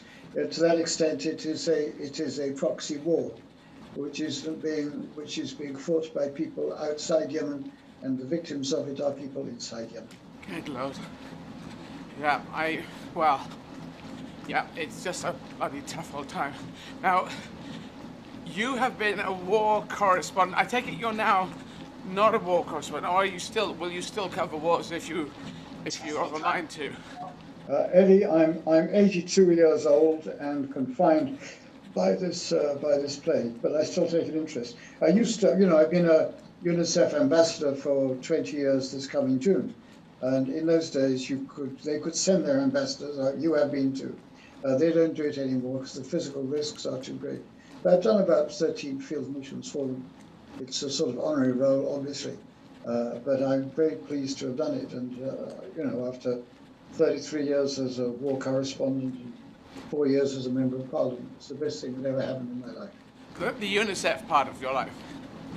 But UNICEF, yes, the UNICEF is. And what was I'm curious because I want to talk about being the MP because you may know that I want to be an MP, but before that, being a war correspondent. Is that something you thought when you were younger you were going to do? Did you fall into it? How did that happen? No, unusually, I became a member of Parliament without having any ambition to be one. It wasn't something done by me, it was something done to me. The then opposition parties were looking for someone to take on a Conservative MP under a bit of a cloud. So I was volunteered and I did it. And I think if you if and when you end up in the House of Commons, I think, in a curious way, you will enjoy it. But I think it's probably not quite as hard work as what you're doing at the moment. But you never stop worrying. Do you have a constituency in mind? Where do you want to sit for? Well, no, I don't actually. I have run everywhere in the United Kingdom. I have played everywhere in the United Kingdom. I have certain places where I grew up, which was actually Northern Ireland, South Wales and South of England. Went to college at Sheffield. So I'm open to being anywhere that I can do some good. But the people who are obviously the Labour Party members in those constituencies might say, look, we really want someone who's local all their lives. But I have this energy, I have a determination, and so I would just like to be a member of Parliament. And I'd kind of like to have it, if I could, be considered for a seat up north. I just feel this in my bones, that's where I want to be. That's why I went to Sheffield Uni when I was, I chose to go north from, I'm South Coast, from Bexhill to Eastbourne, near Hastings, and Sheffield isn't north, but I have run everywhere, played everywhere, as I said. So yeah, we will see, but I'm not trying to do this, Martin. I am definitely going in. I'll just keep going on until I get a seat. So, because it could look like you're playing a little, a person could be just having a go. I'm not having a go. This is definite. So we shall see what happens, Martin. But I'm determined. No, I think you've got a good chance because you've got very high name recognition. But you're entirely, it's a matter of luck. Yes. I suggest you keep at it, and if you do it, you'll never regret it. I will do it, and I plan not to regret it. I said I don't know what I can do, but I can definitely do more than nothing. That's what I said, just so that I don't raise the bar too high. But let's flip back before that. The war correspondent part of your life, did you choose to do that when you were at school, university? Did you think that could happen? How did that... I always wanted to be a journalist. My grandfather was one. He was the acting editor of the London Observer for about 20 years. Oh, wow. He was always the man at the desk, dispatching reporters and sub-editing their copy and so on. I slid into the BBC through a sort of side entrance in 1962. And by 64, I found myself in the main newsroom. And by 66, I was being sent to cover wars. And if you don't sort of screw up and get scooped, you'll find yourself being asked to cover another one. So one after another, by the time of the Balkan Wars in the 1990s, I was doing nothing else. You couldn't turn around and say, can I please be a sports correspondent or a political correspondent, because they wanted you to do what you were experienced at. So I just kept on doing it.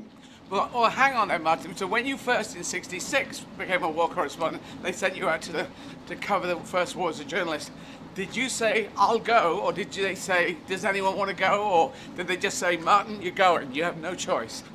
I was the guy nearest Heathrow when some tribal unrest broke out in northern Nigeria, which led to the Nigerian Civil War. So to that extent, it was entirely accidental. Wow. And in those days, we had no protection whatever. No armoured vehicles, no body armour. I did 2 assignments in Vietnam with nothing more than the clothes I stood up in. So it was more hazardous than I think we realised. Yes, I would say. Now, the Vietnam War, I didn't realise you covered that. That was interesting because the press was given, I believe the American press, well, maybe all press probably, given quite a lot of latitude to cover that. Were they? Yes. Yeah, that was the first time ever, and maybe the last time ever. Is that right? Of all the wars I've reported, it was the one where access was the easiest. They issued you with a press accreditation card, which authorized you to go anywhere, to travel anywhere, on the basis of availability, on the swarm of American Army helicopters that there were around. So you waited for a helicopter, it took you somewhere, and then you could hitch a ride back. Now it's still open to persuade to discussion whether this was a wise thing for the Americans to do. The High Command later said their defeat in Vietnam was the fault of the press.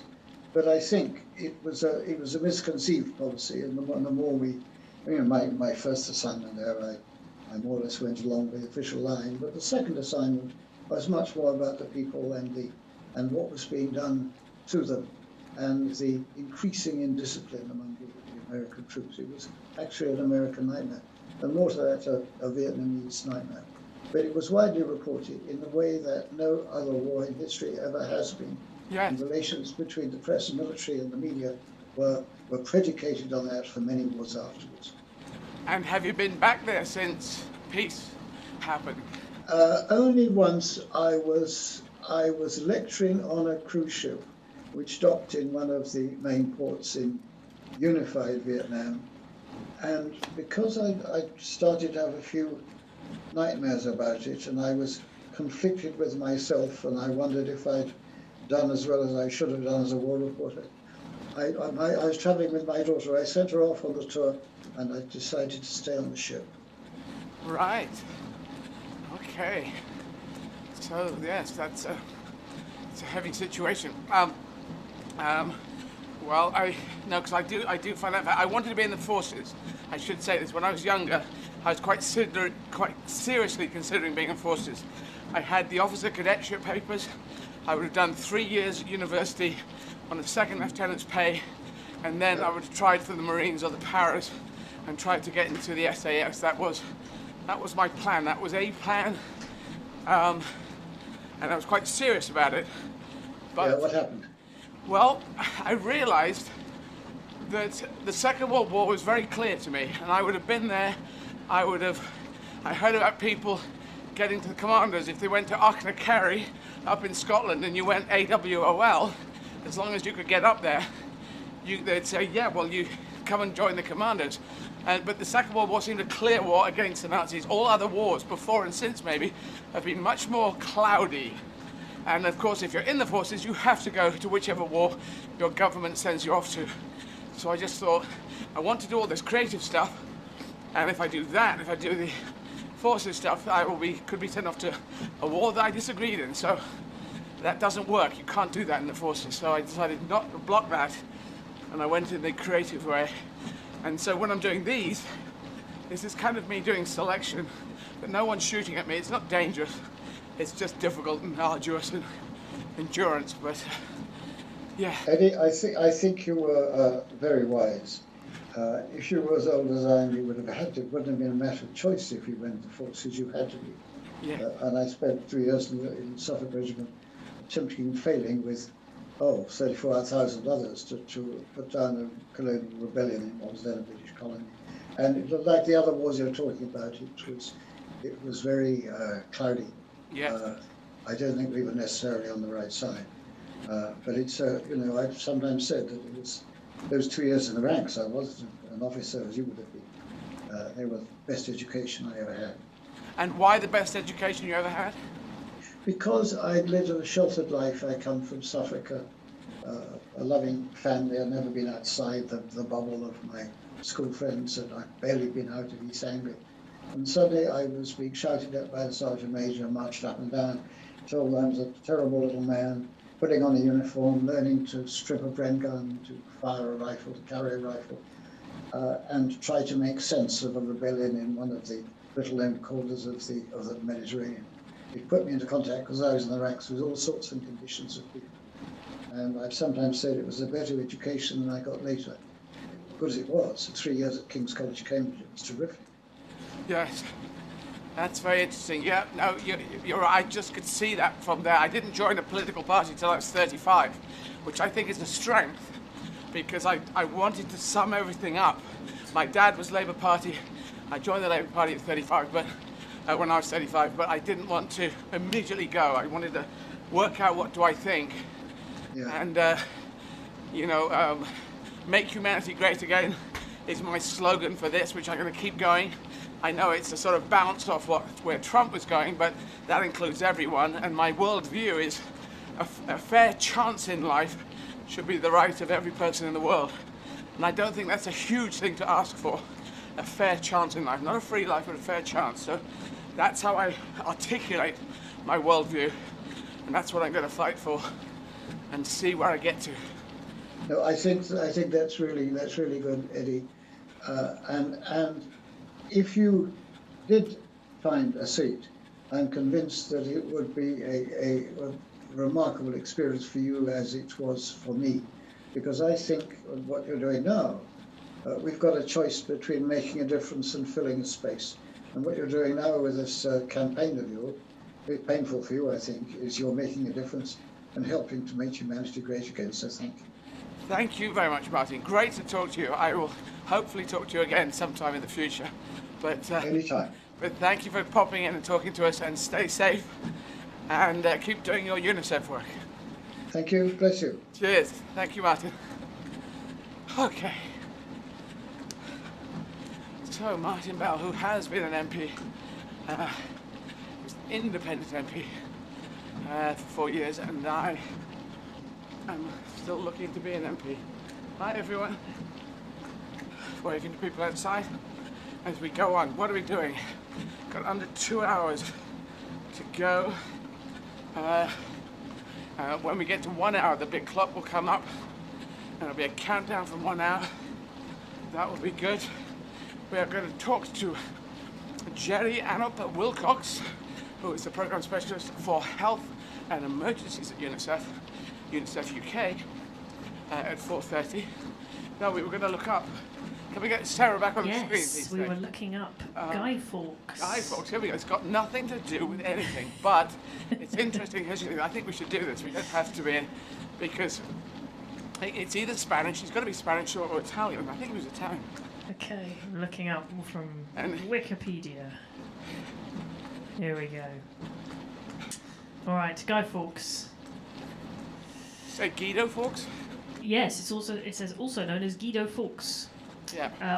Here we go. Guy Fawkes, while fighting for the Spanish, was a member of a group of provincial English Catholics who was involved in the failed gunpowder plot of 1605. He was born and educated in York. Oh, so he's British, Guido, okay. there you go. The Guido comes because he fought for the Spanish, who were the Catholics, and they would have called him Guido. I got it, okay. There we go. Yep, there we are. So, Fawkes converted to Catholicism and left for mainland Europe, where he fought for Catholic Spain in the 80 Years' War against Protestant Dutch reformers in the Low Countries. There we go. So I think Spain controlled Holland, what Netherlands at that point, or what is now Netherlands, in that weird sprawling way, maybe to do with family marriages or whatever. But I think the Dutch Protestants were pushing back on the Catholic overseers, whatever it is. Yeah, so that's the link. And then it says he later met Thomas Wintour, with whom he returned to England. Wintour introduced him to Robert Catesby, who planned to assassinate King James I and restore a Catholic monarch to the throne. The plotters leased an undercroft beneath the House of Lords. Say that again, they did a what? The plotters leased an undercroft. I'm going to click... undercroft, here we go. An undercroft is traditionally a cellar or storage room, often brick-lined and vaulted, and used for storage in buildings since medieval times. So yeah, cellar. Yeah. So that was beneath the House of Lords. Fawkes was placed in charge of the gunpowder that they stockpiled there. The authorities were prompted by an anonymous letter to search Westminster Palace during the early hours of the 5th of November, and they found Fawkes guarding the explosives. Right, so that's how they found him. He was questioned and tortured over the next few days and confessed to wanting to blow up the House of Lords. House of Lords? I thought it was the Houses of Parliament. So it's sort of all together though, isn't it? So at that time, you're not really, because you go and it's still House of Lords. I don't think they had elected MPs maybe at that point. The House of Commons came in later, because if you think of the parliamentarians in the Civil War, that is 1640s. So at that time, early 1600s, and King James I came in about 1605, I believe. It may have just been all lords sitting there who were advisory, I don't know. Yeah. That would have been the parliament, would just be made up of lords. Because whenever a parliament was called before, they could be called arbitrarily by the king, and that was to get the lords and the barons and the whatevers of the country to come together they had to pay fealty to him and allegiance and whatever, and they could discuss things, but often the king didn't want to discuss things, but if he wanted to raise taxes, he had to work with the lords because they were going to ask for the money. So at that point, a house, the Palace of Westminster may have just been a House of Lords. Yes, that makes sense. Because yes, the Gunpowder Plot was 1605, and so makes sense. So so James must have got in 1601, I think it is. That's when Liz died.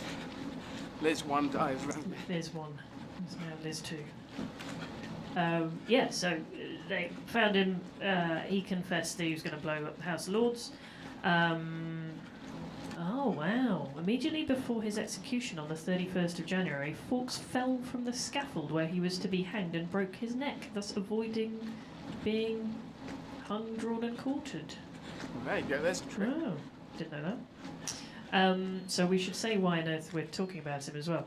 So he became synonymous for the Gunpowder Plot, the failure of which has been commemorated in the UK as Guy Fawkes Night since the 5th of November 1605, when his effigy is traditionally burned on a bonfire, commonly accompanied by fireworks. Yeah, so he's been reburned, but he never actually got Since then, he never got burned, no. Well, maybe that's why they did it. Anyway, I got to go to Lou quickly for the next interview. Sorry. We can carry on more, we can get more stuff. We'll get more. We'll do more later. There you go. Nothing to do with. We should look up. I know what to look up. Look up Hamlet. That's principle. Hamlet. Okay.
Thank you.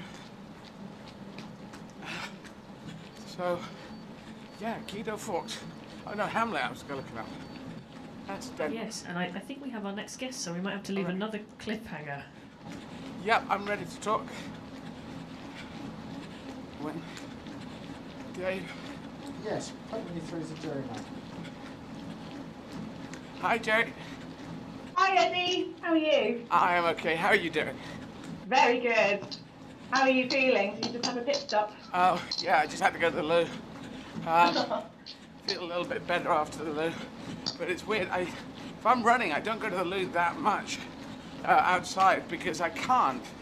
So there must be a thing that because there is a loo available, I keep thinking, oh, I need to go to the loo again, which is a little bit odd. But I got blister now on the left foot that's growing.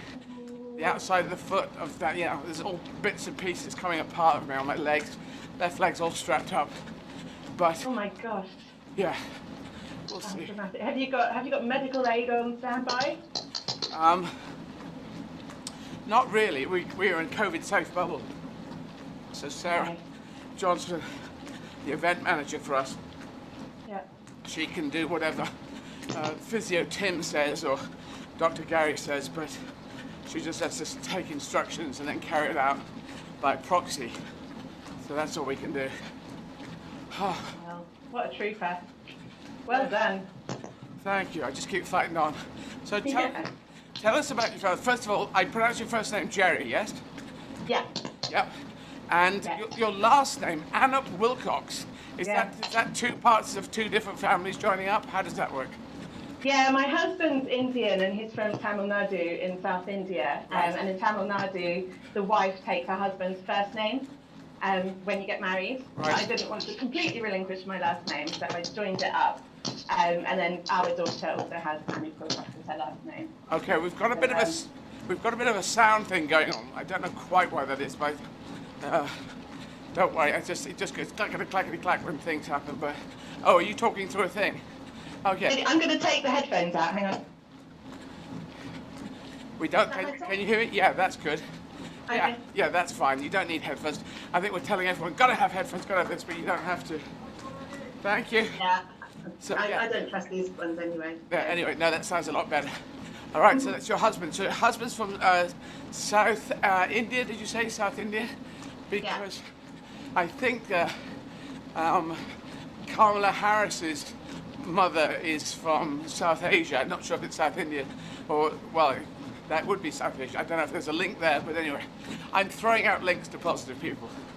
I've got lots of friends called Kamala back in Tamil Nadu, so who knows? Oh, right, yeah. Well, her mother is definitely South Asian. So now you've worked, you're UNICEF. What's your job title at UNICEF UK? I'm a program specialist for emergencies and help. And how does that work? What does that mean? So it means that there are two program specialists for emergencies, and we split regions of the world between us. And I cover Middle East and North Africa, South Asia, and then East and Southern Africa and West and Central Africa. That's the way that UNICEF splits the kind of regions up. And then my colleague, Dan, has all the other regions.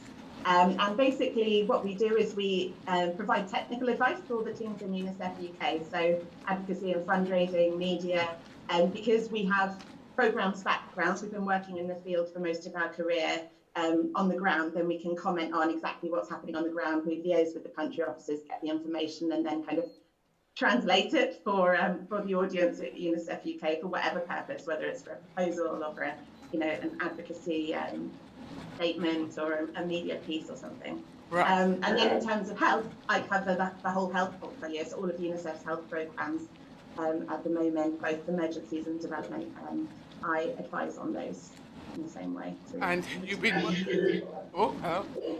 you've been working for 12 years. Is that for UNICEF, or is it in lots of different areas? No, so I think I'm just over 3 years at UNICEF. And then before that, I was working in emergency response with Médecins Sans Frontières.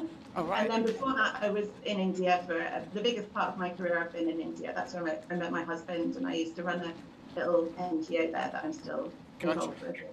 No, I do love UNICEF. Obviously, I'm a UNICEF ambassador, but also Médecins Sans Frontières just do sound like they get in in places that people won't go and do great stuff. So salutes to them. And because I'm trying to encourage girls and young women to go into any branch of the world that they want, whatever jobs they want to do, can you tell us how you got to the first part, how you started? Did you go to university? What was your schooling like? What was your journey? Yeah, I'm a Surrey girl. I went to school in Surrey and just did my A-levels and then went on a gap year. And I went travelling around Southeast Asia, and I got really I went to Cambodia and Laos amongst other countries, and I was really moved by what I learnt there about their Rouge regime and what happened in Laos. And I basically then wrote to my mum and said, I don't want to go and study English at the University of York. I want to go and study anthropology and do something in the humanitarian and development sector. So then I went off to Australia and studied in Australia, because that's a great place to study anthropology, because you've got Polynesia and Melanesia, all around Aboriginal communities. And so I studied that, and then I stayed on and did a Masters of Development Studies, and then I got a volunteership actually in India, working with tribal communities, setting up livelihood programs. And that was for 3 months, and they invited me to stay on, and I ended up managing the organisation. And I was there for pretty much 10 years on and off. Wow. And then I went on to MSF with my husband. We both went and did joint missions with them, and then settled down in the UK for a little while because it was quite hard to get the right to be in the same country otherwise. So we decided we need to settle down and be a bit more stable for a while.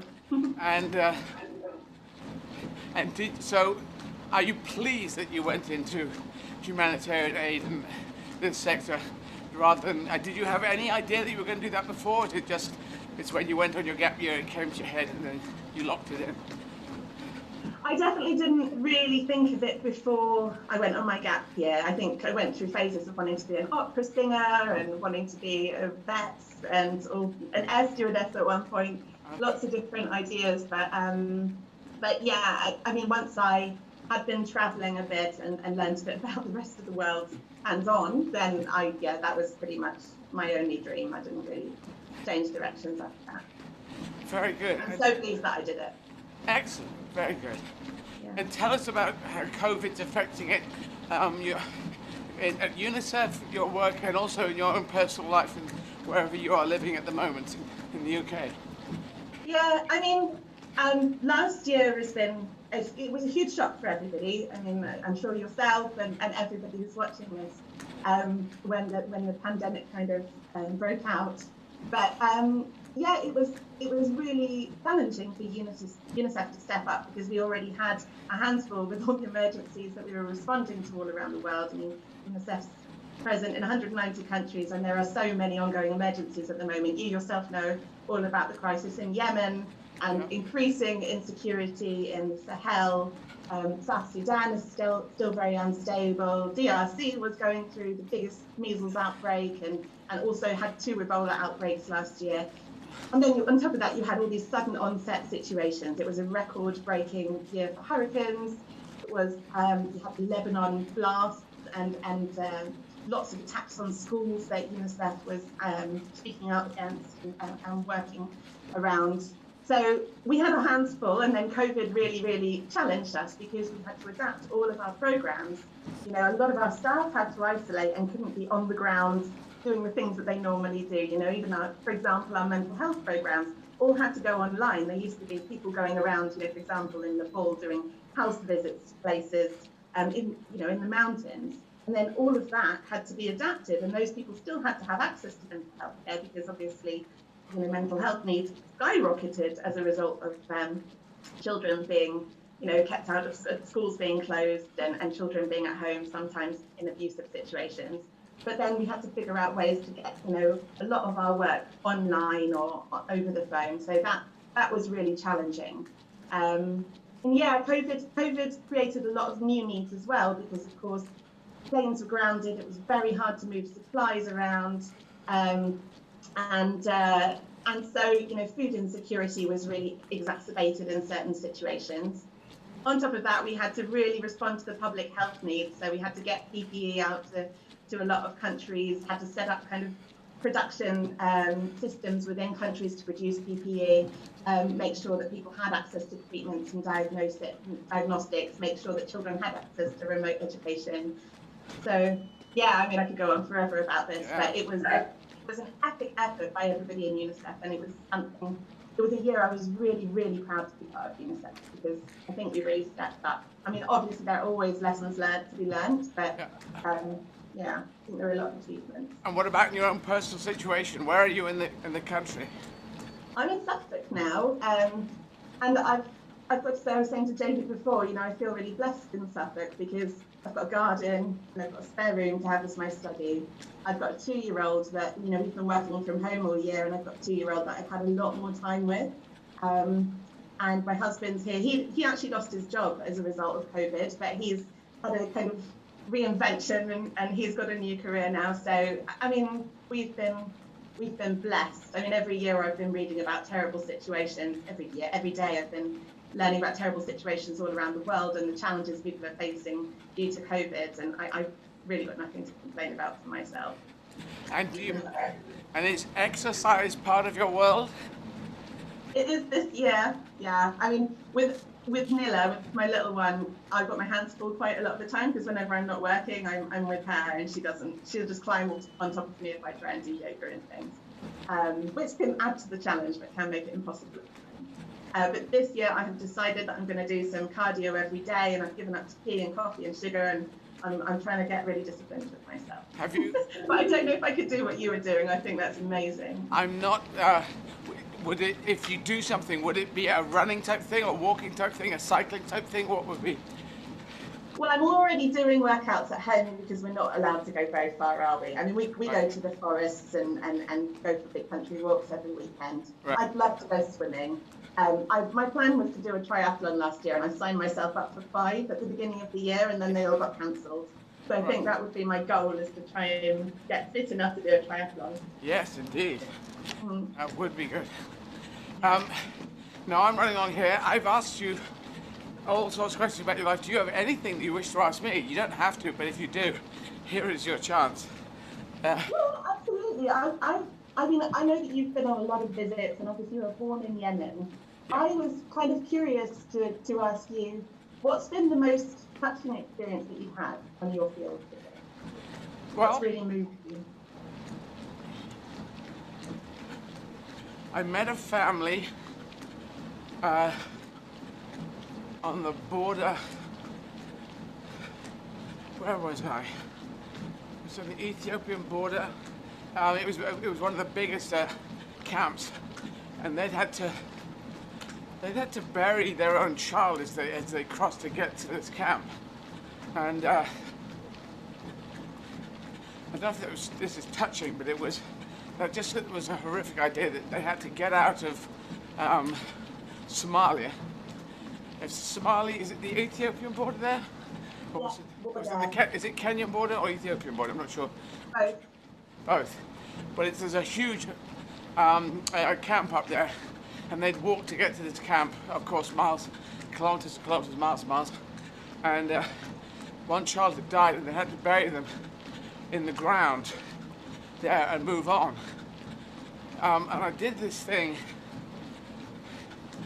I just said to the cameras, just come with me. I'm going to go out into the desert bit here, because it's all kind of scrubby desert. It was like deserty, but also had scrubby kind of bushes. And I said, if you have to bury your own child, this is what you have to do. And I just started to try and dig a grave. And it's hard. You get a stick and you just go at it, and it's I didn't go through the whole thing, but I just wanted to show the reality to people, and that's what people live through, and that's what that family had done to get there, or had to do while trying to get to safety. A terrible situation, but then the people who in Britain or around the world, they give money and they can help people who get to a safe place, and Unicef's out there doing good things, and that's great. I like to show, I've said this when I've worked, my workings with Unicef, it's can we find a child who's having a tough time, but then we help them and they get better, then we come back to them in a better situation. That would be lovely to be able to track kids as they're getting older so that people can see that their money goes in and progress is made. Because otherwise it can seem a little bit like, oh, these problems that keep going on, what can you do? And I like showing problems change. We can make them, we can get rid of some of them, we can solve some of them, we can alter people's lives. And the money does make a difference. So that's the thing I like showing, that's the thing I like seeing. I think it's amazing now we have access to social media, which sometimes causes problems, but it can be used for a lot of good. And we still get phone calls from people that we worked with in Bentiu, which is, you know, a conflict zone in South Sudan. And we knew a lot of people that we worked with. Obviously, we had a team of 300 people, and a lot of them still call us on Facebook Messenger these days, right. Which is amazing for us. You know, it seems like, you know, one of the most remote places in the world. A lot of people only deal in cows, they don't really deal in money. And yet we get these Facebook calls from people every so often. So I think it's going to become easier and easier to be able to really, you know, follow people's journeys. And I think it is really moving, isn't it? I mean, I go back every year to India and we visit the kids that went to the primary schools that we set up in the villages that we worked in. And now they're getting into university and they're the first educated generation. It always brings me to tears because it's amazing to see that progress, that kind of growth of a human being and them realizing their dreams. There's nothing better, really, is there? No, it's what we want to see. I think it's so important to see progress. Otherwise, it just looks like it continues and nothing changes. And they do change, but you've got to mark the changes by showing, I think, individuals as their lives get better. So people go, oh, I remember that person. I saw that person before. Oh, wow, they're here now. So, yeah, that is good. All righty. Very good. Thank you for talking to us. Thanks for having me. Massive privilege and just huge congratulations on the speech that you're achieving. It's amazing. Thank you. I'm gonna do an hour and a half more and then I can stop. I love the stopping. I don't love the running so much. Take care. All right, look after your blister. Yeah, will do. All righty. Take care, Jerry. Bye-bye. All righty. So, hour and a half to go.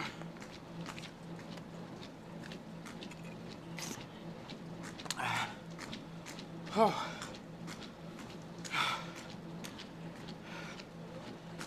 And maybe fuel and any more bits. So we're here, staggering away. 30k, 31k almost. Thank you. 31k done. 11k to go. Oh, it's interesting. I have, once I've done this marathon, there's only 9 more marathons. We're counting down from 10.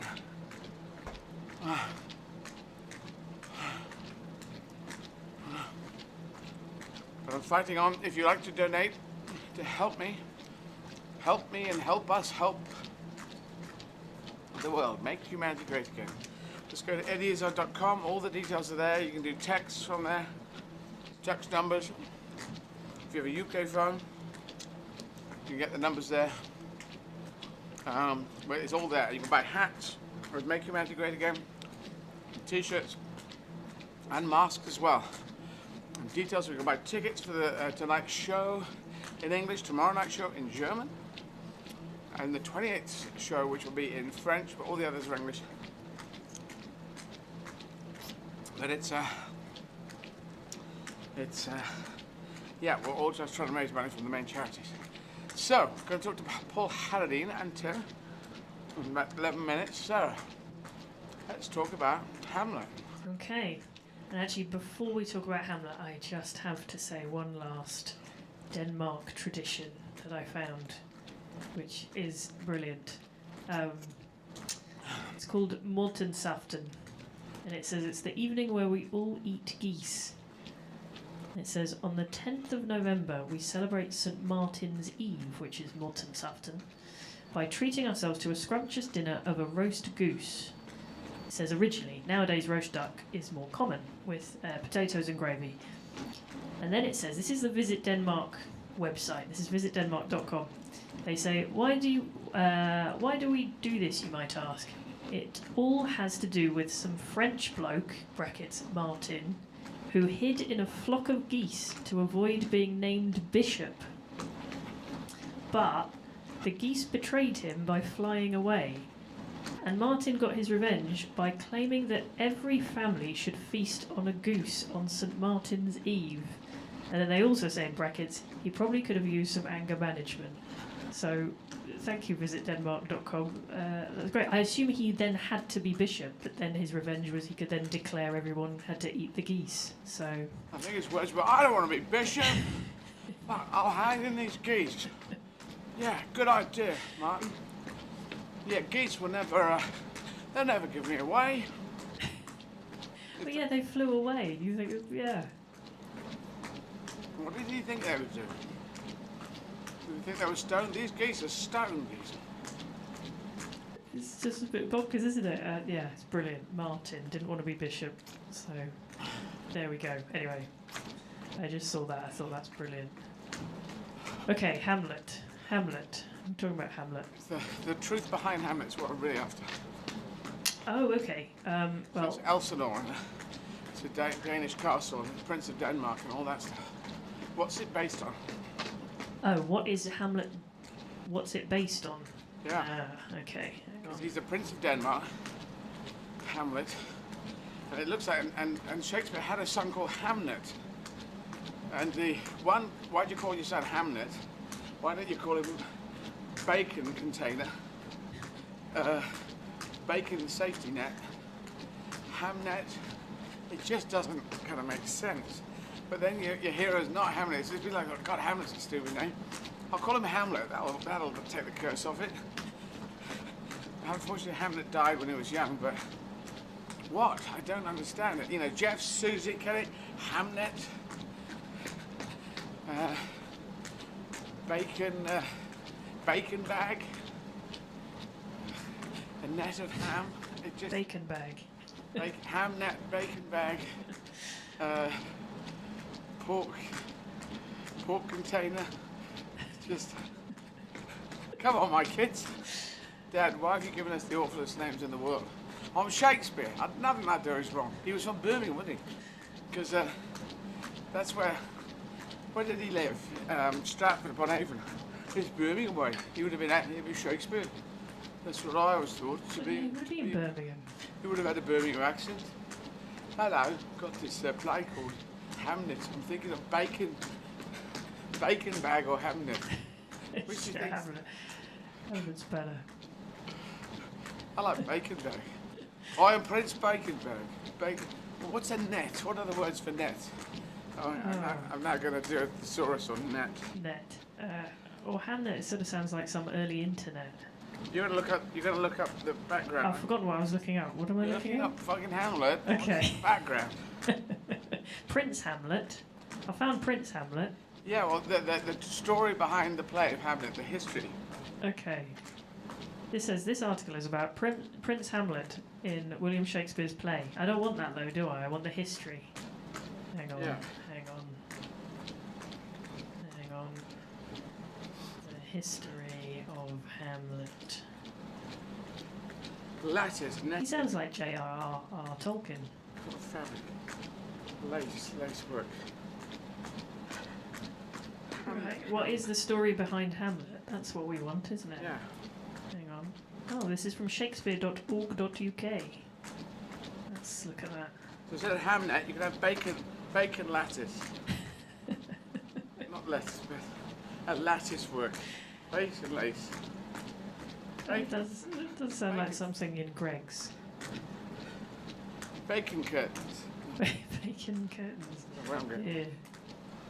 Bag, hook, synonyms. Catch and mesh and snare, trap. Tracery. Lattice. Anything coming up your end? Sort of, not really. Hang on. Keep getting sort of looped back into the play. Have you so what is the history behind? Yeah, I'll put. Let me try. History.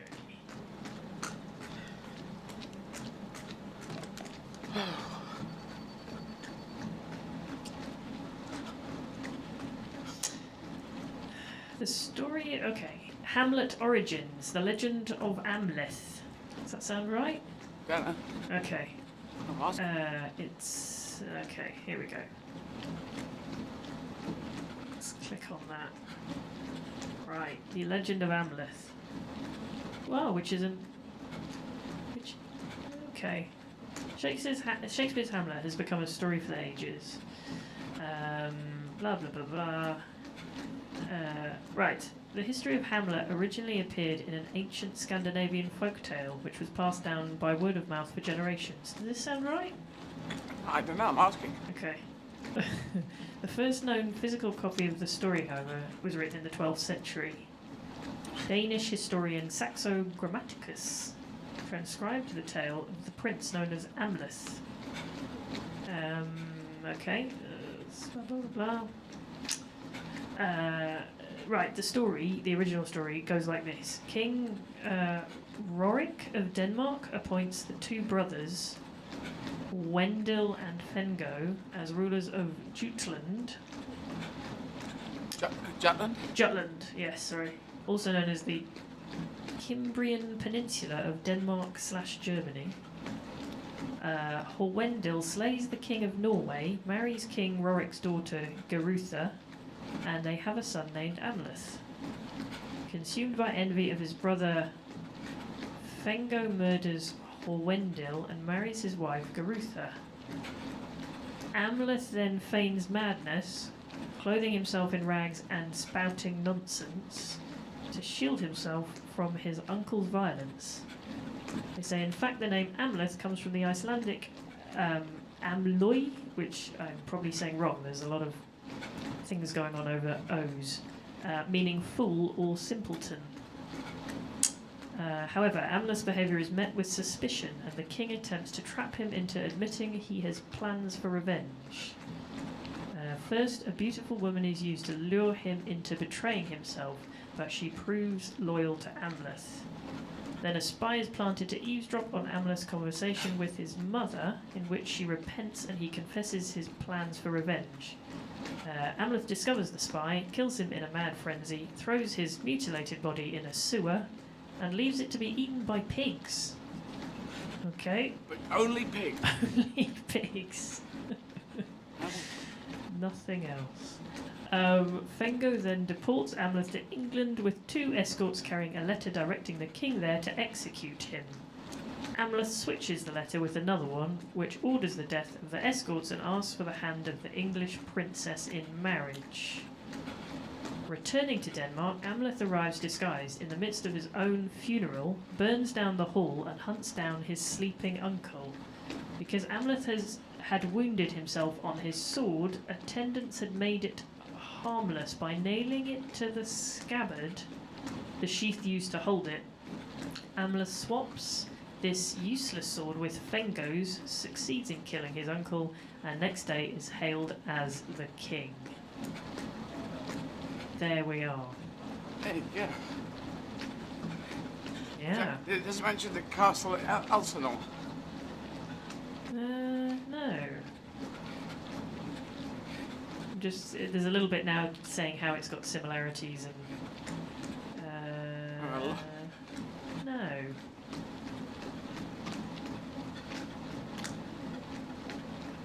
There's no similarities. Okay. Well, there you go, eaten by pigs.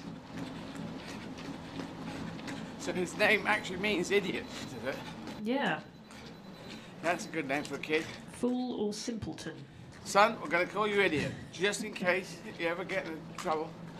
You'll be able to dress up in rags and say, my name is Idiot.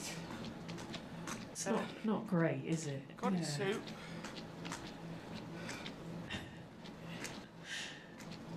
Yeah, that sounds bonkers. But I mean, if you put an H on the end of Hamlet, you have Hamlet. Well, I think they're trying to say it's an anagram. Yeah, they've done a little picture. I think it is. It is an yeah. It's totally an yeah. They moved the H. Yeah, they just moved the H to the end, or the other way around. The H to the front. Oh, Hamlet. Yeah. Hamlet. Yeah, that'll do it. I don't know why I just got to call him Hamlet, because Macbeth was Macbeth. He didn't take the H on the end and call him Macbeth. Macbeth. I think Shakespeare was bonkers. Obviously bonkers. Yes. Oh, there you go. I think I've just got word we have our next guest. Yes. We do indeed. Put them through now. Okay. Hi there. Paul. Hi, Eddie, how are you? I am all right. Is Tim with you? Is Tim on the end of the thing as well? Yeah, I can see him. I've just come to keep control of the situation. Very good. Obviously, you know Paul well, the foot magician. So I'll just let the two of you have a. No, you can be. Together, you can be involved as well, Tim, because I am knackered as usual. I am okay, Paul. Good. How are the feet? How's everything going? Everything. Well, you see, the thing is, the feet are gradually bits and pieces are coming apart. You might have, there's a toenail on one side, and the outer edge of the right foot, because I've now got a blister on the right foot as well, which I haven't had before, and then you got the left quad, and I was wondering if anything has got to do, because you put orthotics. You should tell everyone what you do, what orthotics are, and what you have done to help me get my right foot in the right place. Let's tell everyone that first, because everyone's watching. Yeah, of course. Yeah, so I'm a musculoskeletal podiatrist, so all I do all day every day is musculoskeletal injuries. Eddie, you presented to me with what looked like something called a Morton's neuroma, which is the start of a little trapped nerve between two bones in the foot, sending tingly, shooty pains up to the end. So the way your right foot falls, which is slightly turned out, and a little bit more pronated, more rolling down than the other one, we gave you some custom orthotics, very low bulk, nice and springy, a polynylon plastic to try to offload the neuroma. And from what I understand, that's actually worked really well. You haven't got any neuroma symptoms at all at the moment. That was the hot toes thing, yeah? That's it, that's it. They've gone. Good. And we got your gait as symmetrical as we could. We got that foot function with one foot turning out more, which is just the way your tibia is shaped. We got the motion around that, it's called pronation, how it rolls down as symmetrical as possible to make you, hopefully, be able to do this amazing endurance feat with a little less tissue stress, a little less muscular stress. Yes, indeed. So all the other problems, Tim, I take it, just the rest of my body just falling apart.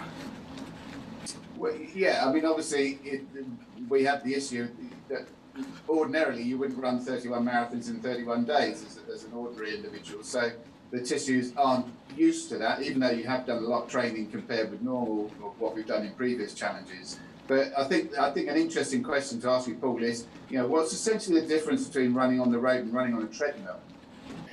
Yeah, when you look at the research on this, it becomes really quite geekish because it all depends what the research compared the treadmill running to. So a lot of these studies do a comparison of treadmill running to running up and down a lap or a corridor. And of course, that's not the same as running on concrete. The ones that have competitive concrete find actually very little difference in how the joint moves, the kinematics, and the forces, the kinetics. They find them very, very similar. A lot of things I was taught a long while ago, and I qualified back in the 90s, things like hamstrings work harder because the treadmill is moving under the foot, hasn't really been borne out with the research.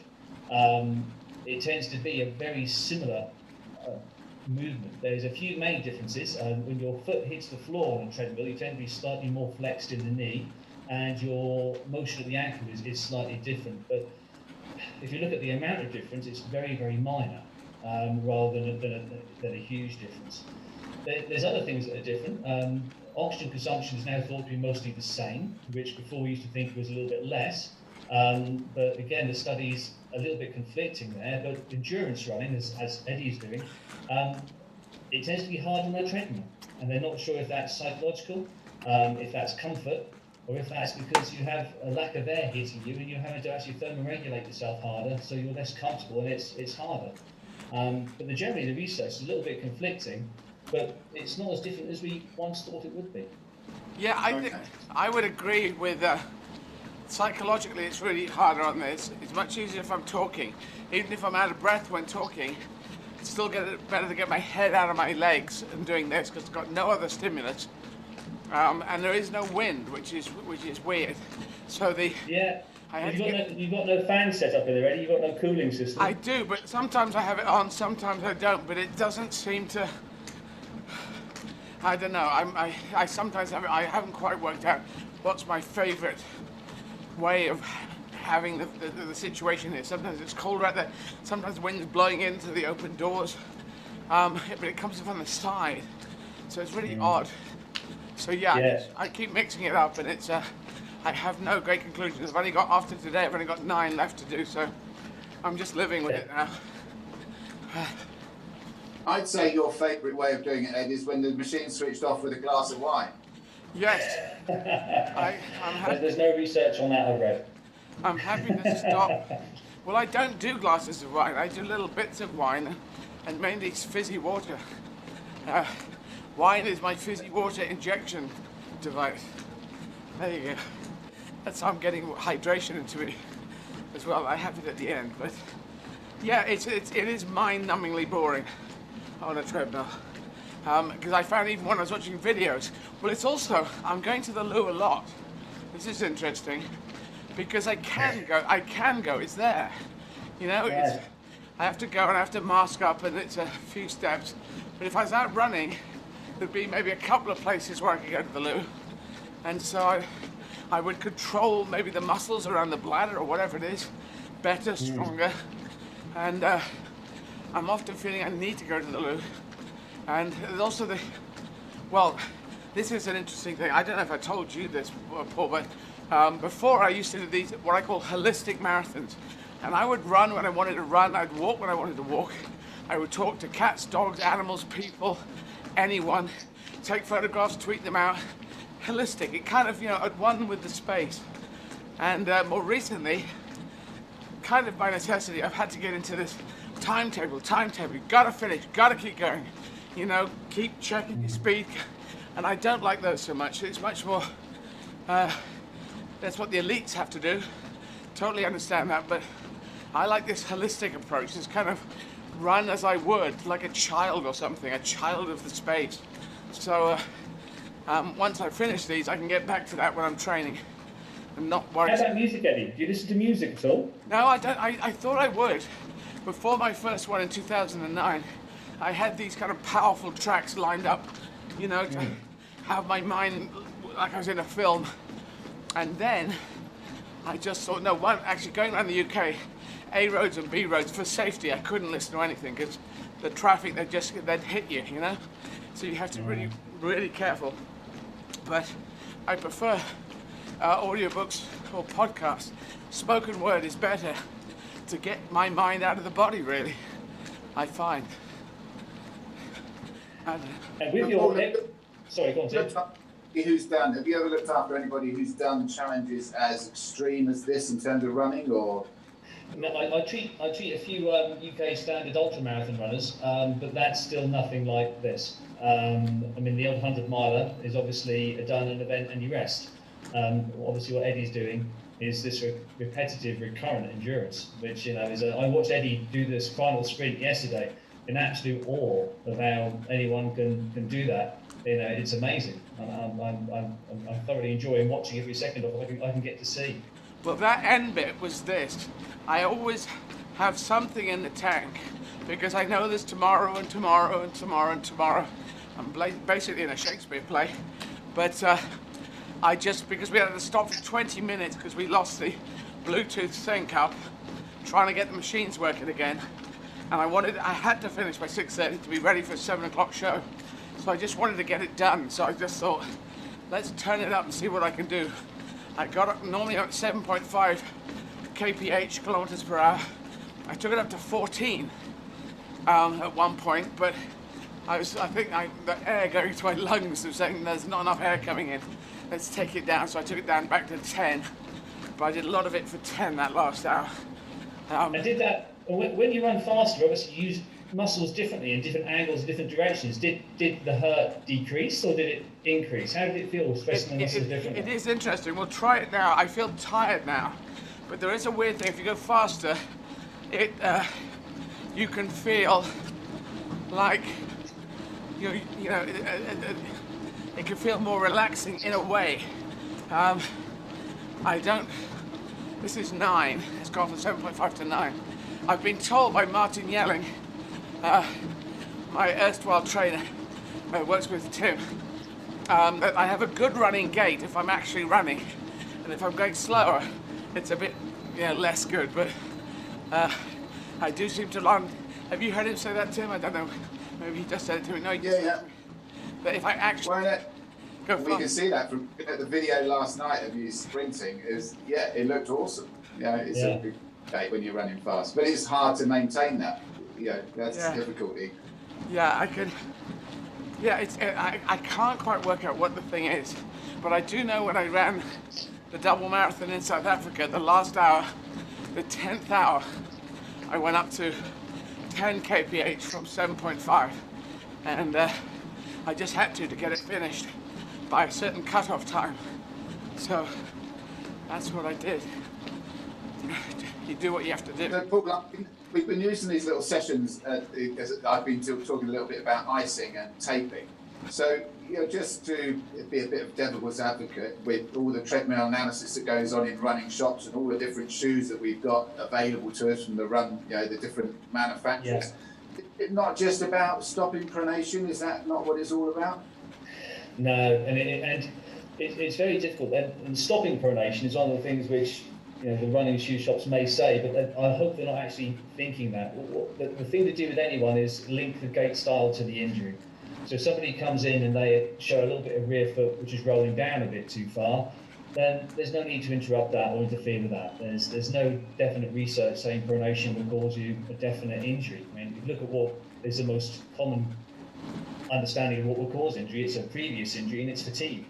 Pronation is on the list, but it's not very high up. So if someone comes in with a pronated relation injury, such as posterior tibial, which is the muscle that holds the arch up, and pronation is lowering of the arch, you can strain that, then it makes perfect sense to try to reduce the pronation forces. And that can be done with anything. That can be done with strengthening the glutes, proper shoe, losing weight, orthotics. There's so many options you can use. And orthotics are a great tool for lots of people who have tried other things, or they may have a foot shape which is just naturally more pronated or hypermobile. But orthotics are like glasses. If you need them, you love them. You would never be without them. If you didn't need them, you'd never wear them. And that's how they are best prescribed. And if taping the suffice to mend a structure while doing some strengthening takes the stress off it in the long run, that's the way to do it. The other thing is how much of a hurry you're in.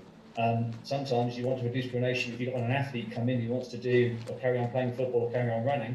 Sometimes the orthotics are part of the rehab. You put them in, you take the stress off the structure, they can carry on playing, they build the strength up, and they can slowly remove the orthotic at a later date. So all of those treatments are very valid, and stability trainers, as they're called, have been shown to decrease pronation. Interestingly, some recent research showing a lot when people are fatigued. So there's all this. We don't really know how it all works all together yet, but generally, put it all together into a great big pot and see what works. So if I'm like a regular punter going into a running shop looking for a pair of running shoes, and I don't have an injury, but I'm a bit clueless about what I want, what's the basic kind of, what's the advice for that? Oh yeah, I mean, it's looking at how they run. And if you get someone who's a heel strike runner, or a midfoot strike runner, or if someone has a wonderful running style, we always say it runs like a gazelle. Those sort of runners, a minimalist type shoe might fit that person, while the slightly heavier runner, out of shape, trying to get into running, heel strike, heavy heel strike, then a little bit of stability to start with may be fine. But of course, when you get more technology, normally they get slightly heavier, and that's not ideal either. So sometimes it's just putting it all together and trying to find that right combination of footwear for the person at the time. Putting them on the treadmill, I'm all for running shops doing that, and having a look at them run. As long as they're trained enough to spot what they're doing and know the correct intervention, it's all great. And is it a little bit like putting on a pair of gloves? You know, you put a pair of gloves and the fingers are a bit too short. You kind of, oh, that doesn't feel great. Is it, you know, down to the individual wearing the shoes? Like, you know what, this one feels good. This one feels nice. Is that good enough? Yeah, I love the running shops. There's one local to me down here in Portsmouth that lets them run up and down the road. I think that's amazing, just to be able to go out and run up and down the road and feel the shoe on the foot, the curbs and all those types of things. And if the function looks good, as in it doesn't make anything worse with the trainer on, and if they feel comfortable, yeah, perfect. But sizing is quite difficult in trainers. It is a case of trying them on. Okay. Yeah. The other run down the road is, if you've got a trainer shop that lets you do that, that's amazing. I don't think many people keep running with the shoes on, from what I understand. This is the thing. Run off with the shoes. Yeah. Sorry, yeah, carry on, Tim. What was that, Eddie? I missed that, sorry. No, I said yes. People, you know, go outside the shop, try on the stuff, and then just run off into the ether with. Just keep running. Yeah. Now you do half. Your orthotics are half size. Yes. Is that deliberate?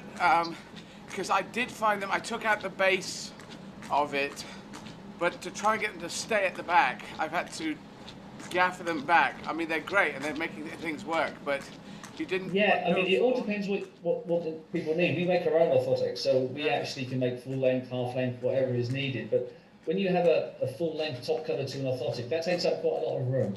And often it wears down and comes apart. So the least moving parts possible on an orthotic is ideal. And the best slab glues in the world tend to come apart at some point, and the kind of use you're putting through that, Eddie, the less things that can come off or move on an orthotic is going to be the best.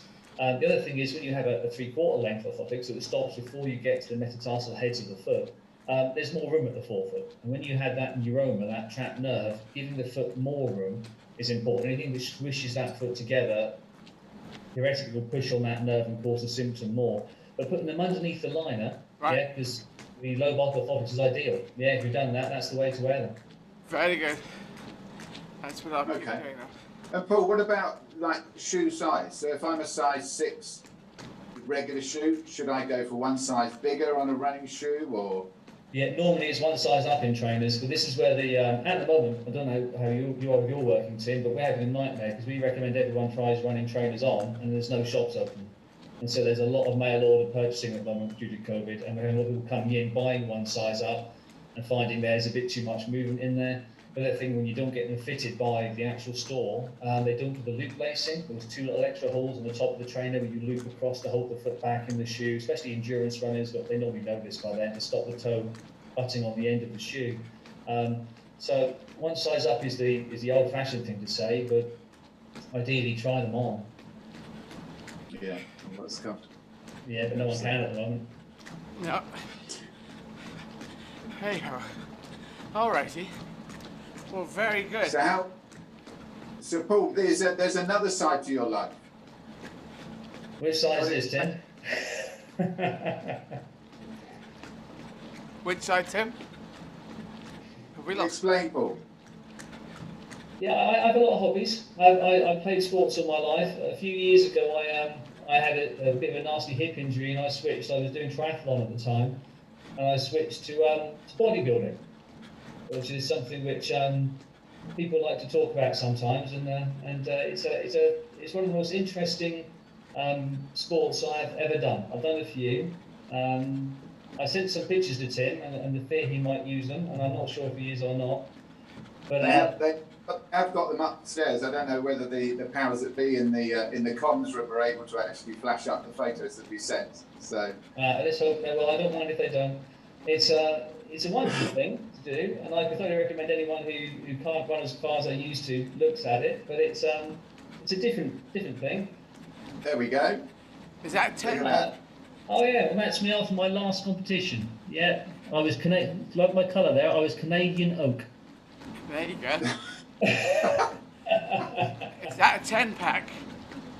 I'd had a nightmare that competition because anyone who's ever been to a bodybuilding competition and been backstage will know it's a very friendly, very fun place. But you arrive early, you get your tan put on, so you shave all your body hair for 2 weeks before, and you arrive and you get your tan put on. You stand there wearing a sock, and they tan you. And the last competition, and anyone who's ever had a fake tan understands the fear and hell of this, is I was going to the toilet, as Eddie was saying, happens quite a lot when you're nervous and you're active, and just one little part of weed dripped on my leg, and it burns through tan just like hot water through ice. And I stood there just watching this line of this bright white line go straight down my leg. And that's why on that picture there, you'll see I had my tracksuit bottoms on, but I had to go down and be re-tanned.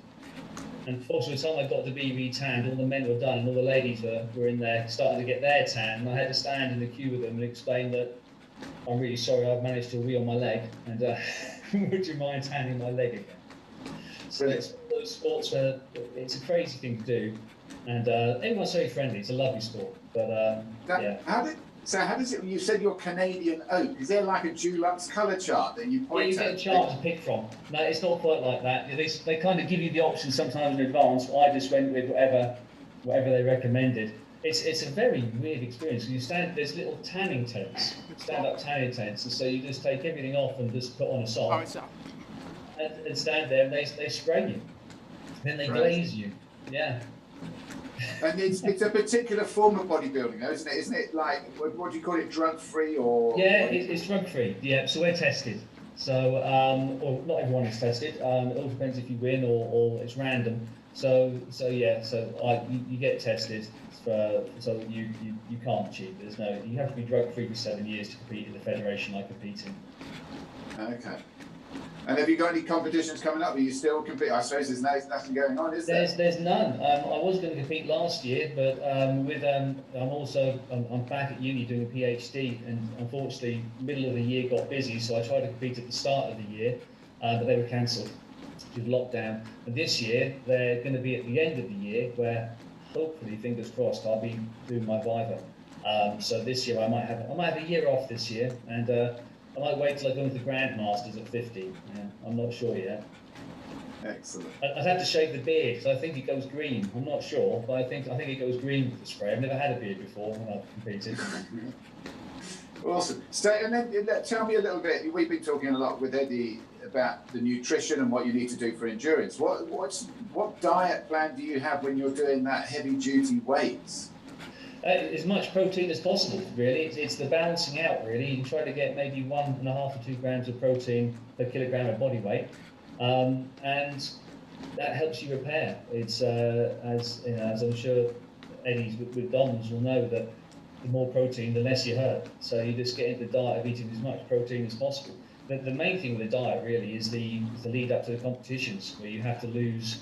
I think probably in that photo there I was maybe 4% body fat. You have to lose a lot of body fat. I'm quite lucky, I'm naturally skinny, so I only diet for 6 weeks, but I compete with people sometimes that have been dieting for a year. So if you've got 4% body fat, what's that on a BMI? I have no idea.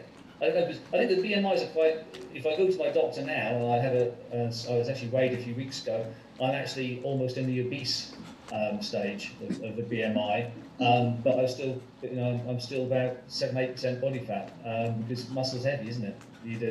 So it doesn't really work for you. I sat with a nurse telling me I had to lose weight. I had exactly the same thing when I came back from America. I had my introductory interview with the nurse at the GP practice I went into, and was told I needed to lose 2 stone, and I was probably at my fittest, healthiest, most lean that I could be. I just looked at her and I said, "Where exactly?" So. I actually had one of my children with me, because I had my boys, and I sat there and he was with me, and I looked and I thought, oh, now do I now start arguing with the nurse? And this is not a good example for a 10-year-old boy. So I said, okay. Well, no problem, I understand, I'll do that. So why are they so much out? Because I'm told that I'm supposed to be down to 70 kilos or something, and the BMI seems to be, the body mass index, is it out? Is it tabulated oddly? What's going on there? I have no idea. I think the trouble with measuring body fat is so complicated, isn't it? It's apart from total submission, all these scales, I know they're good representation, but they're not true body fat. So I'm not quite sure what the solution is for the whole population, but I know it doesn't seem to work for me. Well, the actual the problem we've got in terms of you and me and Eddie is the fact that generally they go on a height, age and weight ratio. So they look at your height and your weight and they go, okay, we'll look on that basis, your BMI is this. But as you've just rightly said, muscle tissue is the heaviest tissue in the body. So if you happen to be very muscular, you're going to be very heavy. And therefore they just extrapolate from the height and the weight. So there's much more sophisticated ways of doing BMI in the laboratory. Even pinch test is more accurate than that when you have it, you kind of pinch the fat on your waistline. So it's the way, it's an outdated way of estimating it, which needs to change really. Yeah, and the pinch test, I used to do that a little while ago, and even then, I don't know how reliable it is. The things, I think done by a proper lab technician who does it a lot, it must be very reliable. But I think for when you buy the kit from online and you're there trying to pinch bits of your body fat, and you know, yeah. I have no fat on my chest at all, so I was like, I had some sort of minus figure up there. It was just like. Yeah, but Steve Way, who we had on earlier on in the campaign, who's an endurance runner, and I know he's got a set of scales which has like an electronic plate which can estimate your BMI, and I think it's the same issue that we have with sports watches, is it'll estimate your VO2 max, but in reality, the chances are that the VO2 max on your watch is probably nothing. Not going to be what you would get in the lab. But the key thing is I think if you're then going on a weight loss program or a BMI changing program or a VO2 changing program, is that at least it then gives you a kind of a level, a reference point to go back to. So that's really, I think, what those things are useful for. So. Yeah, and I completely agree. I also think that people should use the mirror more. I think when people want to lose weight, I think they should trust the mirror. I agree with that. It doesn't matter if you weigh, 63 million tons, but if you look good in the mirror, who gives a fuck you? Yeah. I think you start exercising, you gain muscle, you don't lose any weight, but you're fitter and you're more lean. But the scales don't show. It can be so demoralising with someone to stop and look in the mirror and think, well, actually, I look better. These jeans are fitting better. It's muscle. Yeah. One of my favourite gags from Jo Brand is she said, I think I'm anorexic because every time I look in the mirror, I see a fat person. Very good. Very good. So, Paul, you're doing a PhD. Where's podiatry going in 30 seconds? Where's podiatry going over the next 5 years? I think a lot more into outcomes, a lot more. Podiatry is a massive profession. I just do musculoskeletal, but there's diabetic wound care, there's surgeons, there's many other people involved in podiatry. Musculoskeletal, I think, is getting a lot more, as everything, evidence-based, everything is, there's a lot more imaging, a lot more ultrasound.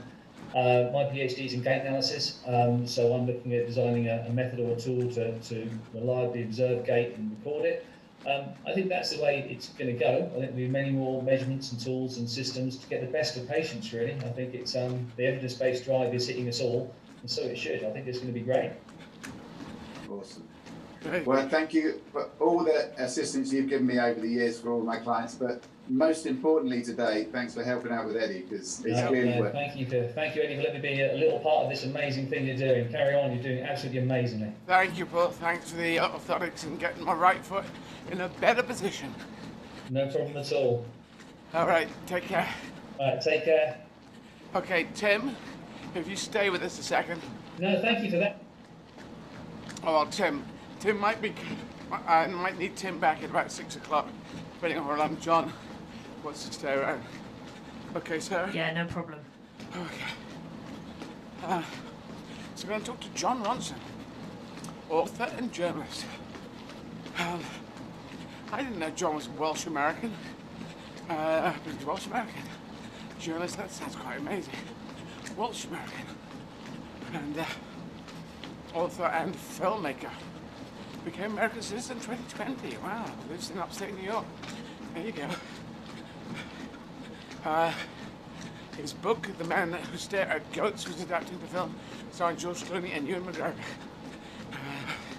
His best-selling books include The Psychopath Test, Them You Have Been Publicly Shamed, and Frank, about Frank Sidebottom. It's also got adapted into a film starring Michael Fassbender. I'll talk to John in a minute.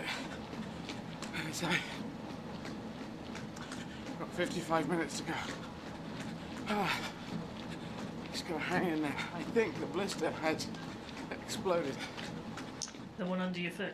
Yeah. The right foot one, yeah? Yeah, I can feel that something happened. Something's happened, okay. I think it's decided itself to release the fluid. Okay. Release the kraken. Release the kraken. Yeah, we'll have a little look at that later. Oh yeah, write that down. Release the kraken. Release the kraken. That's another good piece. I had a piece about in the film, release the kraken. It was always going to come. We will release the kraken. What will we do? We'll release the kraken. That's what we'll do. Yeah, that's a bad thing. Then later on he said, okay, the time's right, let's release the kraken. And at no point in that film did they ever say, now, retrieve the kraken. Once the kraken was out, it was just nuts. And the kraken didn't actually do much because he just destroyed every bloody thing that was there. He wasn't focused, I felt, the kraken. Yeah. The kraken was just basically like a baseball bat. Bash, smash, crash. Didn't you say he's still out there, just smashing things? Yes, he's still out there, being the kraken. Kraken? Huh? What are you doing? Oh. You smashed everything? Everything. It wasn't quite the plan, was it? You had a plan? Nobody told me a plan. I'm a kraken. Every kraken's gonna have plans. Yes, I do remember on that tour we ended up getting kraken rum. Do you remember? Oh, yeah. It was very fitting. I do think it. So I think the second half you came on stage and you had a shot. That was part of you coming on stage. And you threw it away. And I think at first it was whiskey, and then we thought it should be kraken rum, so we switched to kraken rum. And then I think we all did it, didn't we? A little shot second half. Yeah. Eddie, I'm John. John Ronson. Hey Eddie, how are you? I'm very good. How are you, John? It's so nice to see you. I'm fine, thank you. So I'm just closing some of my million windows on my computer. I'm really well. How are you? I'm you good. Must be tired. How can you possibly run without listening to loud punk music in your ears? It doesn't really help the music, because if you think about it, this is a psychological gig that I'm doing, and I've got to get my head out of the body, so music just makes you go, whatever. But spoken word, audiobooks, podcasts, or better still, talking is better, because if you're okay with this, I'm going to ask you a question, and then you ask me a question, then I'll ask you a question, then you ask me a question, and that way I can stay up in my head rather than thinking about my legs. My blister in my right foot is just broken. Oh no, Eddie, I'm sorry. I don't know if that's bad or good. I think that's okay, actually, because it was annoying me. And what you do if you're running and you have a blister is you're supposed to be able to protect it. So you have this, I've had it, when I ran South Africa, I had a blister, the same bloody blister for about 20 days. And then God. Well, there's no better balm for a blister than having a conversation with me. Yes, there you go. Very good. Now, you're Welsh American now. I see you've become a citizen. Yeah, I went to the very last citizenship ceremony before lockdown. I became a citizen on March the 15th, and lockdown was like March the 19th. Wow. So it was a strange atmosphere. There was 250 people in a room, none of whom wanted to be there. Like, we'd all spent years doing all the right things so we could become citizens, and in that room, everyone was just side-eyeing each other to see if anyone was coughing. And then the guy came on stage and said, usually this takes hours, but we're going to get it done in 15 minutes and then leave. So it was a kind of perfunctory citizenship ceremony, but I'm still very glad that I became one. It was good. And you still keep your British citizenship, do you? Or? Yeah. I'm not going to give that up. I mean, obviously, if war breaks out between Britain and America, then I'll have a dilemma as to which... I think Canada is your answer. Canada. Yeah. Well, I've pretty much already told the Americans that, in the event of a war, I will fight with America against the British, so let's just hope it doesn't come to pass. Is that in the words that you have to say? Pretty much so, yeah. It was definitely alluded to. and I readily agreed. So I'm just hoping that doesn't come up. So yes. Now, I'm interested in that because you'll probably know that I've played a lot in America. I've played all 50 states of America, and on my Twitter thing, I say I think like an American, and by that I mean, if I analyze it down, or if you analyze down what American thinking is, it's really an immigrant way of thinking. Somebody says, let's go do it, let's go try it, let's go build it. There's got to be a better way of doing this, which is, a lot of America was built on that. But a lot of people can think that way anywhere in the world. So why, can I ask, what's the drive to adding American citizenship to yourself? Were you just spending all your time there? You just thought it was a good fit? Yeah, we all moved over in 2012. And in fact, I was wondering whether you were a citizen because you spent so much time over here. I'm not a citizen. I'm a green card holder, but not a citizen. Right. Well, we were green card holders for 7 years, and to be honest, my main reason for getting citizenship was practical. Back then, there was a terrible president, and I kind of felt unprotected, and my family too. So it was really for kind of protection reasons. It's just so much harder to deport people, and it would help my family. You know, it's good for my family if I'm a citizen because it means it's more likely that they'll become citizens. But obviously, it's more than just practical reasons. You know, we've been here 8 years, and I just grew to love it. I always said, you know, the country that elected Trump would also be the country that would get rid of Trump.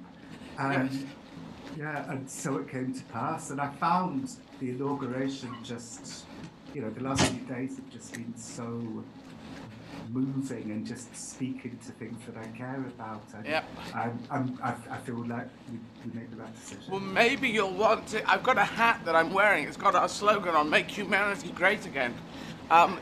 You can buy them at eddieizzard.com. All the profits go to charity. I don't know where I got this slogan from. Someone else had one, I think, similar to it, but I think they're in the history books under fake president. But I would say that all of America is included in humanity here, so it's a much more inclusive one, I feel, with the blue hats. Yeah, absolutely. eddieizzard.com is where people should go to and then press donate. Yeah. It's very easy, right, to do that? Very easy. Anywhere in the world can do that. eddieizzard.com. If you have a UK phone, you'll find text number 70810 to donate to, but you can find that at eddieizzard.com, and you can buy hats, masks, t-shirts with our slogan on, "Make Humanity Great Again," and buy tickets to the gig. I do a gig after each run. Have you heard about this, John? Yeah, I read it, but I just, honestly, I just don't know how you can do it. I've been running every day for probably about 12 years now, but I've never run over more than 5 miles. So I just have no conception as to just how you can do this. But you know, you must have an ambition on you. The things that you've done are very interesting and determined. And you know, it's a mind gig, isn't it? Everything is really a mind gig. So that I choose to do this. If you chose to do it, I think you could do anything you wanted to, because you've done some amazing things in your life. Thank you. You know, what speed are you going right now? 7.5 kilometers an hour, which is about. That's, you know, for you know, running a marathon, that's fast.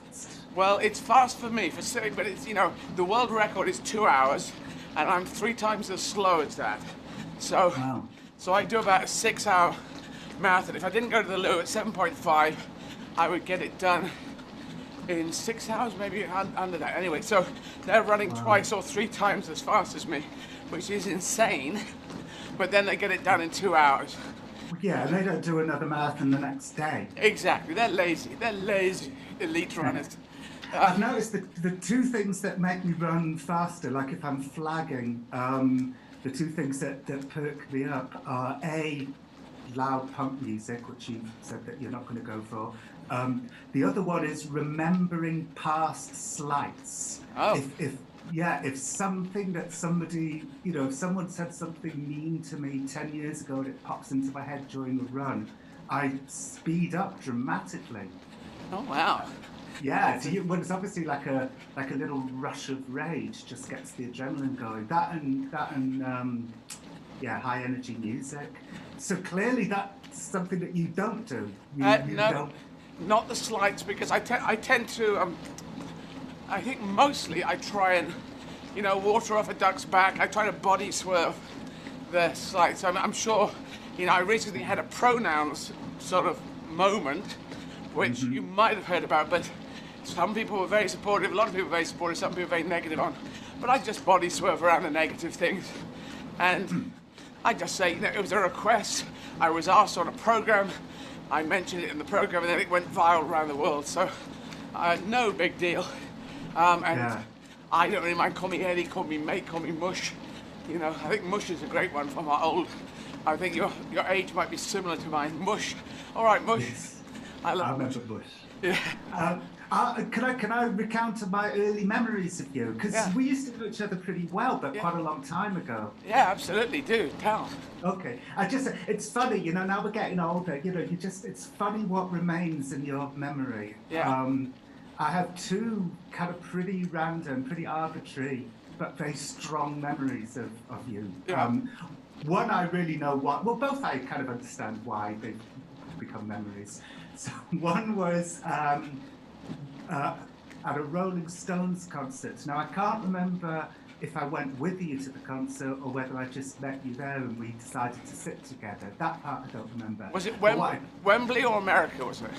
No, it was in England. It must have been Wembley. Yeah, I think it was Wembley, And my big memory of that was we were sitting there, Paul Young walked past, the singer of Wherever I Lay My Hat, There's My Home. Yeah. And you nodded to each other. And I said, "Oh, do you know him?" And you said, "No, it's the famous people nod. The famous people nod to each other." Did I say that? That sounds very. I would have tried to have said it could have been that, but I have found these people. I actually had a meal with Paul Young at a charity thing later, and we were sitting on the same table. But I think that was after that. But because I left. I remember leaving the concert before. But if people do nod to me, I will nod back. I don't think I will instigate the nod.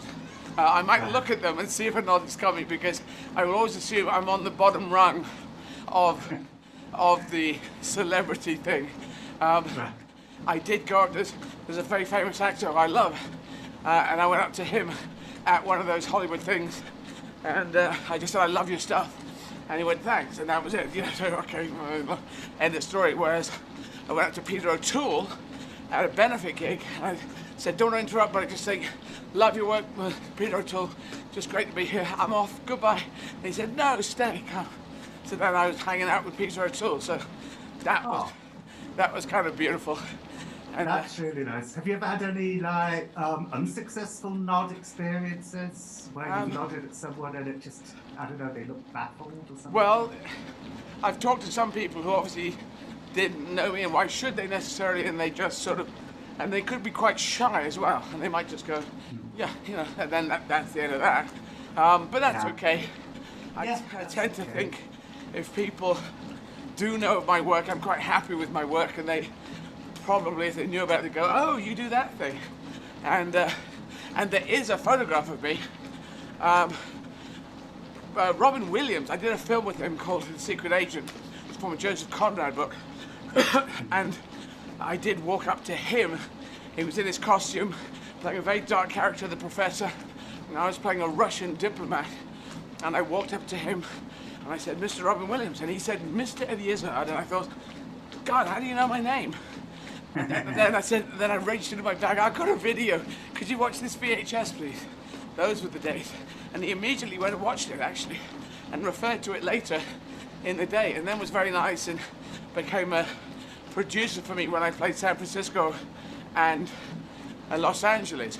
But I went to the opening of one of his later films, where he became a comedian guy who became president, man of the century, man of the year.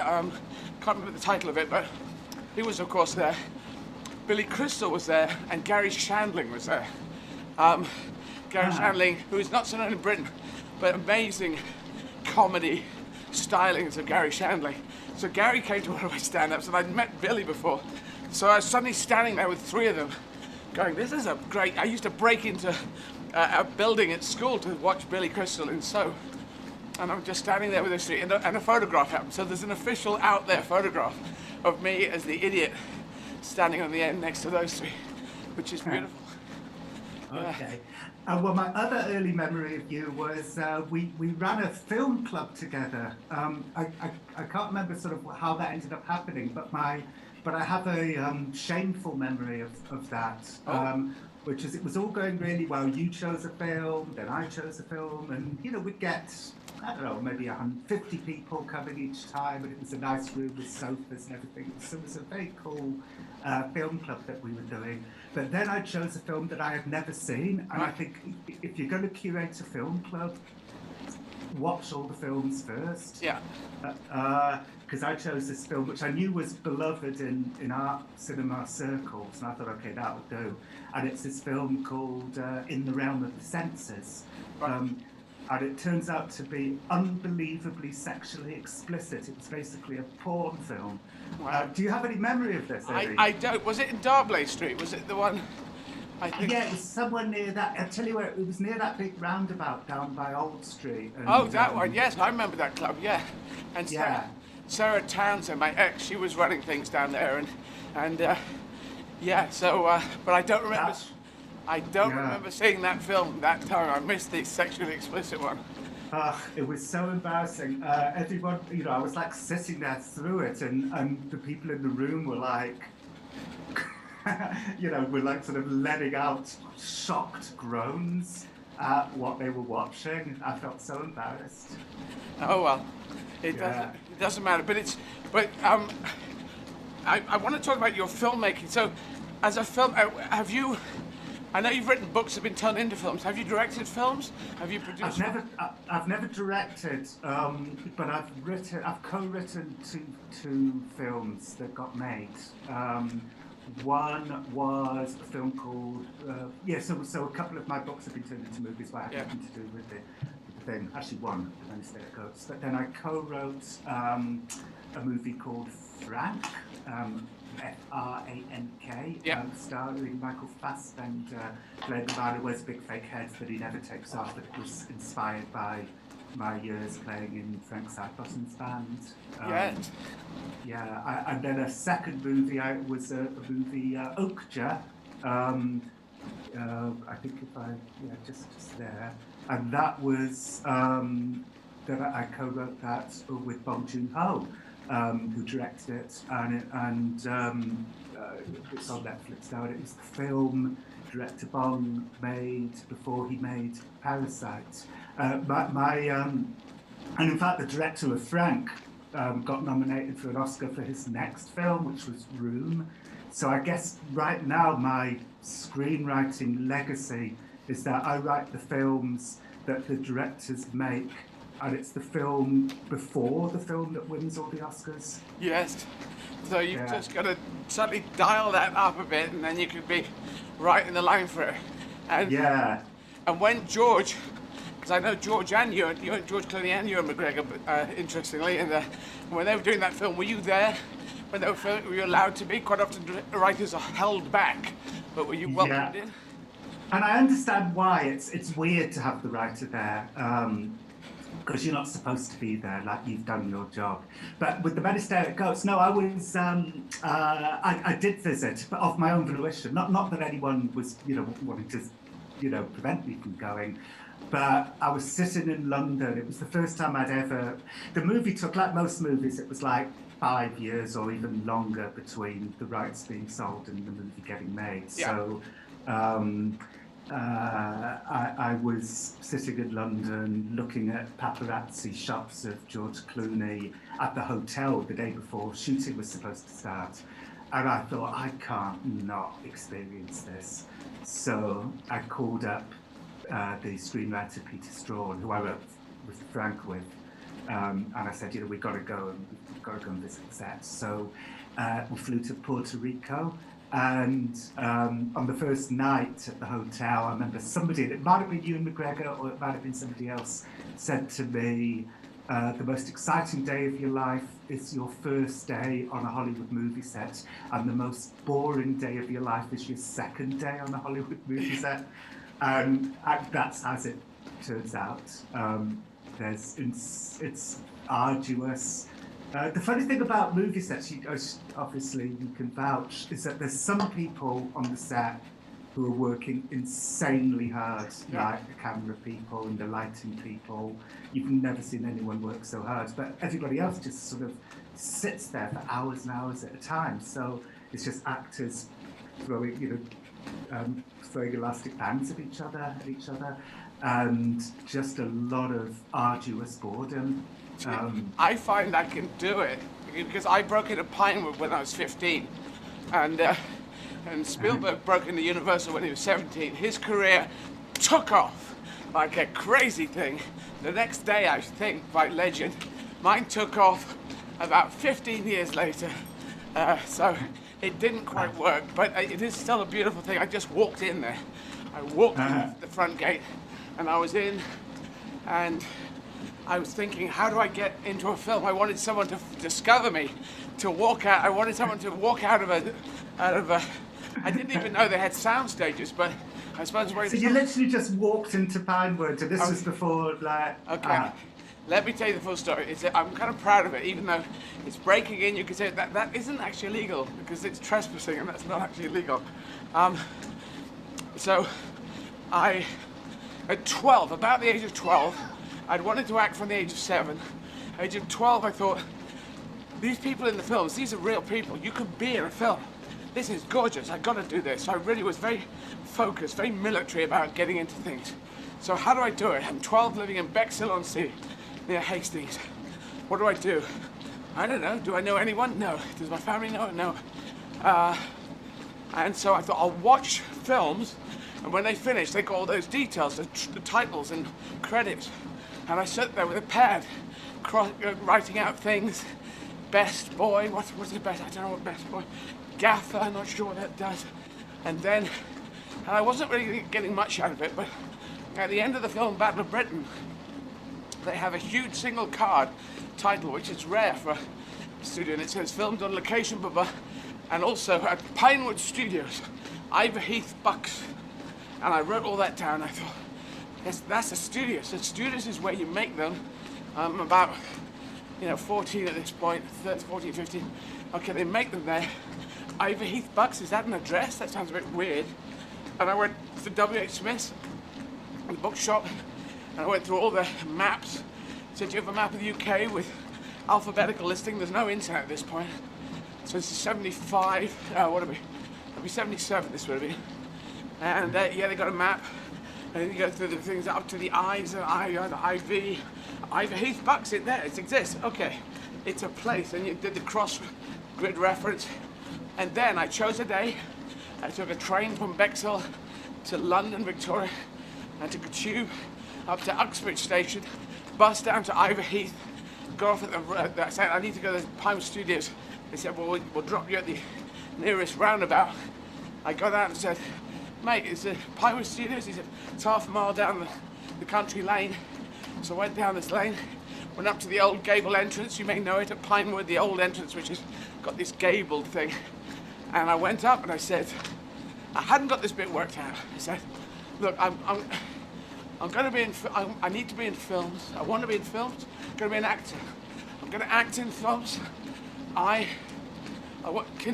I come in? And they said, either go away or piss off or fuck off, kid. I don't know what they said, but it was negative. I said, but no. But I went to Smith's and I got the map. I come miles. It's my density. It's my destiny. And they just said, go. Just, you're not coming in. And I thought, oh, God. I thought, there must be another way in. Maybe there's another way. It looks like a big place. I went up, and the second entrance is now the main entrance. And that was just a little bit up the road. So I looked at that one, and it was a much more functional entrance. It was not the gable entrance. It was not for the big stars. It was just, people. And I looked at it, and a bit like Richard Burton and Clint Eastwood looked at the entrance to Schloss Adler in Where Eagles Dare. And they looked at that entrance, and there's a guard post And there are some people showing papers and there's some people not. And that was what was happening at Pinewood. Some people showing credentials, other people just walking in. And I thought, you've got to get a certain speed on, and you've got to look straight ahead, and you've got to walk in. And I was in, I got in. I walked into Pinewood, and then... What age were you, Eddie? 15. 15. So go on. And then I was in Pinewood, and I knew I've got to keep this speed up. I can't stop. I can't look lost, because they'll say, what are you doing here? In fact, if you know studios, they're all kind of broken up and no one knows what anyone's doing. You can actually stand and sit down and read a book and no one would probably bother you. But I didn't know that. So I just kept walking at a certain speed. And I was walking at a certain speed, looking at a certain speed, trying to be noticed. And I wanted someone to walk out of a sound studio and go, God damn it, that lead kid who's just 15, he's exploded. God damn it. We need a kid that walks at a certain speed. You kid, you walk at a certain speed. I do walk at a certain speed. Can you count up to 3? Well, 1, 2, 3. You're in. I wanted to be found, discovered, but I wasn't, and I didn't get it going. And but so it's a sad story, but I have been back, and I have filmed there with the Avengers, with Ray Fiennes and Uma Thurman, and Sean Connery. That was one of my first films. And in fact, this story I've just told you, I think got me the role in that. Wow. So, but you didn't go onto any soundstage, you didn't see anything getting shot? Well, they got doors shut, and you think, I thought they'd throw me out. But what I realized now is I should have thought, okay, try what you can, and then at one place, go in, the Bond stage. I should have gone in the Bond stage and said, can I sweep up, please? And they might have taken pity, or they'd throw me out, but I should have made the one thing. But I didn't know whether you go to prison. I didn't know what happened, so I didn't. But I went back there. That was did the UK Avengers, the British Avengers story, which didn't really land well as a film. But after that, I did a whole section of a film, The Day of the Triffids. I did there, and I shot it on my own. It was background artists and me. So kind of like my space on one road, and a plane had crashed, and I'd survived this plane crash, like a big Boeing something or other. And that was quite a scene to do on my own, kind of, with other people dead on the streets, and I'm the only actor in it. It's really weird, but I loved it. I love Pinewood. I need to do more films there. I had a similar experience. We're obviously similar people, because when I was 12, I went to see the Specials in Cardiff, in Sophia Gardens in Cardiff. Right. And I pretended, so my version of trespassing was I pretended to faint. Now, these days, if you pretend to faint at a gig, there's no reward. They just, take you to the back of the hall, or, send you to an ambulance or something. But this was back in the late 70s. So I pretended to faint, and I got taken over the crash barrier to the side of the stage. And I just stood on the side of the stage. I was 12 years old. And Terry Hall came up to me and said, "Are you okay?" And I said, "Are you in the Specials?" And he said, "I'm the singer." I just, for the whole show, I just stood on the side of the stage watching the Specials, taking photographs, had a camera with me. I felt like Alice. I felt like Alice in Wonderland. That was the first, a little bit like you with Pinewood. It felt to me like I've gone from one world to another. That you can, there was obviously a huge need for both of us to go to these magical places. Since then, on my very first studio visit, when I was about 10 years ago or 15 years ago, I had a meeting on the studio lot, and I saw a bunch of people in tuxedos covered in blood walking towards me, and as they passed me, one of them said, "We're victims of a shipwreck." Which studios was that? That was Warner's, I think. Since then, I've never seen anything especially exciting on a set. Oh, but when I was 10, we were up, do you remember the show The Holiday Programme? Yes, I do remember The Holiday Programme. Yeah, basically a BBC crew would turn up and film British people on holiday. and they turned up to where we were. We were at Marlborough College Summer School. My mother got friendly with the sound man, and he invited us to BBC TV Centre. So when I was 10 or 11, I got a tour around TV Centre, and I went on the studio floor and walked around the set, and it was Fawlty Towers. So oh, wow. So I've been in the restaurant and the lobby at Fawlty Towers. Great. That was incredible. That's again, the magic that you can have access to that. Yeah, no, I do love it. I filmed at Universal. I filmed Mockingbird Lane, which was going to be a reboot of the Munsters. And they had the old the old Munsters set just down the road, and they sort of used it in this set, and so we'd have the Universal tour going around. Oh, I can tell you this story, because the Universal tour goes around, it's obviously kind of mainstream tourist visitors who didn't know me from Adam, and I had a lot of prosthetic makeup on, so no one would recognize anyway. But I had a wonderful Hollywood moment, which was, and it's not the Hollywood kind of one you'd expect, but it was this. I just thought it was very sweet, this one. There are certain hotels in Hollywood, you may know, in Los Angeles, which are quite Hollywood-y. Chateau Marmont, and other ones like that down the strip. The Sunset Marquee. Yeah, Sunset Marquee, yeah, absolutely. The Riot House, the Hyatt House, anyway. But I like staying at Lowe's Hollywood. 20 minutes to run. 20 minutes to go, just 20 minutes to go. Thank you, Dave. We're doing the countdown here. And Lowe's Hollywood is on Highland. And even though it's got Hollywood on the end, it's not really the sort of really big stars will probably stay further down. It's up on Hollywood Boulevard, so it's kind of touristy there. And I like staying there because you don't really get bothered. And I like to go for a run, and I'm a trans woman, and I'm running, and with some lipstick on or whatever. And if you go down the roads, I don't know if you know the roads around there in LA, but you've hung around there, they're kind of scuzzy. Some of them are kind of scuzzy. You can run down and people almost look dead lying in the road. Are you okay? What is going on? But I run down them and I do sprints and recover, sprint and recover. And there's a nice little eatery on Highland. It's just, it's one of those diners. And I like to go there and have some eggs and bacon or whatever. So I was doing my thing, and one of those star vehicles went by, where you have tourists come on and they say, and here we have, and George Clooney lives here, and someone else is here, and the very famous person. So they're doing that. So the guy was driving. He had a whole lot of tourists from wherever. And they pulled up. Because I sprint and then recover, sprint, recover. I have a sort of 10 or 20 second recovery period where I'm just standing there on the street. And no one's paying a blind bit of attention because most people don't walk on the streets in Los Angeles. So I'm just getting my breath back, standing there. I'm right next to the diner on Highland. One of those star vehicles comes up, open top. You have about 20 people in the van who have maps and they're looking around. The guy up front, he's got a headphone on. He turns and looks at me and Thank you. Sorry, these are people that come every day to support me. Oh. So, it's very nice. Where are you? Oh, I don't want to interrupt the story, but where are you? We're in Riverside Studios in Hammersmith, right by the river. And so people can do a healthy walk up and down. They just sort of wave through the windows. But anyway, so I'm standing there, Highland and something, Highland and not terribly nice street. And the star vehicle, it's white.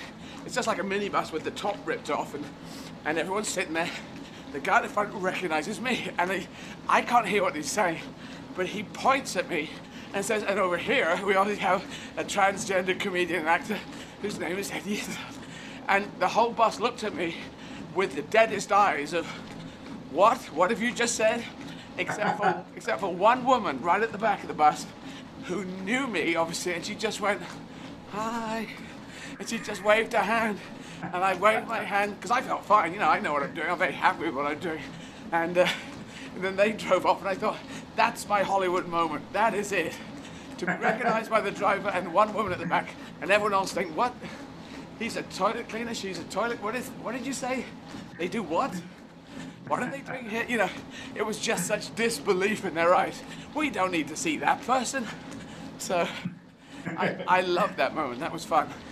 That's funny. My son is right where you're describing right now. He's in some apartments right in Hollywood, in the scuzzy part of town. Right. As we speak. So yeah. So yes, Hollywood Boulevard has been gentrified or modernized or whatever. There's that little bit between Highland and La Brea, and I love the people get to Los Angeles on La Brea, just below below Hollywood Boulevard. There is the Henson Studios, run by Brian Henson of the Henson family and the Muppets, and you've got Kermit sitting over the top, and it was the Chaplin Studios, and I played Chaplin in a film in The Cat's Meow, Peter Bogdanovich film. So I do love that studio. And here's another story. So I'm running again, and I'm running in bare feet. I was practicing for bare feet running, but it wasn't very practical because you have to live your life with bare feet. That's the only way to do it, and they won't let you in shops. But anyway, so I was running and practicing. Was I in bare? I think maybe I was wearing shoes. Doesn't really matter. Anyway, I turn up, kind of like this, in my running gear, at the front gate of the Henson Studios, and I said to the person on security, "Hi, is Brian Henson in?" Because I know him and I've hung out with him.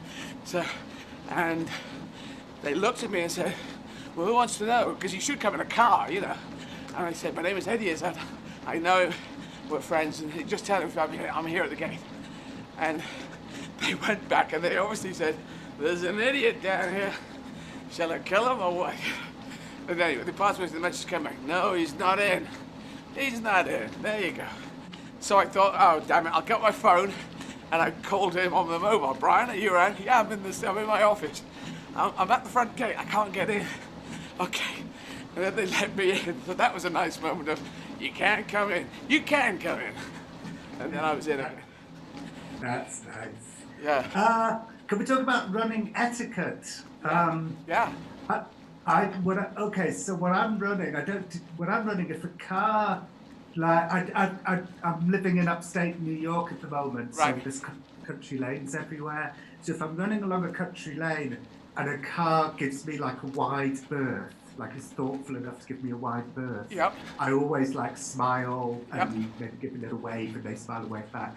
If a car doesn't give me a wide berth, just, thoughtlessly drives really close to me, I tend to turn and give them a sort of, just in case they're looking in their rearview mirror, a saddened, startled facial expression, because I want them to know that they just drove a little bit too close to me. Yeah. Do you do anything? Do you find yourself doing anything like that when you're running? Well, do you run into the traffic? Because that's the way you should. You run in, should be.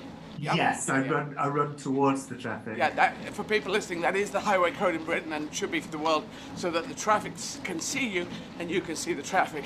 What I do is I'm running along, and as they come towards me, if they haven't pulled out, I tend to just wave, and if they do that, and I see them pull out, and I just give them a thumbs up, and they go. So it's a mixture of waving and thumbs up.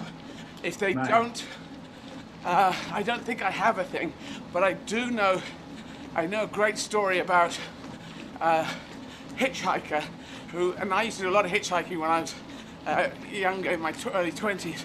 You'd have a piece of cardboard from a box and you'd write on it Sheffield, where I was at university, or the North, or whatever. And this person had written in mirror letters for anyone looking back, "Well, fuck off then," but in mirror letters. So that they could do that, the North, and then, "Well, fuck off then." And I did. I remember maybe I was going to Sheffield. I said Sheffield. I was in London. I was going to Sheffield, and no one's going to. They all go, "No, not the North." No. And I wrote anywhere on it, and people going, "Anywhere? You can't not be going to anywhere. You can't. Come on." But anywhere is ominous. Just before lockdown, I was on the Pacific Coast Highway, driving down from Big Sur to Los Angeles. Yeah. And I stopped. There's a place where there's loads of sea lions always there. Okay. So I stopped, and it was really early in the morning. It was like 5:30 in the morning, and there was a guy. There was like about 200 sea lions, a man, and me. And he asked me for a lift, but he had a very kind of Charles Manson vibe to him. And he asked me for a lift, and I knew that there was no way that I was going to let this guy in my car. He was like, absolutely. He was like preaching the Bible at me, and he was like really off his face. And he said, I'm not going to hurt you.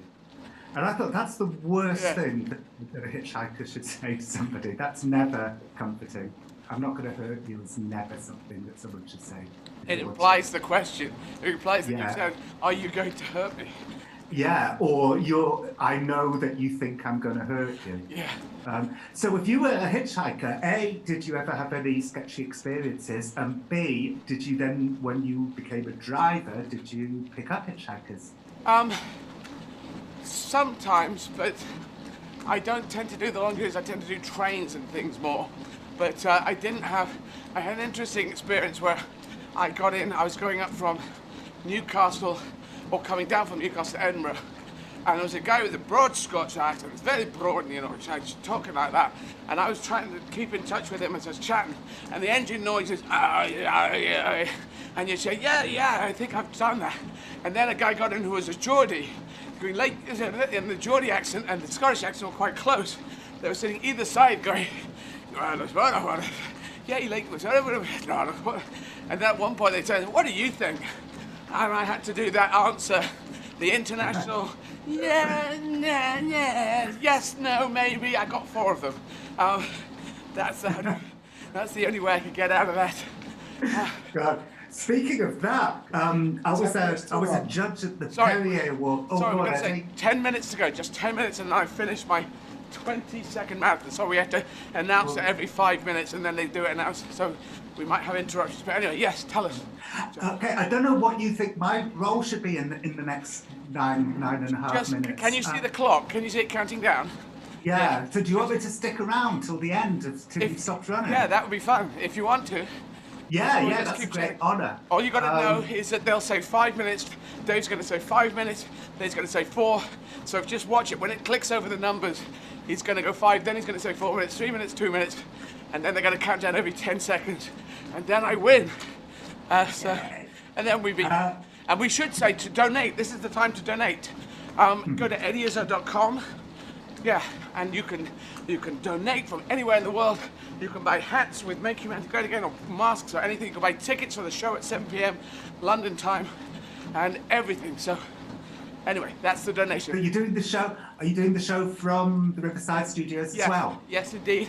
And it's in English, and tomorrow it's in German. You would love to know. Alles auf Deutsch. Morgen später für Berlin. I love being in Berlin, doing my gigs in German, and I improvise in German with my basic survival German, but I learned certain key phrases to be able to say the crazy things I want to say. But that's kind of beautiful in a place that was, you know, in between 33 and 45 was dominated by this horrific fascist regime, and I'm now there playing like a child and doing things that hopefully Hitler would explode at all over again. Anyway. That's amazing. Speaking of Hitler, I want to tell you, before it's over, I want to tell you the story I've never told anyone. Yeah. But speaking of Hitler, I just, you know, when I heard that you were like running around the world but staying in one place, there's a dark forerunner of that idea. Did you know that Hitler's architect, Albert Speer, he wasn't executed, he was imprisoned instead. Yeah, I know. And his thing, I think it was Spandau Prison, I think. It was. He was there with Spandau Ballet. Right. No. He would walk, he figured out, like in the prison yard, his ambition for his 20 years in prison was to walk around the world in the prison yard. Yeah. So he figured out how many steps would be a walk around the world, and I think he managed it. John, that doesn't make me a Nazi, I'm afraid. I was reluctant to bring it up because he was a Nazi. Yeah. But I thought it was an interesting. But he was kind of like a fellow traveller Nazi because he was on the list of conspirators against Hitler. Interestingly, but they had a question mark next to his name. This is why he survived, because he was seen as a technocrat. Like whoever was running, he would come and do it because he obviously liked the fame of Hitler saying, go and make whatever building you want to make, do all this stuff. But he wasn't the guy saying, And he did happily use slave labor, and he did all this lying that he knew nothing about that, and he knew that a lot of the houses from Jewish people were being given to other people. So he knew this, but he said it really was nothing to do with me, which it was. He was complicit in it, but anyway. Yeah. Anyway, let me tell you the story, because that story that you told about hitchhiking with the Geordie guy and he had to say something and he didn't really know what to say just reminded me of a story that I've never told anyone, but I'll tell you now. Because it's like 20 years ago, I was a judge at the Perrier Awards in Edinburgh, the big comedy awards in Edinburgh. And, as you know, winning a Perrier Award will just make your career. But being a judge was really arduous. You had to see 7, 8, 10 shows a day, and it was exhausting. And I was filming a documentary in Edinburgh at the same time, so I was doubly exhausted. I was seeing shows as a judge and then filming. So I saw every show that was allocated to me, because what happens is the judges are all allocated a number of shows each. Yep. And then at the meeting, but except for one, there was just one show that I was supposed to see that I was just too exhausted and I didn't see it. So at the Perrier meeting, what happens is they name a comedian, Eddie Izzard, and then somebody says, was seen by John, Frank and Jessica. Yeah. And we'd all say, oh, I thought Eddie was wonderful. And then you'd go through to the next stage, to the long list. It's about to be 5 minutes, so I'll stop talking. Yeah. 5 minutes to run. Thank you, Dave. Thanks, Dave. So each comedian was always seen by 2 or 3 people. So I thought, okay, I missed one comedian, but it'll be fine because other people have seen them. Yep. So it got to, I won't name the comedian, so it got to comedian X, was seen by John. I was the only person allocated this particular comedian, the one comedian whose show I didn't see. And so everyone turned to me. So I said, honestly, I just couldn't make my mind up. I just didn't know whether the show was great or terrible. I think some other people should go and see them. And everyone got really excited, wow, so there's a comedian in Edinburgh who's either John doesn't know whether this person is great or terrible. This is so exciting. So they sent 10 people to see this comedian. And they all came up to me afterwards saying, what the 4 minutes fuck? to run. Why did you think there was a possibility? So I've sent 10 people to see this terrible comedian and they're all very resentful of me. So that's my story. That is curious. You weren't there the year that I was being nominated, were you? You weren't judging, or were you? No, the year that I judged, it was quite a stellar lineup. It was Graham Norton, right? Al Murray, pub landlord, Milton Jones, Johnny Vegas, and the League of Gentlemen. Yeah, so quite a lineup. I was 90 and 91. I was best newcomer in 90, and. Who were you up against in 1991? 91. Steve Coogan? No, I was with Lily Savage, Paula Grady, and Frank Skinner, and Jack D, and Avner the Eccentric. 3 minutes to run. Thank you, Dave. 3 minutes ago. Avner the Eccentric, people won't know, but if they know clowning, he's one of the most brilliant clowns in the world. So he was just out in a league on his own. And Jack D went on to great things, and Frank Skinner went to great things, and Paula Grady's gone on to great things, and I went on to whatever I went on to. I'm now running. Who won that year? It was Frank, I think. Frank Skinner won. Okay. Graham Norton was one of our 5, but he was already on his way to being a star, and he didn't win for that reason. The vibe in the room was Graham Norton doesn't need this. Yeah. Not that necessarily he would have won or not won, I don't know, but I always remember that it was decided that Graham Norton was going to be a star whether he won a Perrier or not, so we shouldn't give him the Perrier. There you go. And we've got, as you can see the clock, we're going to... 2 minutes to run. 2 minutes to run, ladies and gentlemen. So, John, it's brilliant talking to you. We must talk again. Eddie, it'll be lovely. Such big gaps in between. But you stay safe out there and are you doing more writing books? I assume that books is your main thing, or is books being made into films, or how do you see it? Are you eclectic?